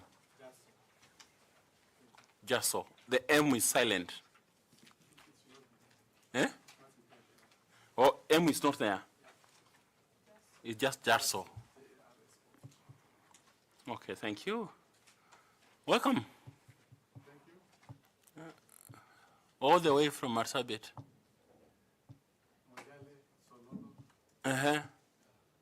To Nairobi.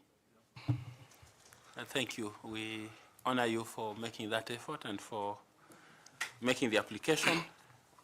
And congratulations for being shortlisted. Appreciated. My name is Nelson Makanda. I am the chair of this panel. And we will introduce ourselves. Then after that, we'll come to you, Madam Vice Chair. Thank you, Chairman. Good afternoon. Good afternoon. My name is Linda Kiome, and I serve this panel as the Vice Chair. Let me take this opportunity to welcome you to your interview. Thank you. James, habari ya sai? Nzuri. Mimi naitwa Bwana Andrew Tanui, mwanachama wa chopo hili la uteuzi, na karibu. Asante. Caroline Kituku, a member of the panel. Welcome. Thank you. Good afternoon, Galgala. Good afternoon, sir. My name is Adam Solo, a member of this selection panel. Thank you. Good evening, Jaso. Good afternoon, sir. My name is Nicodemus Bore, a member of the panel. Thank you. Good afternoon. Good afternoon, madam. My name is Fatuma Ali Saman, a member of the panel. Welcome. Thank you. Good afternoon, Mr. Jaso. Good afternoon. And karibu sana. Asante. My name is Koki Muli Grignon, and I'm a member of the panel. Asante. Good afternoon, James. Good afternoon, sir. My name is Evans Misati. I'm a member of this selection panel, and we welcome you to this interactive session. Thank you. Now we come to you, Mr. Jasso, and we'd like to ask you to introduce yourself. Let us know about your career profile and how it is suitable for this position that you have applied for and been shortlisted. Let us know whether you have any awards and any membership in a professional society. Thank you. Thank you, Chairman. Good afternoon, distinguished panelists. I'm James Galgalo Jarso, a resident of Sololo, Moele constituency, Marsabit County, therefore I'm a Kenyan. I'm aged 38 years. You mentioned about awards. I'll share my stories, not yet awarded because the world do not know about me because of the proximity from Nairobi to Marsabit. My life is full of successes and of course resilience. Besides that, I'm going to interact with you. I'm a graduate from University of Nairobi with Bachelor of Arts Project Planning Management. I also have other qualifications, diploma in IT, also P1 certificate from Bondo Teachers College. Therefore, I could say I'm a teacher by profession, a tech savvy in that case, and also a specialist in projects, specialist in management, also monitoring and evaluation, because that's also my training. I have different experiences in terms of career, cumulatively 16 years of experience. One is a TBOG teacher at Moele Secondary School, teaching history. It's around 2008, 2009. Before I joined humanitarian world, from then my only employer up to date is World Vision Kenya, a Christian organization. I grew through ranks because of the commitment at work, the integrity, from the lowest cadre of being a food monitor, where I had a very good experience in community mobilization, community work, deeply seated with community, solving their problems, to an IT position in the office, system administrator managing systems. Also managed a system called Last Mile Mobile Solution, where we were giving food aid, and I was managing that system. Ensure integrity is justice done to the communities, the beneficiaries who are getting food, and no loss. For the period that I worked, we were handling around 10,000 households. The system is called Last Mile Mobile Solution. From there, I went to other positions, project officer, coordinator, with very good experience in child protection. I could say one of the biggest success, why I feel I'm the best, top 40, even under 40, just that media has never had that story, is from Tiatin Baringo to Loyangalani, to Sololo, to Golbo in Moyale, to Northhor. All those areas are fragile, where children do not go to school. They do not even have access. An educational enabler, therefore, a voice for them, and brought through a campaign that I ran, of course, in partnership with duty bearers and communities, registered up to date 11,021 children to school who have never had gone to school. This is a very big milestone and contribution to the country, because I know and I understand where education took me personally, from the woods of Lataka Uran, on the slopes of Ethiopia and Kenya, today here, and the 11,021 children whom, through my organization, my personal consistency, are in school today, can be able to be competitive with other people. Besides that, I'm a problem solver. Through my monitoring and evaluation skills, I do program designs, project designs, which is aimed at collecting informed data. And using that data, of course, with the communities and duty bearers, we look at, identify the problems and challenges, and look at the vision where they want to go and solve issues. Also have a very good competency in engagement and advocacy, where one of the recent biggest achievement is Sololo, overseeing the programs. I'm able to learn that Sololo never had a water project or access to water, quality water for that, since Sololo is called Sololo or since Kenya got independence. So I was able to write a concept proposal. Also, the donors requested for a co-funding, so I came and engaged with the government, the local government, and they also brought in some money. Cumulatively, 42 million shillings was raised. As we speak, Sololo have the perennial challenge of water is solved permanently. I am a child protection enthusiast.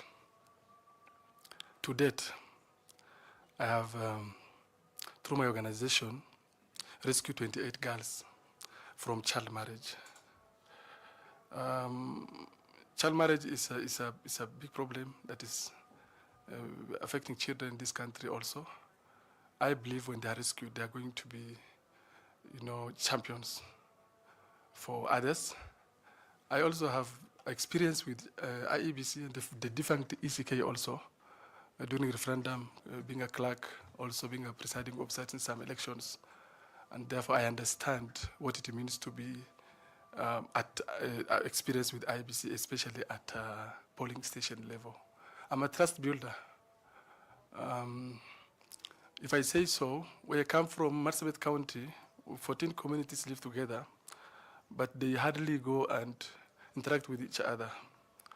I'm that one person who is able to listen to communities, appreciate them, and value and engage with them and get their feedback from them. I work in Northhor, where Borana like me will not be able to work. I work in Loyangalani, where Borana like me will not be able to work because of the ethnic challenges that we are experiencing in that side of the country. So I worked also in Tiati, was able to bring the communities which are warring and be able to stabilize the programs that we are handling. I would not be able to achieve all this without two things. One, my belief in God. I'm a Christian. Not just by word of mouth. I believe in God. I always, for any decision that I want to make, I ask myself and reflect, is it godly? Is it real? Is it good? So on that day when God is asking for accountability, what will I say? I should not be on the side of just everybody, but on the side of the real. The second one, very important, is the model that I use called do no harm. That brings everybody together, inclusivity, regardless of the tribe, regardless of the religion, where do you come from. If it's a dialogue that we have, I bring everyone on board. This has been my success, and I'm sure this is also what IEBC requires, especially at this moment where we have a lot of mistrust with IEBC the Kenyans have. Thank you so much, and we can continue the conversation. So are you still working for World Vision or not? Yes, I'm working with World Vision. Okay, and running another organization, or it's the same organization? It's the same organization. I'm a cluster manager. That you are referring to? Yeah, I'm a manager. Okay. The same organization. Okay, thank you. Okay, please, Linda. Thank you. Thank you, Chairman. Mr. Jasso, yes. Contrary to what you have told us that you have never been awarded, I have seen almost 3 awards in your certificates. You got a Certificate of Merit Award as a best teacher in teaching practice in the year 2007 and 8. You also got a second position rugby for men. That's right? Those days? Yes, yes. Those are awards. I'm sorry for that oversight. Thank you for correcting that. And don't worry. It helps me, it helps me to remember that last financial year, my organization, so the record that I was rated the best leader for the organization, what we call exceptional achievement, just because of the commitment and integrity. But I thank God for that. It's not personal. And you know, God is the best awarder. Yep. He does that even in ways that you cannot even expect. You have almost more than 15 years of experience from working for World Vision. Yep. So what experience are you bringing into IEBC in the event you're taken up as a commissioner? Thank you for the question. I initially said IEBC is having a trust issue, especially among many Kenyans. It's not official, because no one asked me to do that, but when I was shortlisted, and as I interact with people, even on Matatu coming to Nairobi, I asked some few people what their feeling is about IEBC. 4 over 10. Only 4 over 10 will tell you they are doing better or good, something like that. So 6 over 10 have a reservation. So I said I am a trust builder. And I'm therefore going to bring on board that engagement with stakeholders. Everyone is able to understand the mission, the vision of IEBC, the plans of IEBC. And this is done not like event. I'm sorry to say, whatever IEBC is doing, the visibility is big only during event. It's just like an event. But from day one, that people are engaged and trust is built. And we know when you engage and involve them, they can be able to give you feedback also. Likewise, because of my M&E training, I believe in developing some questionnaires. So we can develop some questionnaires. Of course, I'm not going to do it alone. It's going to be inclusive of every member, or the chair also, as well as the secretariat. That we run some questions is posted to the country, to Kenyans, especially when online. It's not expensive, just on the website. And Kenyan young men, young people can be able to give us their feelings. And the recommendations. For me, that is something, a feedback that we are going to take and see what's doable within the framework of our legal provision. Of course, the IBC, after what I read about is purely legal. It's not a shortcut. But we will bring on board the experts and ask, this is the recommendation from Kenyans, what are we going to do? I'm also bringing on board my experience and expertise in IT. And see how it is going to help this country. Even people can be able to register themselves as a voter, as long as it's doable. For me, it's doable. But then we can have another level of verification. So, engagement, and then timely communication. Madam Vice Chair, timely communication is very important. We might be having a very good plans for the country, but we are not communicating it timely. So it brings a lot of pressure. So we can bring on board timely communication, and communication can be done even online, short videos on TikTok, because our young people are very active on those social media platforms. So if IBC does this, we're going to bring back the trust. And when we are trusted, definitely we are going to be accepted and the country can progress. Thank you. Thank you, Mr. Jasso. Thank you, Chairman. Thank you. I invite Caroline Kituku to ask you some questions. Carol, please. Thank you, Chair. Mr. Jasso. Yes, madam. Have you engaged with the Kriegler report? The Kriegler report. I read a bit about it. Yeah. Okay. So what are some of the things that were recommended by the Kriegler Commission in 2008 that have since been operationalized? Thank you. By the IBC? Yeah. A Kriegler report actually made the former ECK defunct. And they're the ones which recommended Iebc revamped, where they're talking about independence, impartiality, and secrecy in voting. So I think IBC have done, because as a voter I have seen, it's a secret ballot. As a Kenyan I can see impartiality is there, because I read about it and I can understand. So generally it's about code of conduct, it's about the independence of IEBC as an autonomous wing that is going to oversee the operation of election. So it's a good thing. So picking it up from the Kriegler's report, and the things that IBC have done thus far, including continuous voters registration, the use of technology, deployment of neutral security operations, all those measures that were recommended.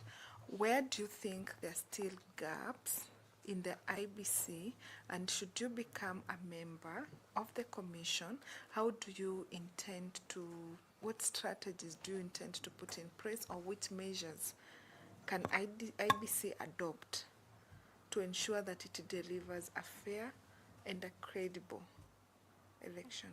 Thank you, Madam Caroline. Yeah, my take is, yes, the Kriegler report was able to advise us on that, but there are still gaps. It's true, there are gaps. One is the legal reforms around there. Even the previous election, at the last minute, IBC was told to do both manual and electronic voting. So we might need to bring on board JLAC and see how legal tussles or issues are ironed out before time. One of the gaps is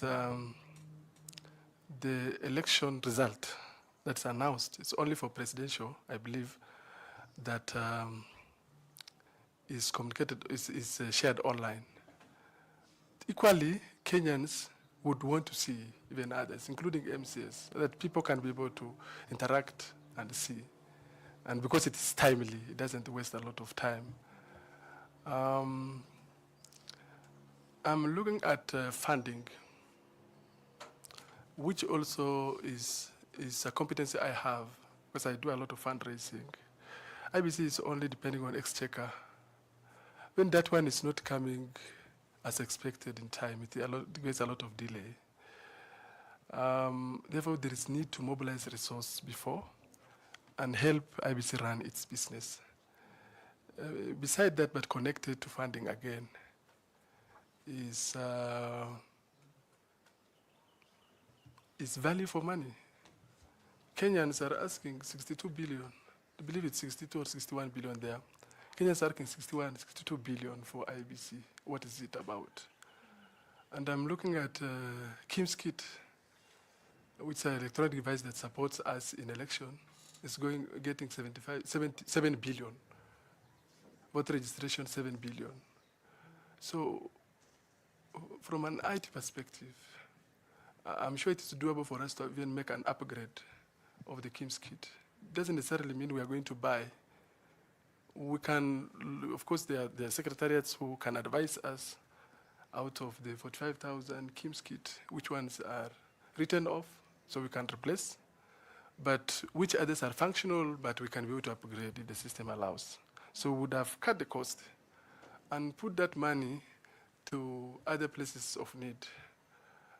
Because in the strategic plan that expired, IBC was targeting 86 billion shillings. But recently I saw they are requesting for 62 billion. So then that one. Then another very important key aspect is enhancing digital or self-registration by Kenyans, which is even cheaper. Beside that one, we can also be having, it's this one government. We have the Huduma number, which is the NIMS. If facilitated well, we can intermarry the IBC system, but of course have access and control measure for IBC itself. Thank you. All right, thank you very much. I wish you well. Thank you, Chair. Did you say Huduma number or Maisha number? The NIMS one, okay, which integrates the government. So it must be Huduma. It's Huduma, yeah. Okay. Thank you. Okay, so Madam Koki, please. Thank you very much, Chair. Mr. Jasso. Yes, madam. I want to congratulate you for giving 11,021 children a dream by being an education enabler. Yeah. I also want to congratulate you for participating and enabling the Sololo Water Project to provide water for that area. Those are some of the key challenges that you find locally. You are also right that from Kalacha, from North Hor, where you work, to here is very far. And I just want to tell you that what you are engaged with is really the kind of participation that this country requires. At 38, you have achieved a lot than many people who are much older. And just to let you know, today we interviewed 4 people in 36, 237, and 138 yourself. And that encourages all of us that in fact this country is going to be changed, transformed by people like yourself, as you say, and bring back trust. Now, in that quest, should you be successful, and I know very well part of the county where you come from, and should you be successful, how are you going to involve the potential voters of Marsabit County and the neighboring counties in registration of as voters and in voting itself, if you succeed? Thank you. Before I answer your question, my experience with the IBC is need improvement, if I'm asked. the staff, the secretariat need improvement. That is what the grade I'm going to give them. A reason, when you go to those hard to reach areas, member of county assembly has visibility than IBC. Everyone. When you go to county steering group meetings, I've never had any IBC staff there. I don't know whether it's a culture or there are some legal limitation. I don't know. But what I promise is, one, we will get a programming that is that can effectively serve those communities, whether they are farmers, whether they are livestock keepers, and then IBC partnering with stakeholders like churches, religious groups, the sheikhs, the mosques, because you will find mosque in those places, you will find church in those places, but you won't find other partners. So we can partner with them, give at least 2 of their minutes as they address the congregation to talk about importance of to register as a voter. If you want to make change, you cannot be able to make change. The rule is very clear if you don't register. So that means you are not even contributing positively to your country. So they are encouraged. It's announced. Number 2, we're going to develop messages, like talk points. Not only in Kiswahili and English, even in Rendile, even in Somali, even in Orma, even in Borana, even in Dasnach. So you speak to them in their language, they can be able to accept you very well. We can do this through community champions. There are those people who are not having any inclination to politics. So because IBC rule is very clear, we are not going to use them. So develop messaging. Number 2, we can do the registration on water points. You know, a pastoralist in Northor or in Korondile would love the animals. And they bring around market center one day, after 3 or 4 days, they bring their animals to water. So that is the day we are going to map out which community is bringing their animal to water, which day. So we go there, we talk to them. It's about visibility, it's about communication, so that we can develop trust to them. Then we are going to use, I said, religious groups, and most importantly during election, not even during election, before it comes to election, Ambassador, there are places that people walk 3 hours. In Kiltipe, Uran Ward, I walked there to fundraise for water project. It took me 2 hours up the mountain, and I believe I'm energetic. What about a 70-year-old mama, a 80-year-old mzee, walking 3 hours down to Uran Primary or Uran ECD to vote, or from Napkut in Tiati, coming to around Riongo in Silale to vote. So it's like we're punishing people. We need to bring these services closer to people. So when you bring closer to them, definitely they will vote, because the service is brought closer to them. Thank you, Ambassador. How will you bring the services closer to them? So that they don't have to walk in steep hills? Their polling station can be registered. Okay. After now engaging with them and they have registered for their votes, their voters, then we can bring a polling station. We have a primary school in Giltipe. We have an ECD in Napokot. I went there in Tiati, but we don't have an IBC. They have to walk, a polling station, they have to walk 3 hours, one way. So this is it's actually a child protection issue for me. And personally, I feel pain when mothers who are pregnant and mothers with very young kids will have to walk just to vote. You know them, they don't see the sense of voting if it's not come closer to them. Thank you.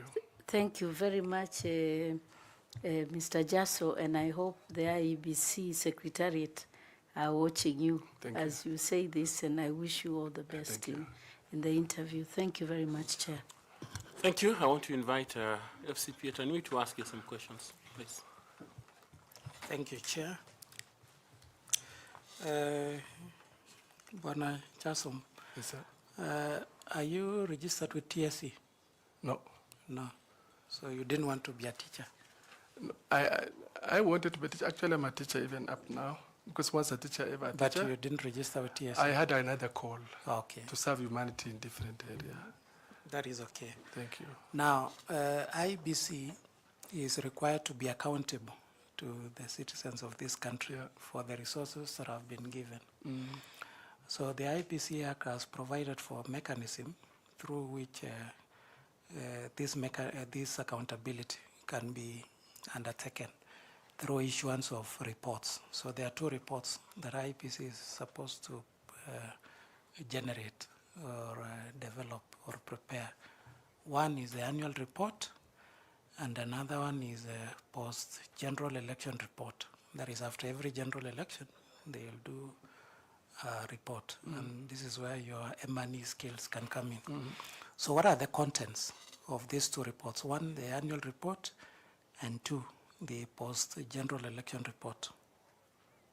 I've interacted with the post-general election report, but in terms of accountability, one thing I would have to say is to account for fund. In my organization, I call it Autobot, on time, on budget, on target. It might be different, but for IBC, of course, this is an accountability to the country. We have to show the monies that we received. We have to show with the evidence the activities that were done and how much money. That is in which report now? In annual. In the annual. In the annual. This specific annual, this is what is contained. Post-general. I'm coming to annual.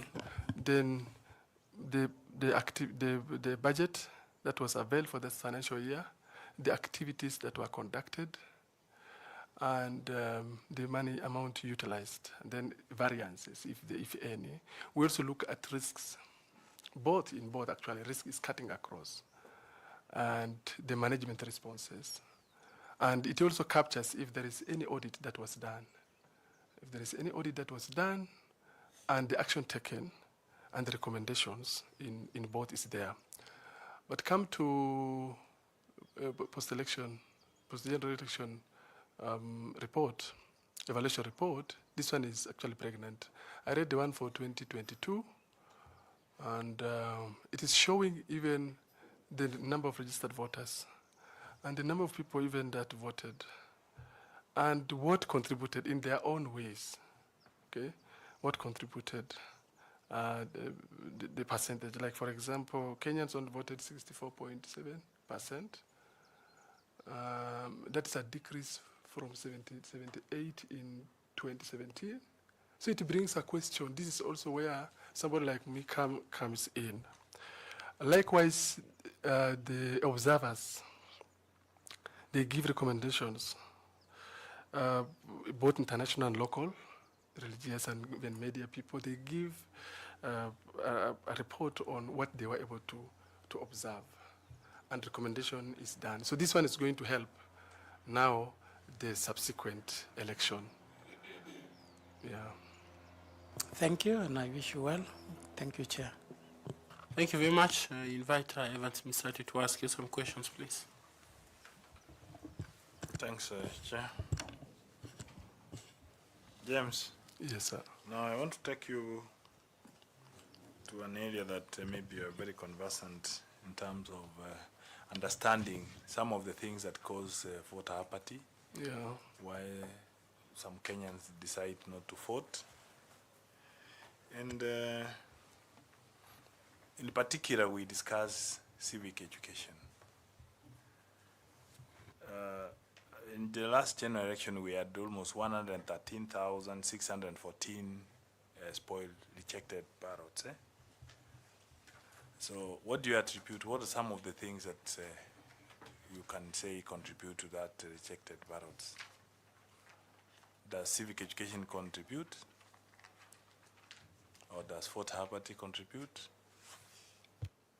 Thank you. It's both. Looking at the spoiled vote, that's a big margin. We're looking at 50% plus one for somebody to be like a president. Now 113,000 can be 0 point something percent or even 1 in some scenarios if it's added to other. Voter apathy also contributes. I'm not voicing for Kenyans, but Kenyans do not have trust to vote because there are questions that were never answered. And I feel some are even not legal. It's about proactiveness, sharing information in meantime, so they don't vote. Civic education is also a main contributor to spoiled ballot.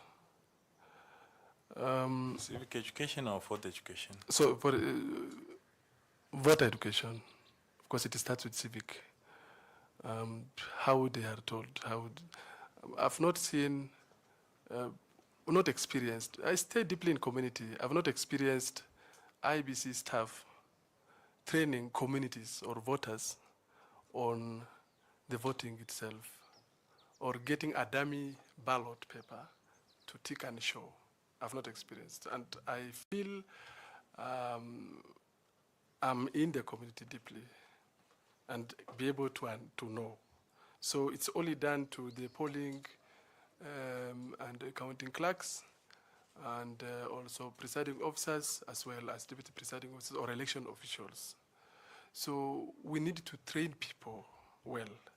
Likewise, there is also a reason for spoiled ballot that we have not mentioned, is which I can say here, is people would like to do it themselves, but they do not have capacity. Maybe an illiterate person. This also contributes. Likewise, there are people who are so emotional. Many Kenyans are emotional during voting and election period, just very emotional. And so we go into a lot of drugs abuse, and then we fail to tick inside, but then go outside the box. It's something that we can partner with religious leaders, religious organizations, civil societies, speak to our people. And engaging youth, like Kenyan youth, we have Bunge la Wananchi, they call. I follow them. They have a lot of information. They can be able to be brand ambassadors to help us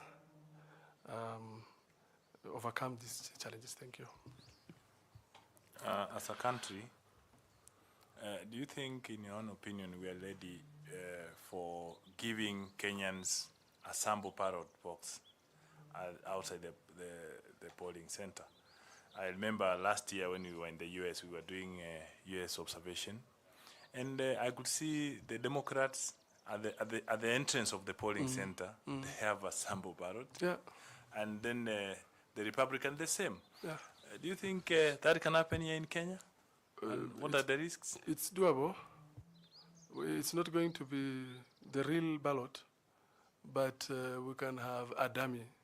Just a piece of paper. I don't see why we struggle a lot with many things.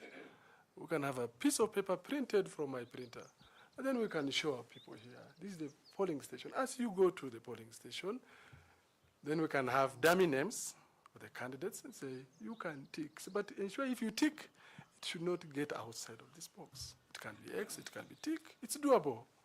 Just mindset change.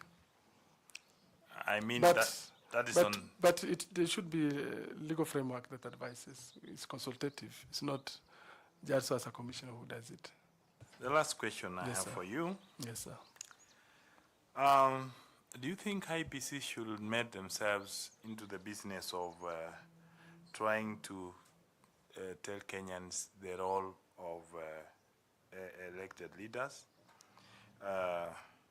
And like measuring, you know, if you did Synovet Ball, you'll realize that most Kenyans will be measuring the performance of the elected leaders on the social programs. But when you look at the real thing, the elected leaders, their role is actually legislative oversight and representation. Yeah. But what do you think IEBC can do in that? Do you think IEBC can do anything on that? Because that's where we have the most problem. Because you find that even candidates who have been declared winners, hardly a week goes and you find some Kenyans saying, oh, Unimbaya, even before they start anything. So what do you think is IEBC role in that? It's a delicate balance, because anything that touches politician is very emotive. But it's a recommendation that should be taken into consideration. Reason is, if IEBC is running election, we do voter registration, we do civic education, of course, through even organizations, religious leaders and CSOs.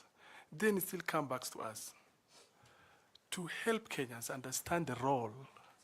You have not mentioned names or political parties or individuals, but we are saying this is the role of this position.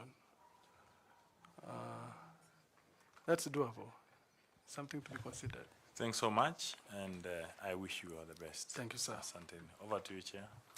I request Fatuma to ask some questions, please. Thank you, Chair. On Mr. Jarso. Yes, madam. How can IEBC involve the public more effectively on matters that affect elections and also boundary delimitation? Yeah. You know, Kenyans now, we have a big population of Kenyans who are tech savvy, users of social media, so I can say they are good in technology.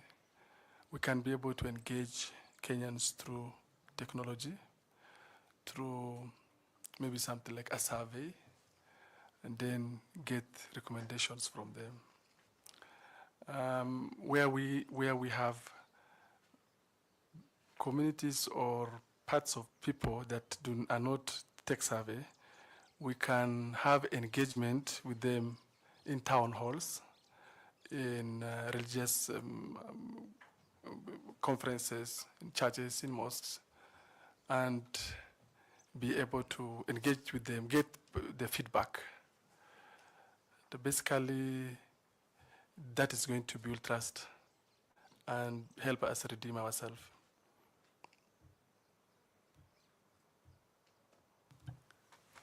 Is that all? Maybe you can. When you say technology, how would you use technology for public participation? We have things like monkey survey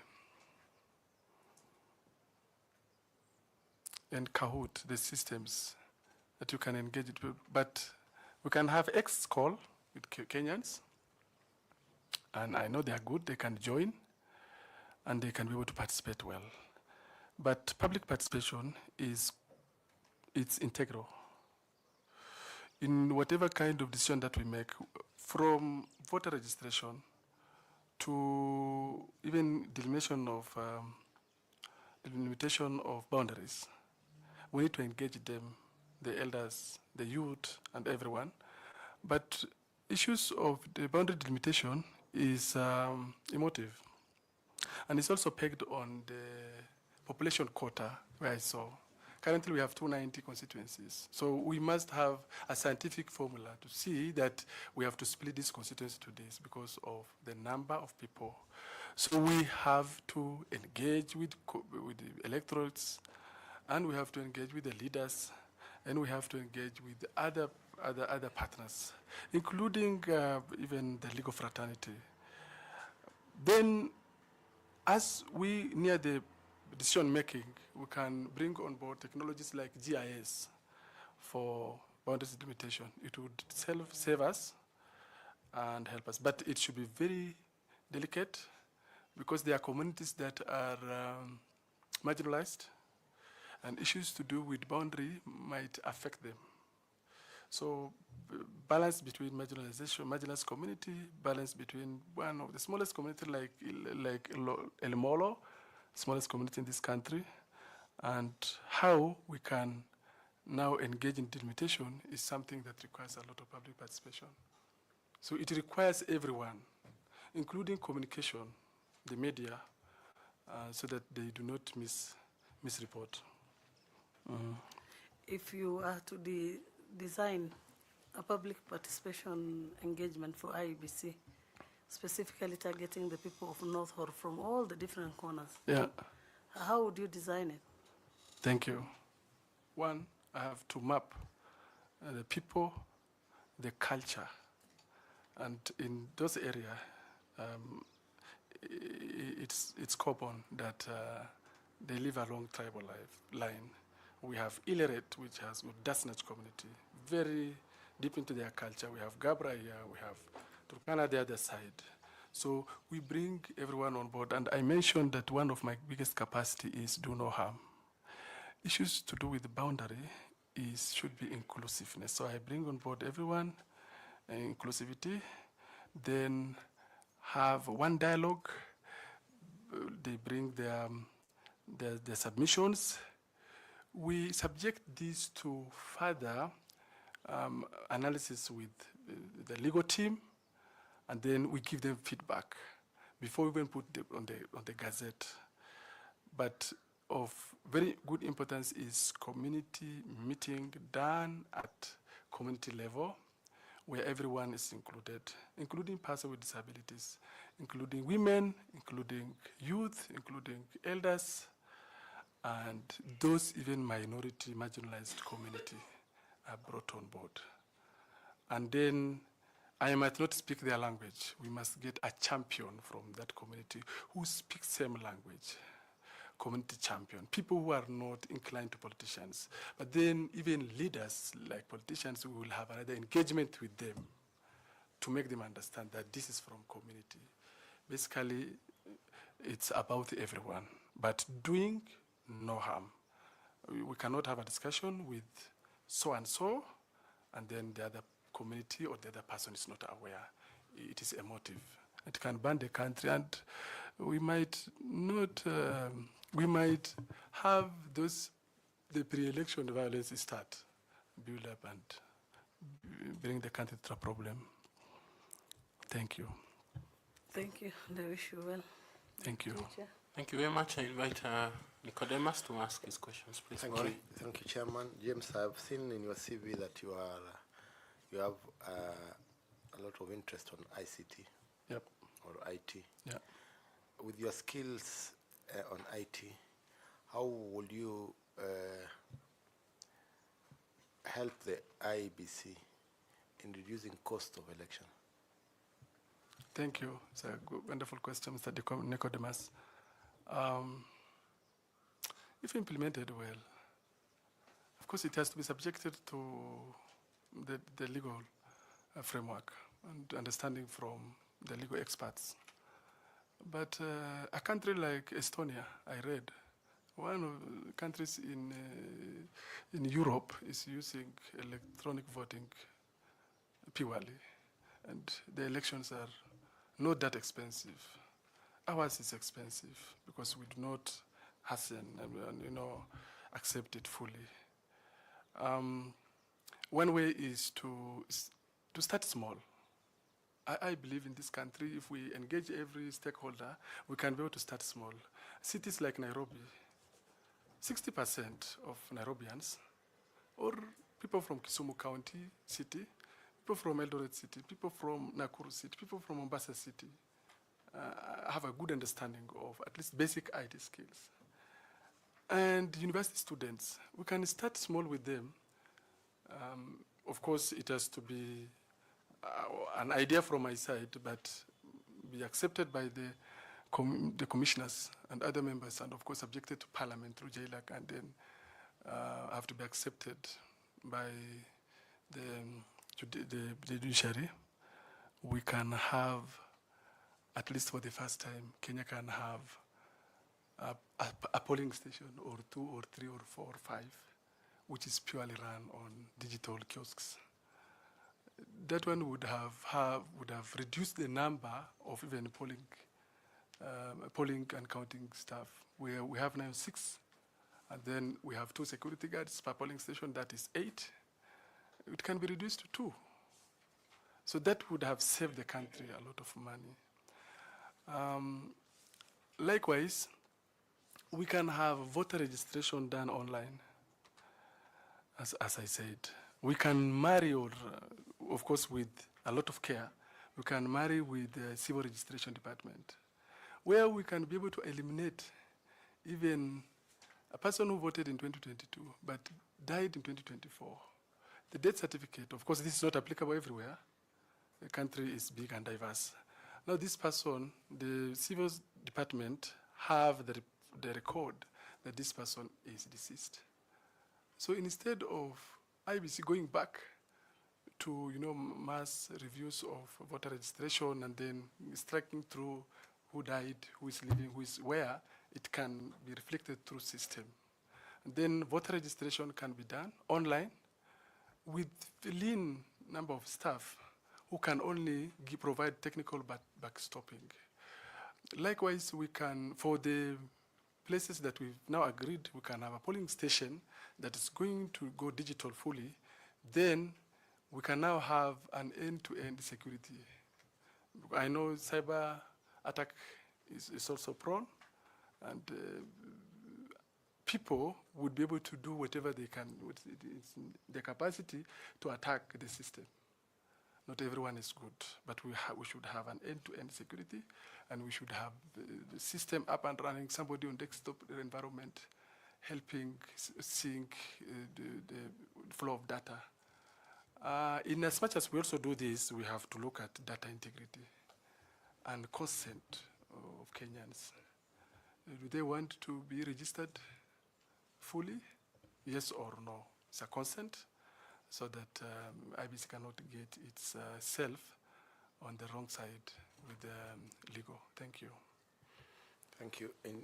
By using that technology, what percentage will you have saved the country in terms of resources? Can you just give an estimate that if deployed, how much money can you save in terms of percentage? Wonderful. It's a nice question. If a polling station has 700 participants, of course maximum, it can be less. And then we can have 60% of polling station in Nairobi running on a digital platform with only 1 staff. We have saved 7. So that's a good amount of money. It can be, maybe we need maths, but at least 5 billion can be saved. Because we can now do it in cities. Okay? So, as well as also, as opposed to hiring thousands of casuals who can support on physical voter registration, we have allowed Kenyans to do it on themselves, like university students. They can do it well. And we have a big number of university students joining. Can be university, can be technical courses. So, and they can accept it because they are good to it.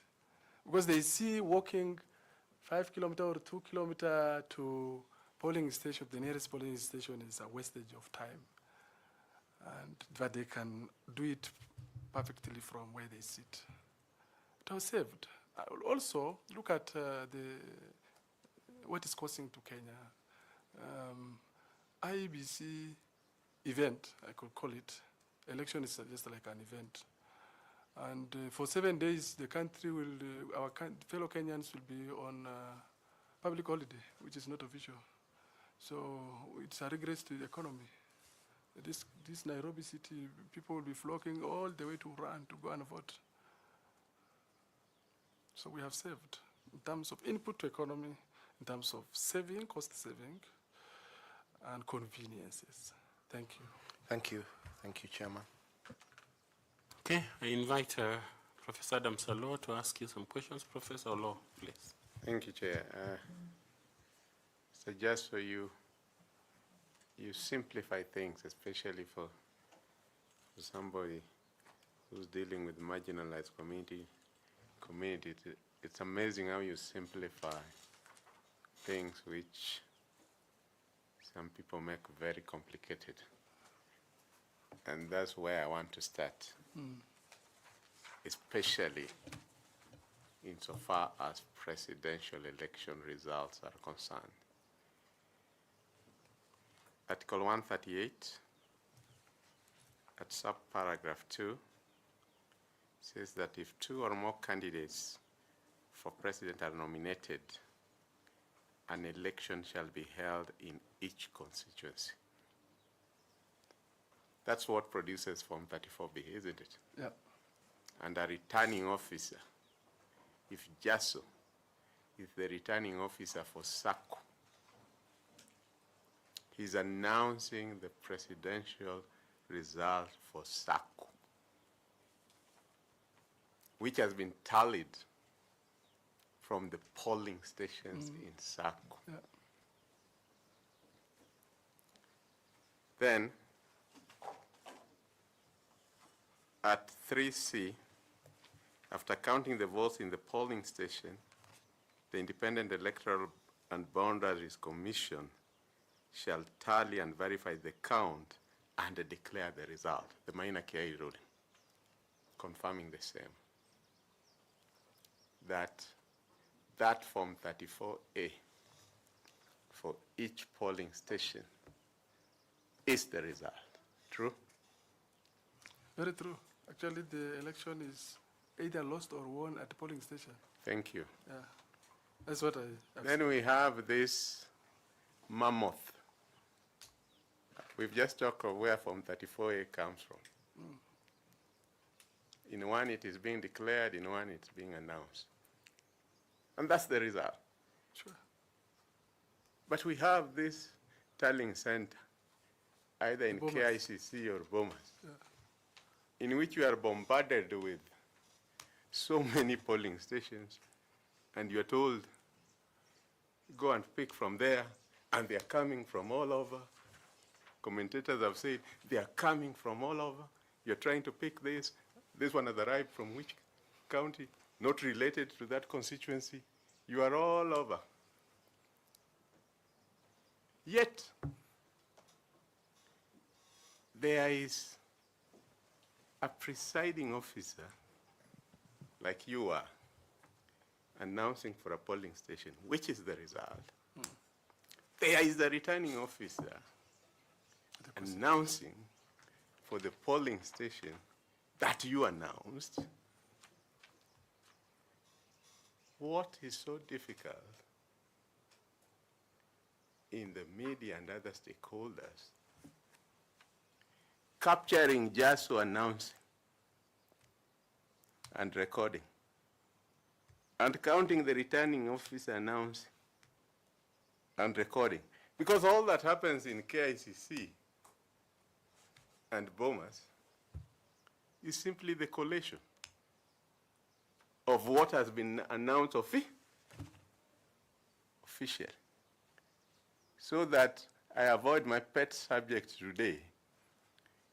So rather than say Fungua Sava, what can we do so that stakeholders and the media and agents are present and they have their own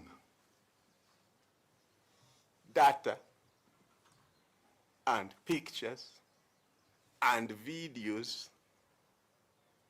of JASO announcing, of the returning officer announcing, and that therefore all is happening up here, just like happens in America. It's just saying, this is what was announced. Rather than, oh, that image came, oh, it was supposed to be in PDF, oh, it was supposed to be in what format. What would you do if you are commissioner to solve that perennial problem? Thank you for that question, Prof. I share the sentiments with you. Just that I do not have authority. But I know commissioners are also limited with the legal framework. I keep referring to this because I read and everything is about legal. As I said, election is lost or won at the polling station, like 46,229 for that case in 2022. But still the challenge is we might not have media presence in Saku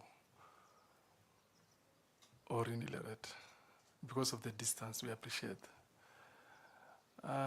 It's important for IEBC, of course, when I get this position, is to bring on board the media. Of course, train them on what we are required to do. Not coercing, but this is the system, this is the formula. From when we start preparation for election until that day, so that they cannot misreport. And I know social media, there are people who are influencers, who have many followers, verified accounts, who can be able to just give their opinion or report what was said before verifying. And because they have bigger followers and even big media houses follow them, it's then reported. There's a very big lapse. Like in the previous election, 2022, we are watching, all of us. You will see this media house, this television house is reporting this for this specific candidate, and the other one is also giving this for this specific candidate. It's like they have their own candidate. So, you know, media, they're here. They're supposed to be watchdog. They're supposed to be impartial. And therefore, they have to report the reality on the ground. Why can't they get? Of course, we are going to create an open window for them to engage with IEBC. And IEBC is going to be available for them, whether at county or constituency level, or because those are the approved officers. I know presiding officer is not approved to engage, or whether it is at BOMAS or KICC. Likewise, I'm of an opinion that we do not need only the presidential result from 34A to be sent to Nairobi, where it's going to be collected, but for even other positions, all of them, so that Kenyans from comfort of their house or their office, they can be able to see who won and prepare for celebration or a different one. It's okay. So engagement, timely communication, because I strongly believe if we do not give people timely communication, anything can happen. The devil, in form of human, can bring fake news because IEBC have decided not to engage with people. Likewise, the digital platform for IEBC, whether it is social, the Facebook, whether it's X, whether it's TikTok, if it's not there, we're going to, of course, seek legal opinion and have it. And then whether it is Facebook or Instagram, we should have one. And then give people timely information without any biasness. I hear all your Doing comments. all this through transparency, I believe the Secretariat can do that. I hear your concern. Of course, in America, you know, Fox is a Republican, you know, CNN is Democrat. Yeah. Yet Even they are here, still able to go to a particular state and say, this is the result. But Prof, I want to add there. Yeah. We can have brand ambassadors and media personalities, at least from every media house. We can have one to be able to get access to information from approved officers and share with Kenyans. My view is this, Jasper. Yeah. And you just think about it. You don't. You know, I'm a layman. You don't have to answer me now. Yes. I'm saying that all the gazetted polling stations, a presiding officer or a returning officer will be saying candidate A officially before putting it in a tree or a notice board. They'll be saying candidate A has gotten this, candidate B has, that's what I want captured, whether in digital, whether it's in this media Excellent, houses, excellent. Yeah, so that that presiding officer announcing, everybody can see what they announced as approved. Is that very difficult? It isn't. I want to add this. It isn't. Thank you. We have presiding officers. It's actually 8 election staff at every polling station. My only worry, I'm not a legal expert. I'm not. But I have my other areas of expertise, like dialogue, communication, engagement. Thank you. So the 8 people there, apart from the security, we can have one of them who can be able to share a timely report with returning officer who can be able to share with media. But the issue is the media having capacity to go to every part of this country. Citizen told us the other day that in 2007, they were everywhere. They are not. Well, no. I've never seen Citizen or any other media house in Ileret. They might not have been in where you're saying, but you also know that in 2002, the results were declared even before all the constituencies came, which means there's usually a threshold that when a candidate reaches, it doesn't matter whether the others have come. Anyway, that's a detail. Thank you, Chair. Thank you, Prof. Thank you. I want to ask you for your last 2 questions. Thank you very much again. Just so you know that Iebc works with various stakeholders, and one of the stakeholders is usually the political parties. Who is the registrar of political parties? I can't get the names. We passed that one. Sorry. Then I ask you, I thought that was the most easy one, but let me try another one. You can, thank you. Even get it. In which city and country is the headquarters of the Economic Community of West African States, ECOWAS, located? Pass. Okay. I've lost my history. Sorry for that.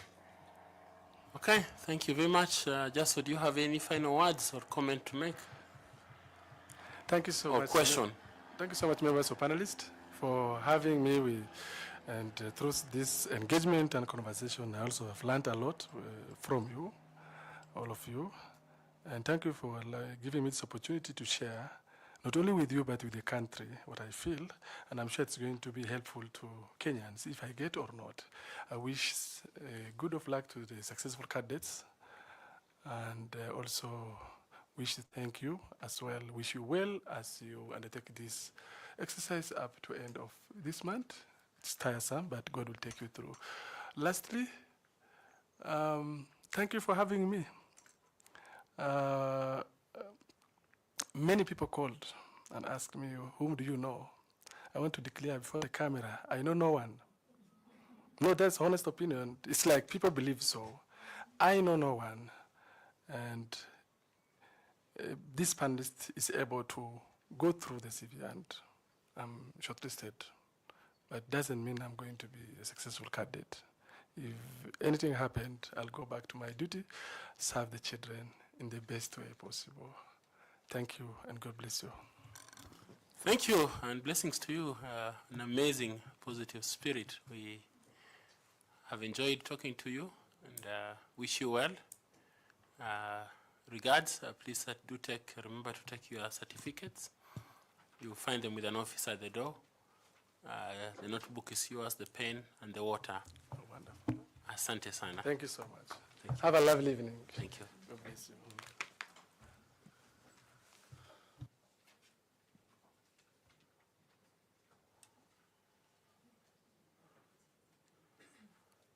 Thank you.